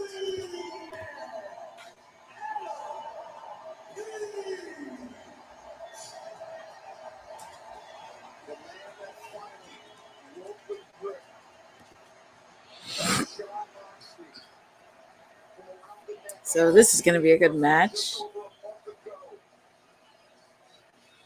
Now to be on the precipice of losing the AEW World Championship to one of the most odious individuals to ever walk the earth. MJF told Mark recently, he said, I feel like this is the reason why. It was a great match. I know. I was a little bit nervous about Tony. I was a little bit nervous, but she pulled it off. That's where the most danger she have. And we'll see what's next for her. Like, who will be next in line? Because I still believe her and Jamie Hayter need to meet next year at Wembley Stadium. Next year. But we'll see who the next person in line is for her AEW Women's title. But here we go, because we have our second to last match of the night. MJF taking on Hangman Adam Page. Per what happened on Dynamite, the match can be changed by count out, no disqualification, and MJF still has his contract. So, yeah, the match can be won by count out. Actually, the title can change hands.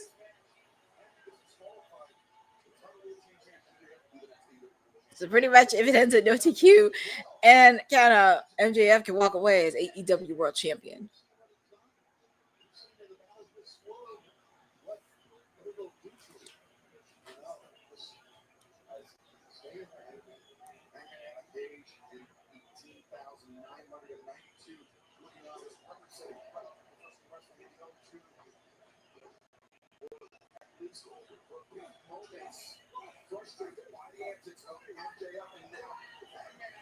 Ooh, and Hangman, he's losing. He has to make sure he doesn't get disqualified because the title will change hands at disqualification. If I'm Bryce Remsburg, I'm a little bit lenient with Hangman here. If I'm Bryce Remsburg, you know one thing MJF will do, he will look at someone that order, he'll take punishment, hoping that Hangman will disqualify himself. Yeah, and I think Hangman has to be very careful out here on the floor because he can be on top. And as soon as it starts getting close to 10, you might see MJF switching around and they're just trying to slide in the ring and get a countdown victory. MJF sent chest first to those steel ringside barricades. That was the second time. MJF driven down hard. And Hangman rolled underneath the bottom rope to break the counter to reset the count. The referee Bryce Remsburg. Yeah, that was smart of Hangman to go in there and break the count.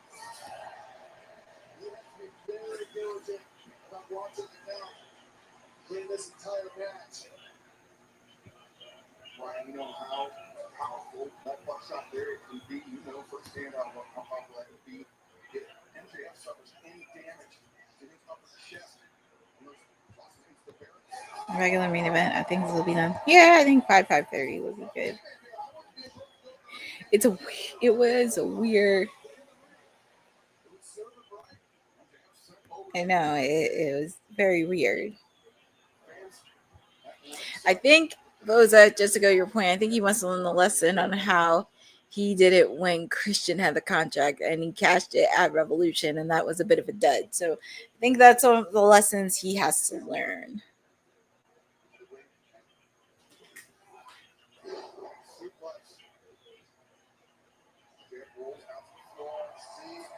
This is part of MJF's strategy. Keep taking it to the floor. Hope he can get Hangman in a vulnerable position so that he can go in and get a count-out victory.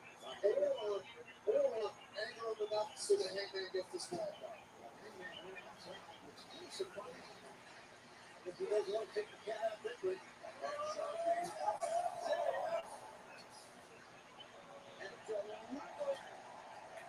forceful hook to the jaw of the challenger.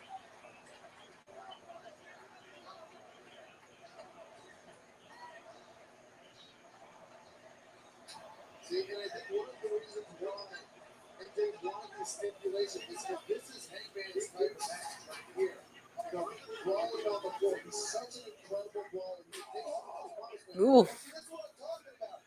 If Bryce Remsburg was in the ring and closer to 10, MJF could have got the victory right there. Well, yeah, but now MJF, after driving Hangman face first, with that steel ring post, repeated shots to the head. These people really took that heated for MJF. Well, I mean, he's on top of the world. He's the reigning CMLL World Heavyweight Champion. He's part of one of the hottest movies happening in Netflix, Happy Gilmore 2. And he's been doing a lot of press tour on that since it first came, well, before it came out and afterwards.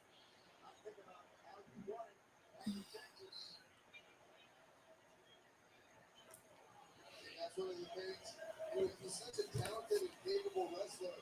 MJF might be the most insecure person I've ever encountered in anyone live video ground that not covers. Wow. Yes, Oof. Hangman's starting to feel in his neck. Also, a tactician, an incredible professional wrestler. I can also describe MJF. I hate to say it, but it's true. No one is denying MJF's ability. No one has ever done that. Brian battled MJF from zero to raw power. And it is, I would say MJF should do it. I'm trying not to laugh, but when I saw MJF, I'm trying to think because I know he has a title, a hair versus mask match happening in Mystico. I'm trying to imagine him being bald. Oh, I'm trying to imagine that. That's a pile driver. He can do things like that, and yet tries to take as many shortcuts as possible. Bryan Danielson knows he's faced off against MJF many, many times on AEW. Danielson knows.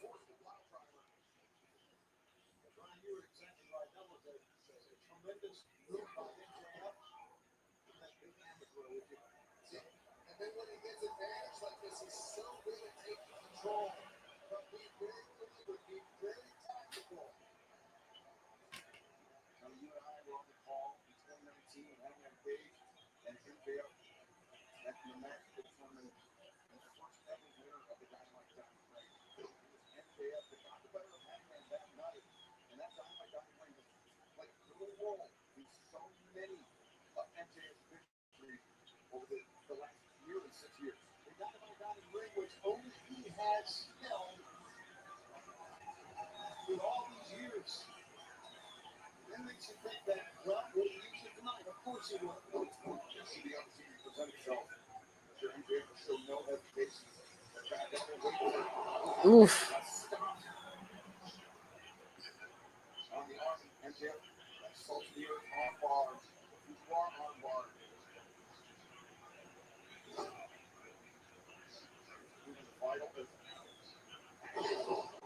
Over the top. MJF looks like he's throwing out the trash. So that's what's so curious. That if MJF will put in a little bit more work and not take as many shortcuts, you know, he could be one of the greatest professional wrestlers of all time. You know, I think that's what it is, Brian. I don't think that's ever going to change with him. It's his makeup. Nothing else, upbringing or what. It's not a good punch right there. Some people like that. He's biting him, Hangman's face. Oh my goodness, he really is jerking off. That's just who he is. Great athlete, but he's still a jerk.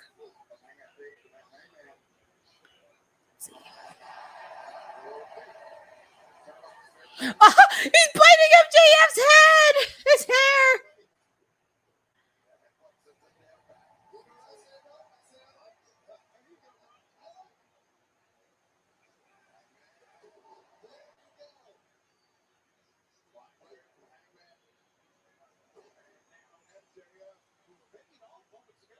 Mm-hmm.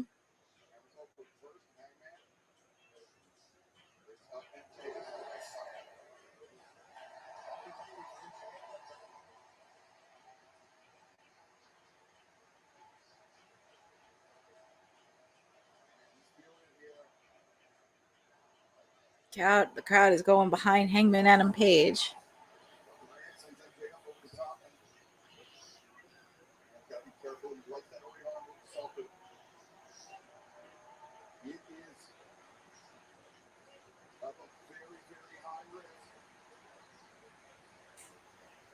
Ooh, nice moonsault by Hangman. Placement of the moonsault right there. I mean, Hangman Adam Page right now is showing you why he's the AEW World Champion. MJF hit very hard, and Hangman could roll in, get a 10-count win, maybe.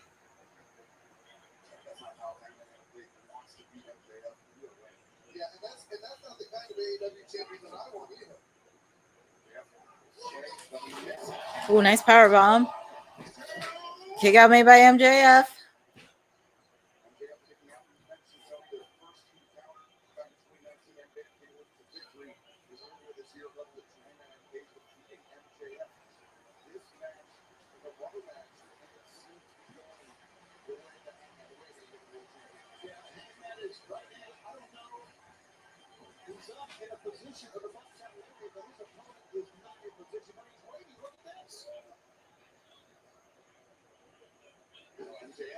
Smart move by MJF there, getting too close. Closing the distance, so Hangman can't hit the buckshot. That's a smart move by MJF. Even smarter move by MJF, targeting that left arm. MJF. Once again, oh, buckshot. He's going to do the buckshot, but MJF's got a submission hold. That may be the best counter I've ever seen for that buckshot there. MJF was waiting for it. Once again, feeding the knee injury to lure Hangman in, and now MJF. Would you want armbar celebrating Hangman? And Hangman's so tough. I mean, when you look at the matches that he had with John Moxley, the things that he survived, the things that he got were smart moves together. Oh, roll up. Oh, Hangman has a submission. Hangman has a submission hold.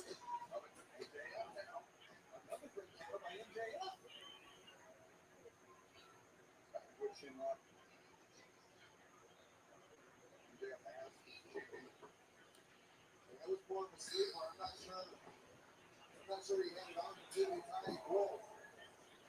Beautiful knee. Great anticipation by MJF. You see once again avoided.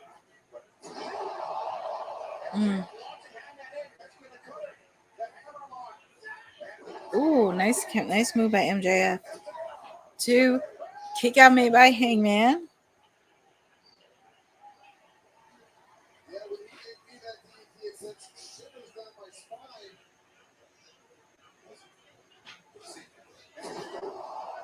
Bringing Hangman in. A momentum shift on the top rope. The DDT. Kick out made by MJF. Makes you unable to protect yourself.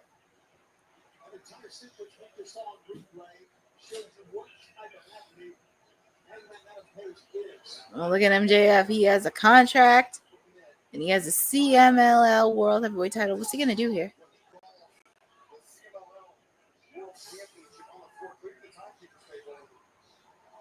He's taking the timekeeper's table. What's he doing? I don't understand the thought process here. He's on top. He gets disqualified. The match is over. No championship. Those are all great points, but it is hard to even fathom what goes through MJF's mind on a wicked day. Much less in this situation, but you're right. Yeah. I would never be able to think like MJF now. I've seen MJF take some crazy risks. Okay. You have an opponent on the table on the outside. Yeah, he hit me. When we wrestled in our Iron Man match, he hit me with an elbow Oh, drop boy. through the timekeeper's table. Now, Hangman up to his feet. Hangman up to his feet. Oh my god! Damn! MJF been in the mouth. Trash talking Hangman. Oh man! Tombstone. Sorry, I was laughing at a few minutes ago. MJF trash talking to MJF. Brian, you said you wouldn't want to check with the win it by count out, but I think the time is right now for Hangman. I really do. I mean, this is an opportunity, but that's not who Hangman is as a person or as a champion. Hangman, look at count. Look at this.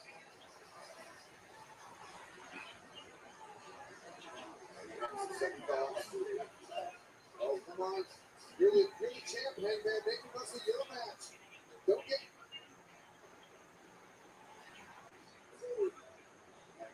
I think this is it. This is a tactical error. You got him damn hurt. Get him in the ring and beat him. Yeah. That's Johnny. Not much to Hangman, but to Mark Briscoe as well. Everybody loves Mark Briscoe. Mm-hmm. What's Hangman doing right here? Oh! Drill through the table. My God. Danielson's yelling at Hangman. Get him in the ring and pin him.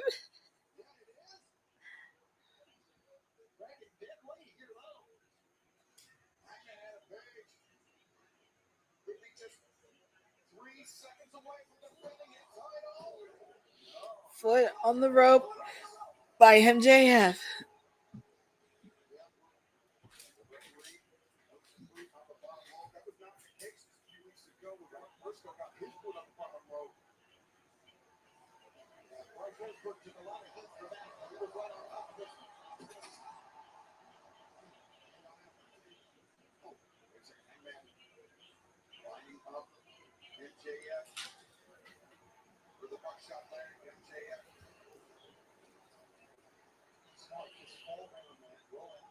MJF left the ring.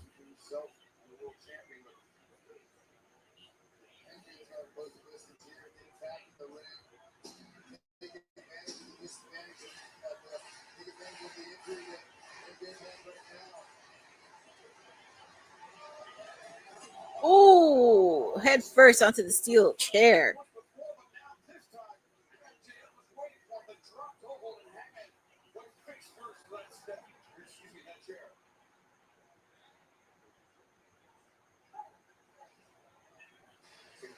We saw the replay right here. That was a nasty, nasty hit to the steel chair.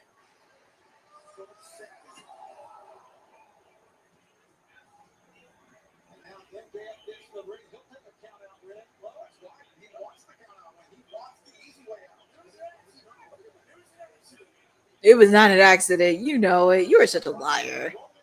That was not an accident. He intentionally wanted to hurt Hangman. Ooh, and Hangman. It looks like Hangman's busted open. Yep, he's busted open.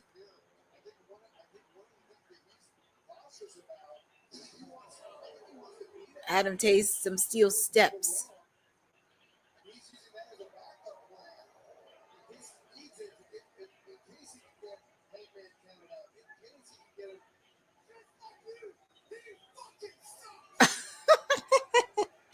Just like you, he man, he even yelled at Bryan Danielson, just like you, he effing sucks. I'm like, man, you yelled at Bryan Danielson out of all people? And he's doing commentary.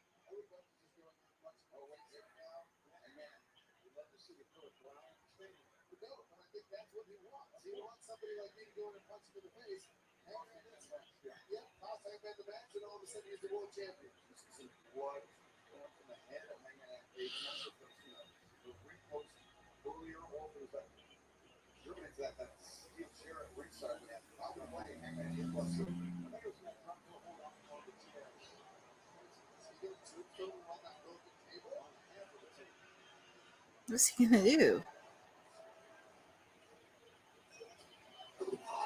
Oof. Jeez.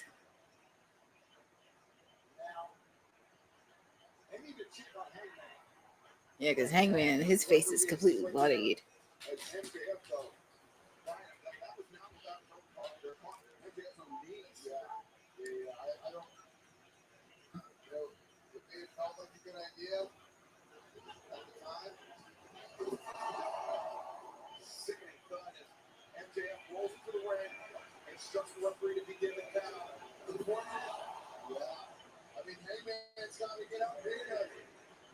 Hangman needs to get up.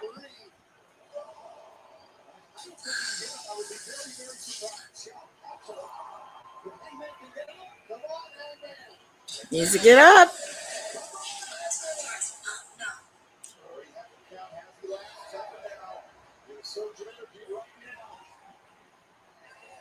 Eight. Already 8. Hey man, you gotta get up.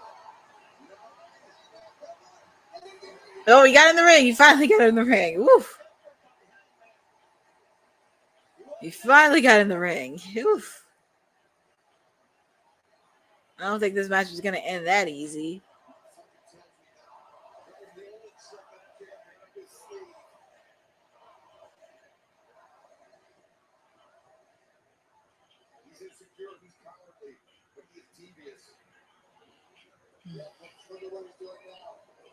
Oh, he took off one of the turnbuckles. He's trying to find the easy way out.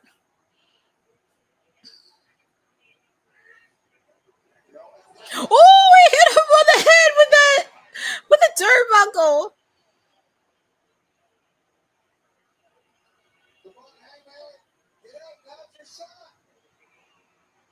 Oof. say, Brian, that you've been in this predicament too, right? Everything you can do just to pull yourself and pull yourself. Now, but I gotta say this. I've been in the ring with a lot of tough men. I don't know if I've ever been in the ring with anybody tough. Ooh, MJF is busted open after that. He is busted open in the face. Wow.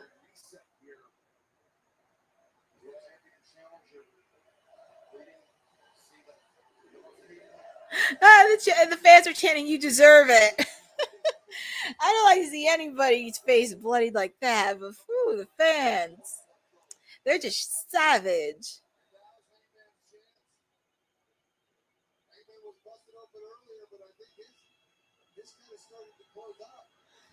And look at Hitman's face. Look at MJF's face. They're just locking eye to eye with each other. Both faces bloodied.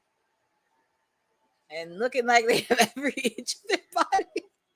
MJF is walking like a little old man.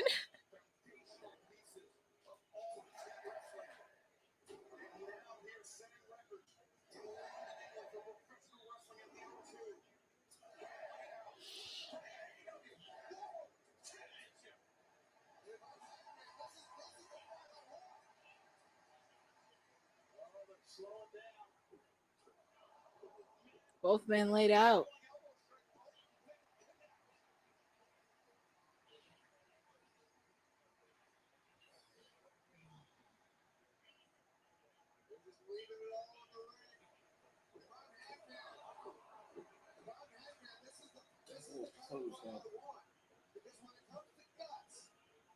If you're judging between Hangman and MJF, Hangman's going to win the guts battle every single time. Yeah, MJF. He blows. He refers to as a coward, but his actions show that he deserves that title. With some of his actions, and then sometimes he gets up like he's getting up now after a war like this. And you can't help but have a spit, just a smidge of respect for him. Hangman and Page, he had the moral fiber when he realized that he had strayed from the righteous path, that he had done something wrong, that he couldn't look himself in the mirror, he couldn't look his children in the eyes, but he kept walking that path. His best fight is now for one and two for Hangman, and then you got me, look at this. MJF reverses. 2, 1, 2. Neither man will get the advantage after that exchange. Sunset flip.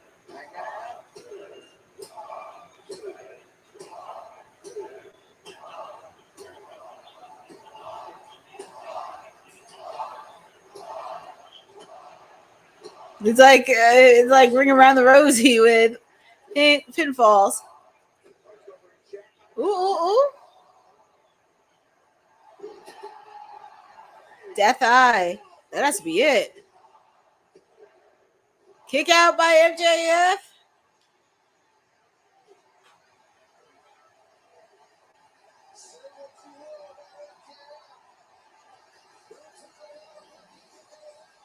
It's actually a good match.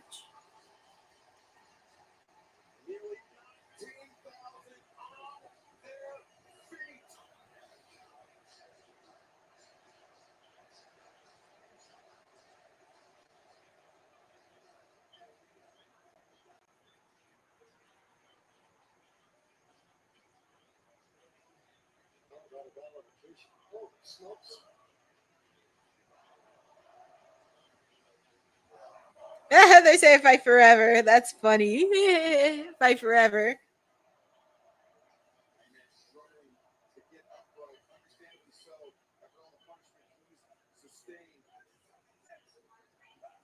Hey man, now talking trash. He got his ring.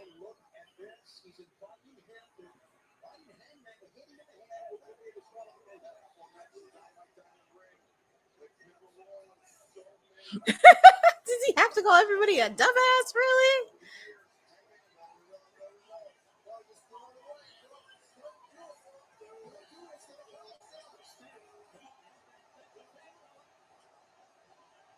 He really wants to do it, but that's what MJF wants. MJF wants that.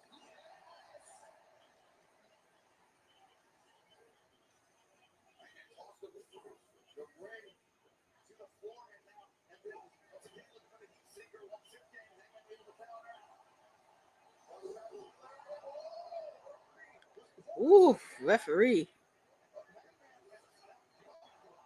Oh, and you shoved the referee. And this is where a lot of shenanigans are going to hit. Gave him a low blow. Oof.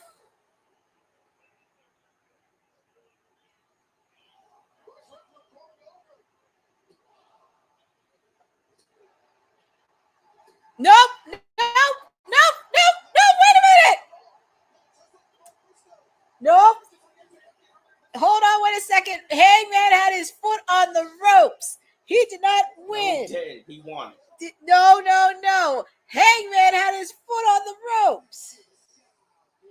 Oh, here comes Mark Briscoe. Because I'm like, wait a minute. He had his foot on the rope. But here comes Mark Briscoe. He has no business here, sir. Yes, he does. And Mark Briscoe has a lot to do with, especially with the fact, too, he kidnapped him this past week. Yeah, I was like, imagine. Look at Mark Briscoe. He's beating up on security. Because Mark Briscoe, he had issues because he kidnapped him after what Ricochet, the Gates of Agony. Oh, my God. No, no, no, no, no, no, no. No, no, no. This is not how the match is going to end. Beat him on security. He got kidnapped. Well, we saw Mark Briscoe. That was one of my predictions. The other one has to be Mystico. Yeah, I was like, Hangman did not win that match. I mean, Hangman didn't lose. Mark was the victim. Mark was the victim that forced Max. I know exactly.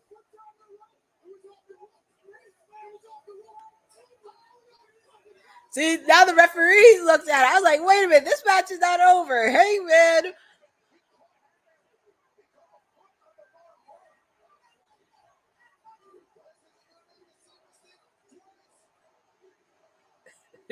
You effed up bad, MJF. Oh my God, he's jumping. Oh, look at MJF. And the match is still going on.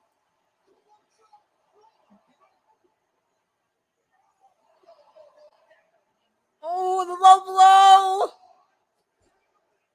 Oh, I was very nervous. I was like, whoo.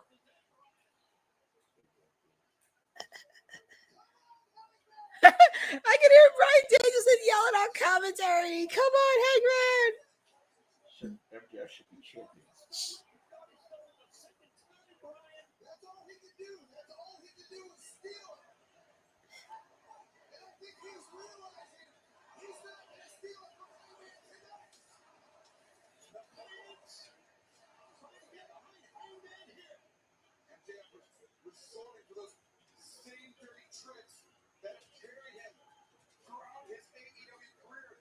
Those dirty tricks. Well, he has a CMLL, and then he has the contract. He's trying to find the easy way out of this. Jeez, he hit him with that rope. Oh, jeez. I guess this match is over. Oh, Hangman, he ain't quitting. Hangman's not Hangman. You need to take a photo of this with MJF because that should be a meme right here. That should be a photo moment.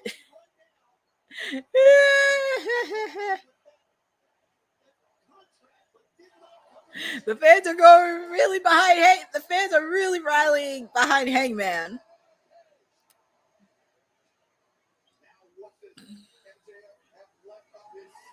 His brass knuckles. Oh, the diamond ring. He's got the diamond ring. Ooh, the referee. Hangman hit him with the contract. That's not fair. Yeah, oh my God. Yes, it is fair. And look at Hangman. He's going to do the buckshot Larry. And look at all the fans in London. Everybody's on their feet. Buckshot. Oh, God. 1, 2, 3. And your winner, and still AEW World Heavyweight Champion, Hangman Adam Page. Even MJF tried to take the sneaky way out and everything else, Hangman prevails and wins. It was a good match, though. It was a really good match between both of them. They really brought their all, but I don't think this is over between these two. It's not over. And also with the fact, too, MJF did not sign his contract, so he still has his contract active. He didn't cash it in.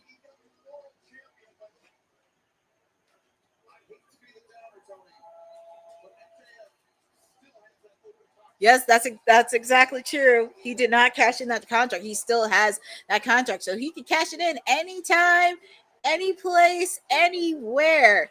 He could even cash it in during the Philly residency. But we shall see on that. Congratulations to Hangman Adam Page. And we still got one more match. We got the main event, the lights out steel cage match. Thank you guys for joining with me on this. It has been super, super fun.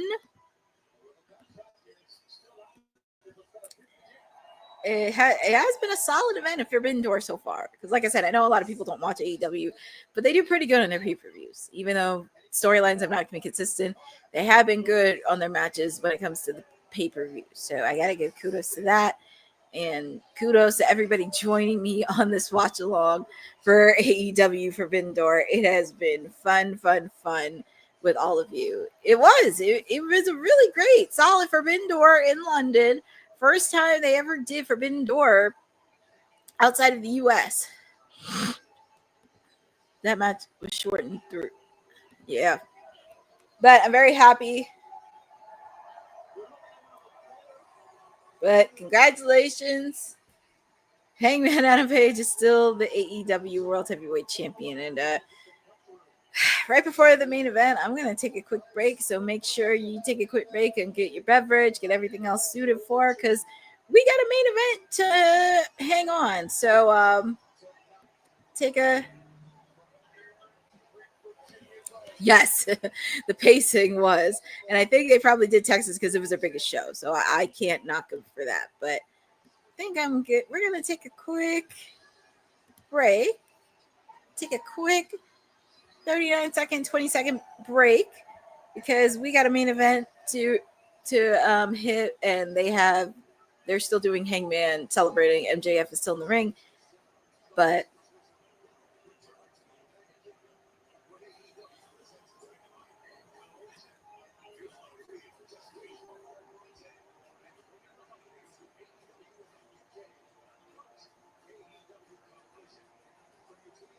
they're coming back in December. They're coming back to the UK in December for Dynamite and Collision. That's so cool.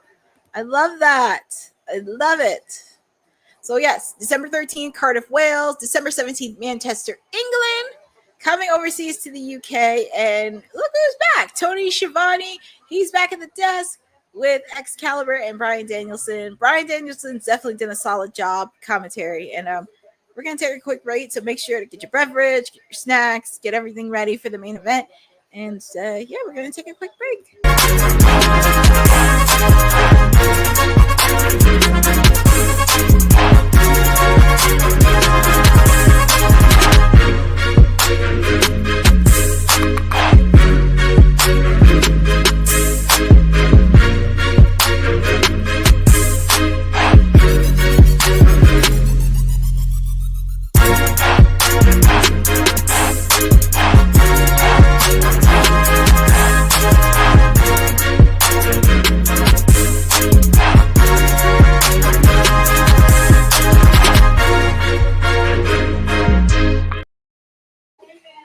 No, he didn't. No, he did. He did not have his foot on the ropes, Courtney. God. Another screw job by the refs.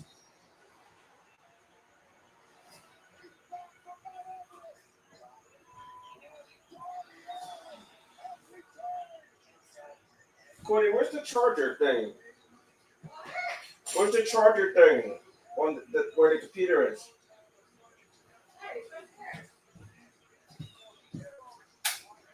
No, it's not. Where's it at? Did you knock it over?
Oop, I was on mute. So happy to be back and just needed to get some stretch.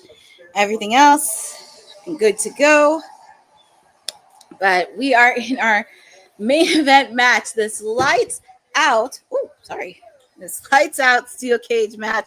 We see Darby Allin coming involved.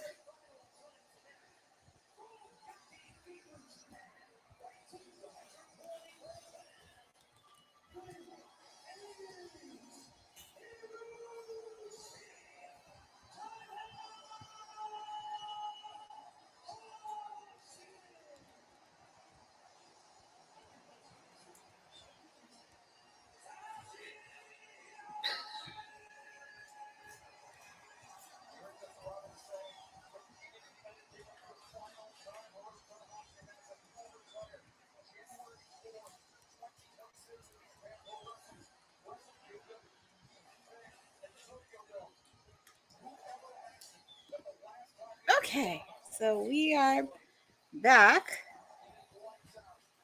And this is the main event. Darby Allin, Tanahashi's entering the ring, but also with the fact too, Tanahashi is actually on his farewell tour too. Because by 2026, he will be retired from professional wrestling. So John Cena's not the only one that's on his retirement tour. Tanahashi is.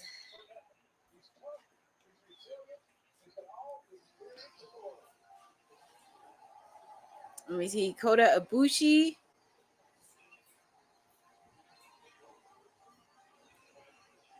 So we are in the main event of the lights out steel cage match. And feel free to put in the chat, who do you guys got?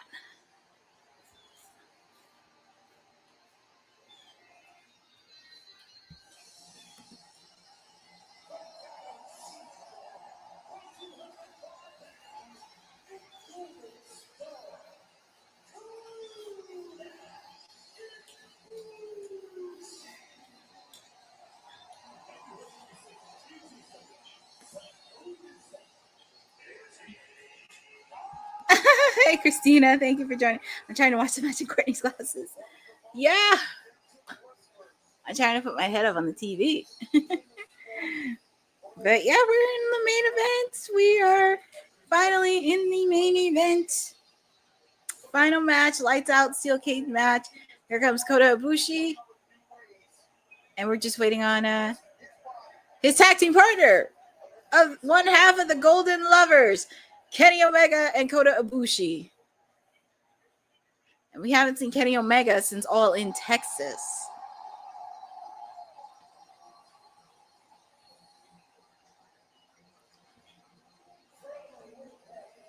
But there he is, Kenny Omega.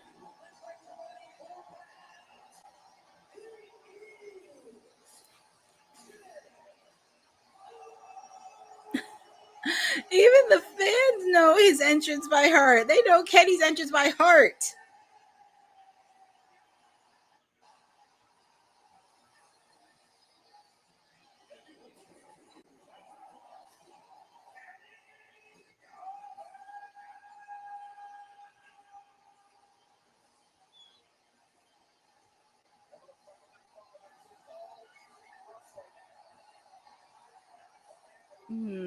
Definitely a warm reception for Kenny.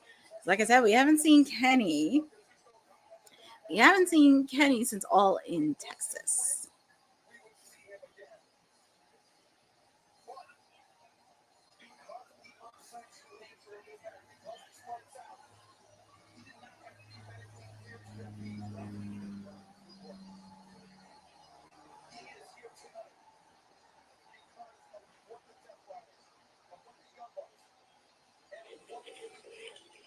Hello?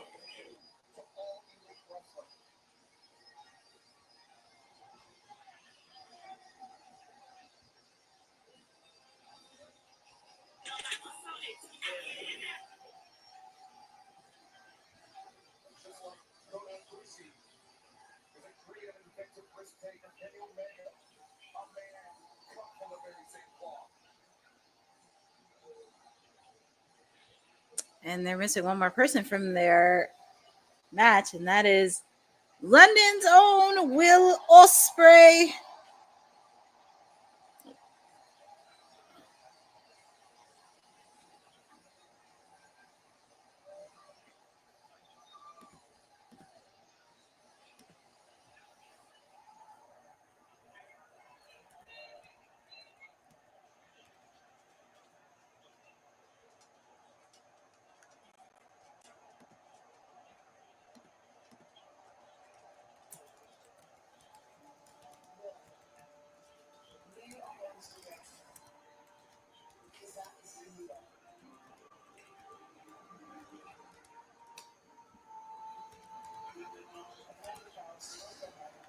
And look, they're showing a montage of Will Ospreay. Because growing up from the UK, showing him wrestling all over the world in Japan, overseas in the UK.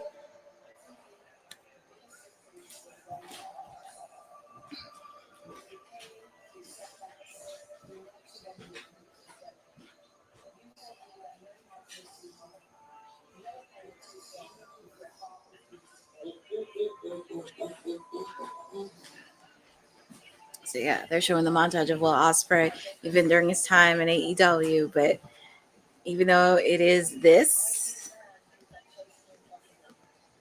Could you imagine?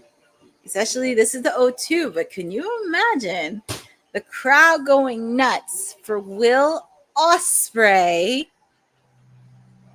at Wembley Stadium next year? I mean, I know it has happened last year because the last 2 years he wrestled in Wembley Stadium. Oh, and there's Alex Windsor. Will Ospreay just showing his journey, getting into wrestling. I don't know, Mom. I just love it when they show montages like this. But here he is, Will Ospreay.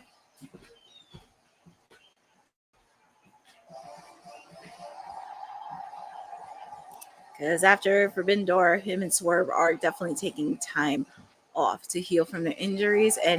But the good news is they can be 100% ready to go by Wembley next year.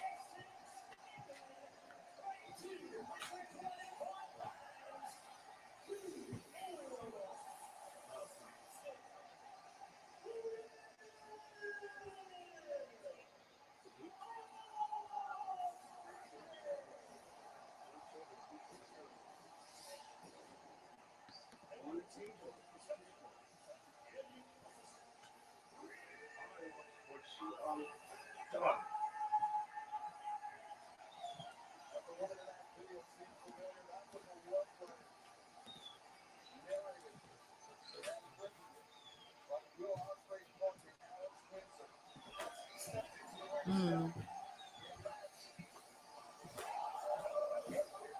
I'm trying to read the back of his shirt.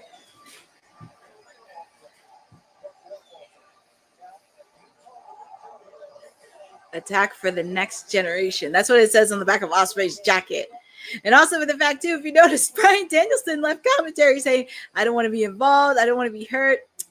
You think it's a possibility he may be involved in the Lights Out Steel Cage match? You think he should be? Because we know how Bryan Danielson is. And also, he, of all people, should get revenge on what the Death Riders and the Young Bucks actually did to him. And send him packing.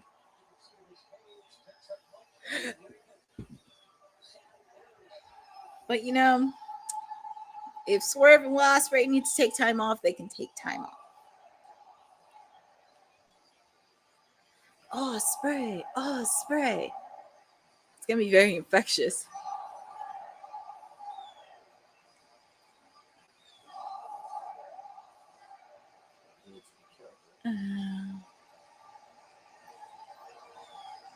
That's like a money dollar. That's $1 million shot right there.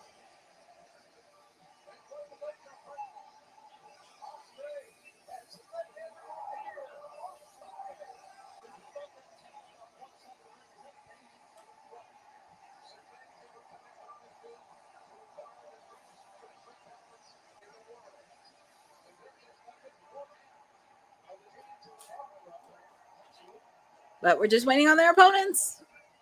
We are just waiting on their opponents.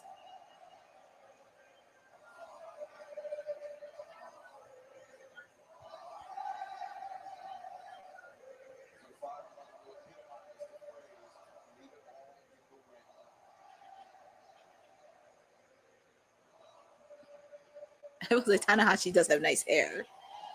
He does have nice hair. But yeah, they're just waiting on their opponents. Well, by request of the person who was doing it backstage, the Young Bucks got their theme back. Yes, about time.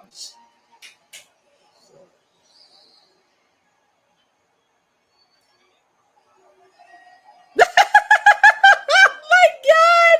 Are you serious? They didn't play their Titantron? Oh my God. That is crazy. No pyro, no nothing. Slick Nick, Mr. Instant Replay. No EVs. That is funny. That is so funny. It's not funny. It is funny. I'm laughing at this so the Young Bucks. Oh my God! Look at everybody laugh. Well, Darby, I know Darby ain't laughing, but look at Kenny Omega.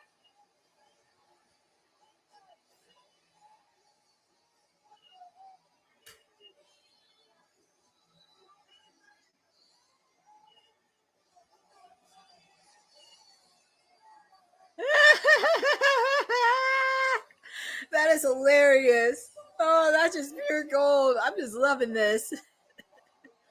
Oh, I'm loving this.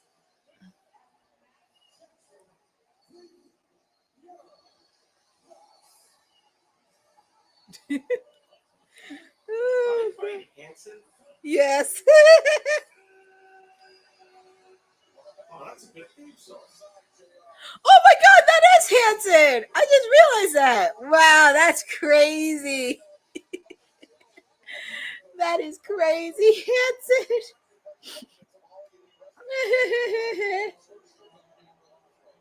Oh, this is hilarious. This is hilarious. But here comes the Death Riders. Here come the Death Riders. Here come all the remaining members of the Death Riders coming in. Here they come. John Moxley, that little runt Wheeler Yuta. Yeah, John thinks he's all tough. There's Gabe Kidd, Marina Shafir. Oh, trust me, Claudio's there. There he is.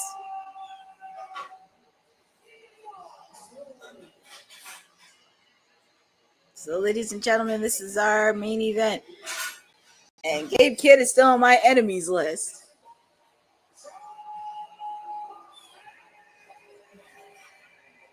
So, but we did see members of Bullet Club earlier during 0 Hour where they faced off against the Ops for the AEW Trios titles, and the AEW and the Ops successfully retained. Well, he is. Wheeler Yuta is a little, he's like an annoying little run that nobody likes.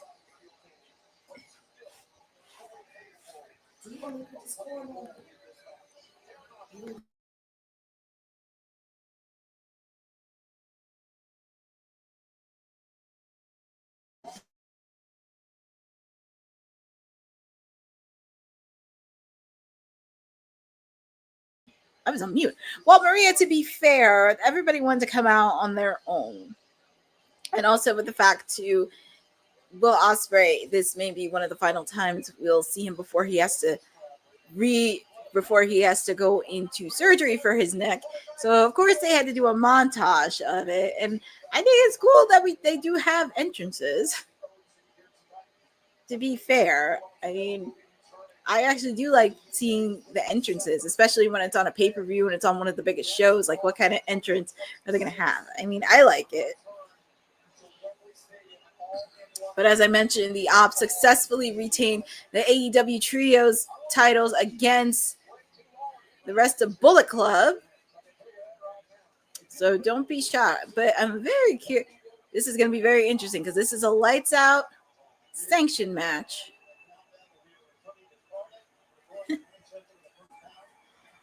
But look at this. Of course, Wheeler Yuta and Marina Shafir, they're not far behind. It's unsanctioned. It's lights out. So that means anything goes, and they can't sue Tony Khan for it. But yeah, this is the main event. This is our main event. Obviously, Darby goes after John Moxley for obvious reasons.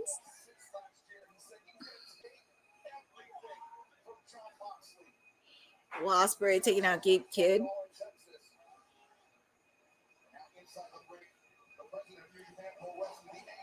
Tanahashi against the Young Bucks. Ooh.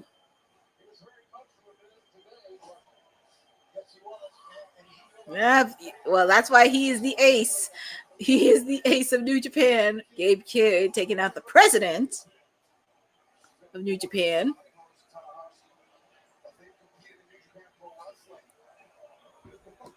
Oh yeah, well, Ospreay and Gabe know each other very, very well. They know each other very well.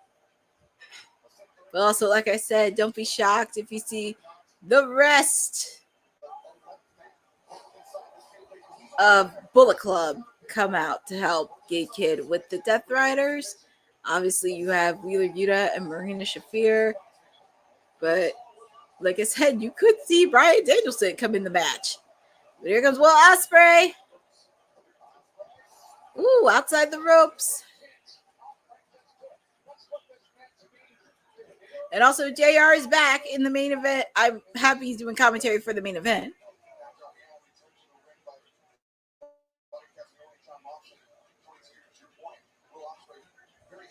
Oh, nice move by Darby Allin.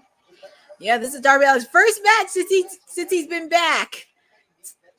Since All In Texas. Yeah, the only person that's not too hurt is Darby.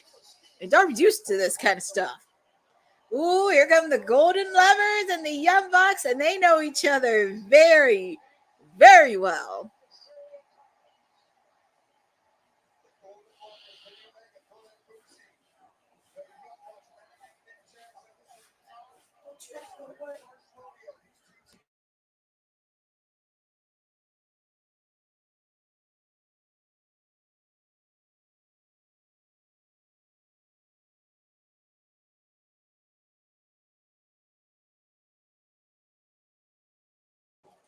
So, but here we go with the Golden Lovers. And unfortunately, in the next 10 minutes, I have to clock out because I have to take care of a few things. And it sucks it has to happen during the main event because I really want to watch this. But I do think Bryan Danielson may pop up because he said, I'm leaving. I'm not dealing with all this violence. So that should mean something. And like I said, I would not be shocked if the rest of Bullet Club was out or the Ops. Ooh, nice move by Kenny and Kota Ibushi.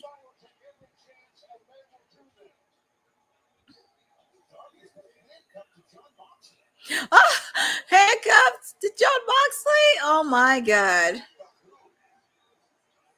What is John thinking? What is he thinking?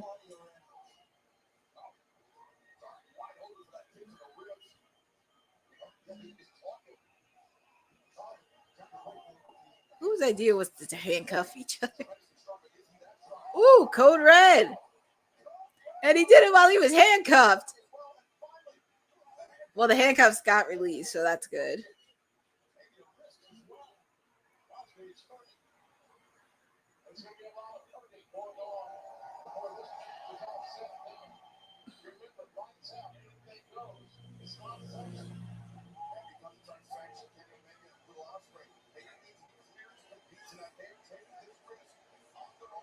Yeah, they're taking the risk. But you know what? When they come back, they'll be stronger than ever. From his tag team partner, Kota Ibushi. Ooh. Now I'm very curious if, after all this, I'm very curious who's going to be a part of Blood and Guts on the men's side. Ooh, nasty on Kenny Omega.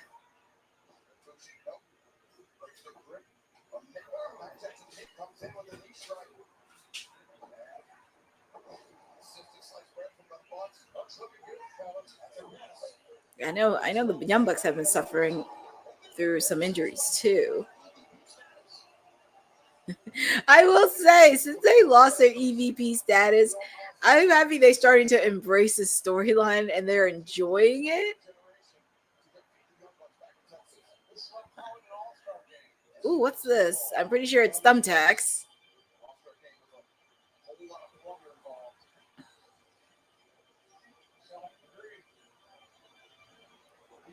What's this? Is this thumbtacks? Oh, it's jelly beans.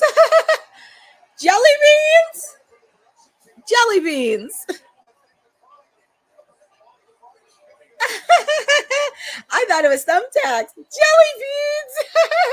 Even Moxley and Claudia are like, what's going on? But nice counter by Will Ospreay. That's crazy. Jelly beans? Wow. That is insanity.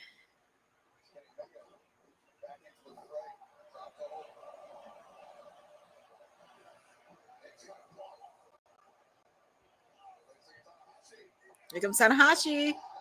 Oh, planted on the gummies. Thumbs up. Well, hey, look, everybody loves gummy. You get a gummy. You get a gummy. Kenny stuffing the face on one of the Young Bucks. Hey, you get a gummy. You get a gummy. Kick by Kota Ibushi. Nice tag team. There's Claudio.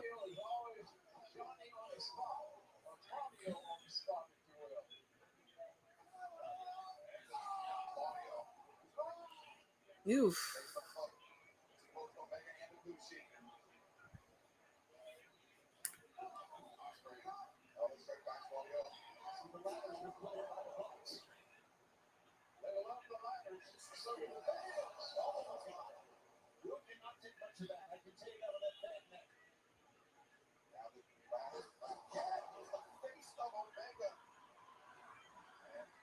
Oh, they bring out the ladder.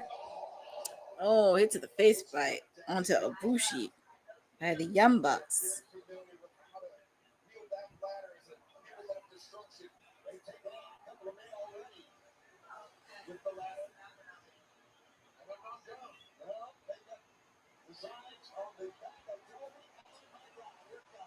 Oof, oof.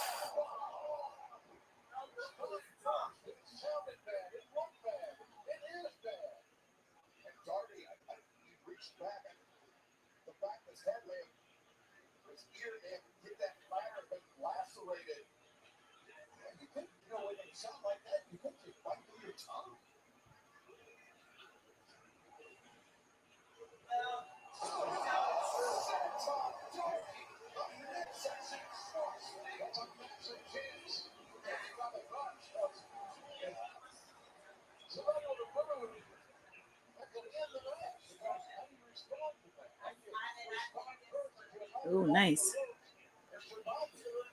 Ooh, Will Ospreay's already bloodied. Yeah, the bloodies in the face.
Oh my goodness.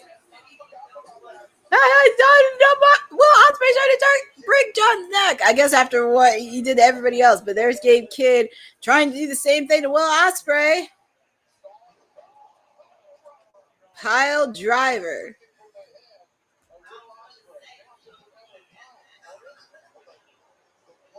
Yeah, I think Will, like, he is out cold.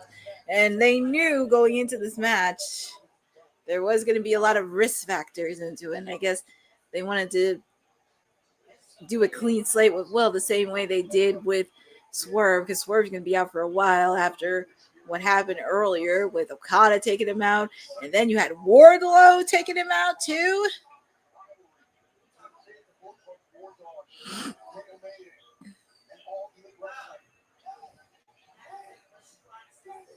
Well,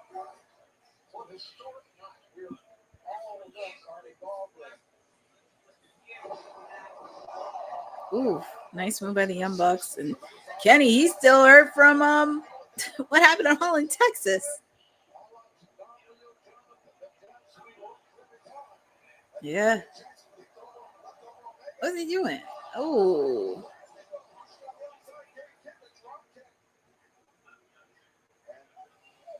Ooh, I guess Team AEW is a little, well, Team AEW in New Japan, they're a little bit, not getting outnumbered.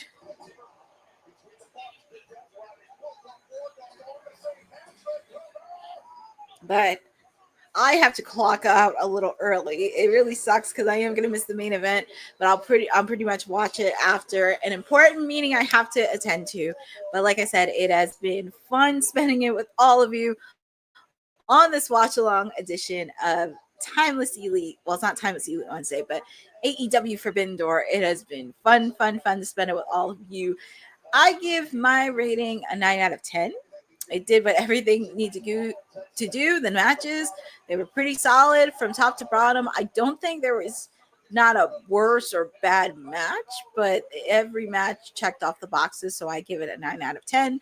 It did everything we need to do, but I am clocking off a little bit early, and I'm going to watch the main event when I come back from my meeting that I have. But I do want to give a shout out to people that stopped by the chat. Lewis Johnson, Boza, Zach Minner, Maria, Byron Cutler, Christy Wilson showed up for a bit. Also got a shout out to a few of the WWT YouTube channel that came in. Do want to shout out to everybody for that, but I do have to clock out for an important meeting I have to attend to. But I will watch the main event when I come back. Thank you guys for joining. I will be talking more about highs, lows, and everything. And Darby Allin. Darby Allin's out cold. Hold on 1 minute. I'm looking at Darby Allin. Oh my God, Claudio threw Darby Allin on the steel cage, and it looks like he's out cold. But I will be giving my full analysis tomorrow on WWT Live. So make sure to check in. Also, make sure to follow me on socials at CourtneyNJ11 for not just wrestling content, pageant content, everything that I'm doing. Also, just to let you know, I will not be doing a Timeless Elite Wednesday watch on this week because I will be on site in Philadelphia when they kick off their residency at 2300 Arena. I'm super excited on that. But I am signing off a bit early, and it was a really great afternoon with all of you. I'll be watching the rest of the main event when I come home after my meeting. But thank you guys for watching Women's Wrestling Talk, the #1 women's wrestling network on the planet. Enjoy the rest of your evening, and I will see you tomorrow. Thanks for joining WWT. Don't forget to like us on all social media platforms at WWTalkpod. Like and subscribe on all video and audio platforms, like yesterday, my G. And check out our website at www talkpod.com. Thanks for watching Women's Wrestling Talk, the #1 women's wrestling network on the planet.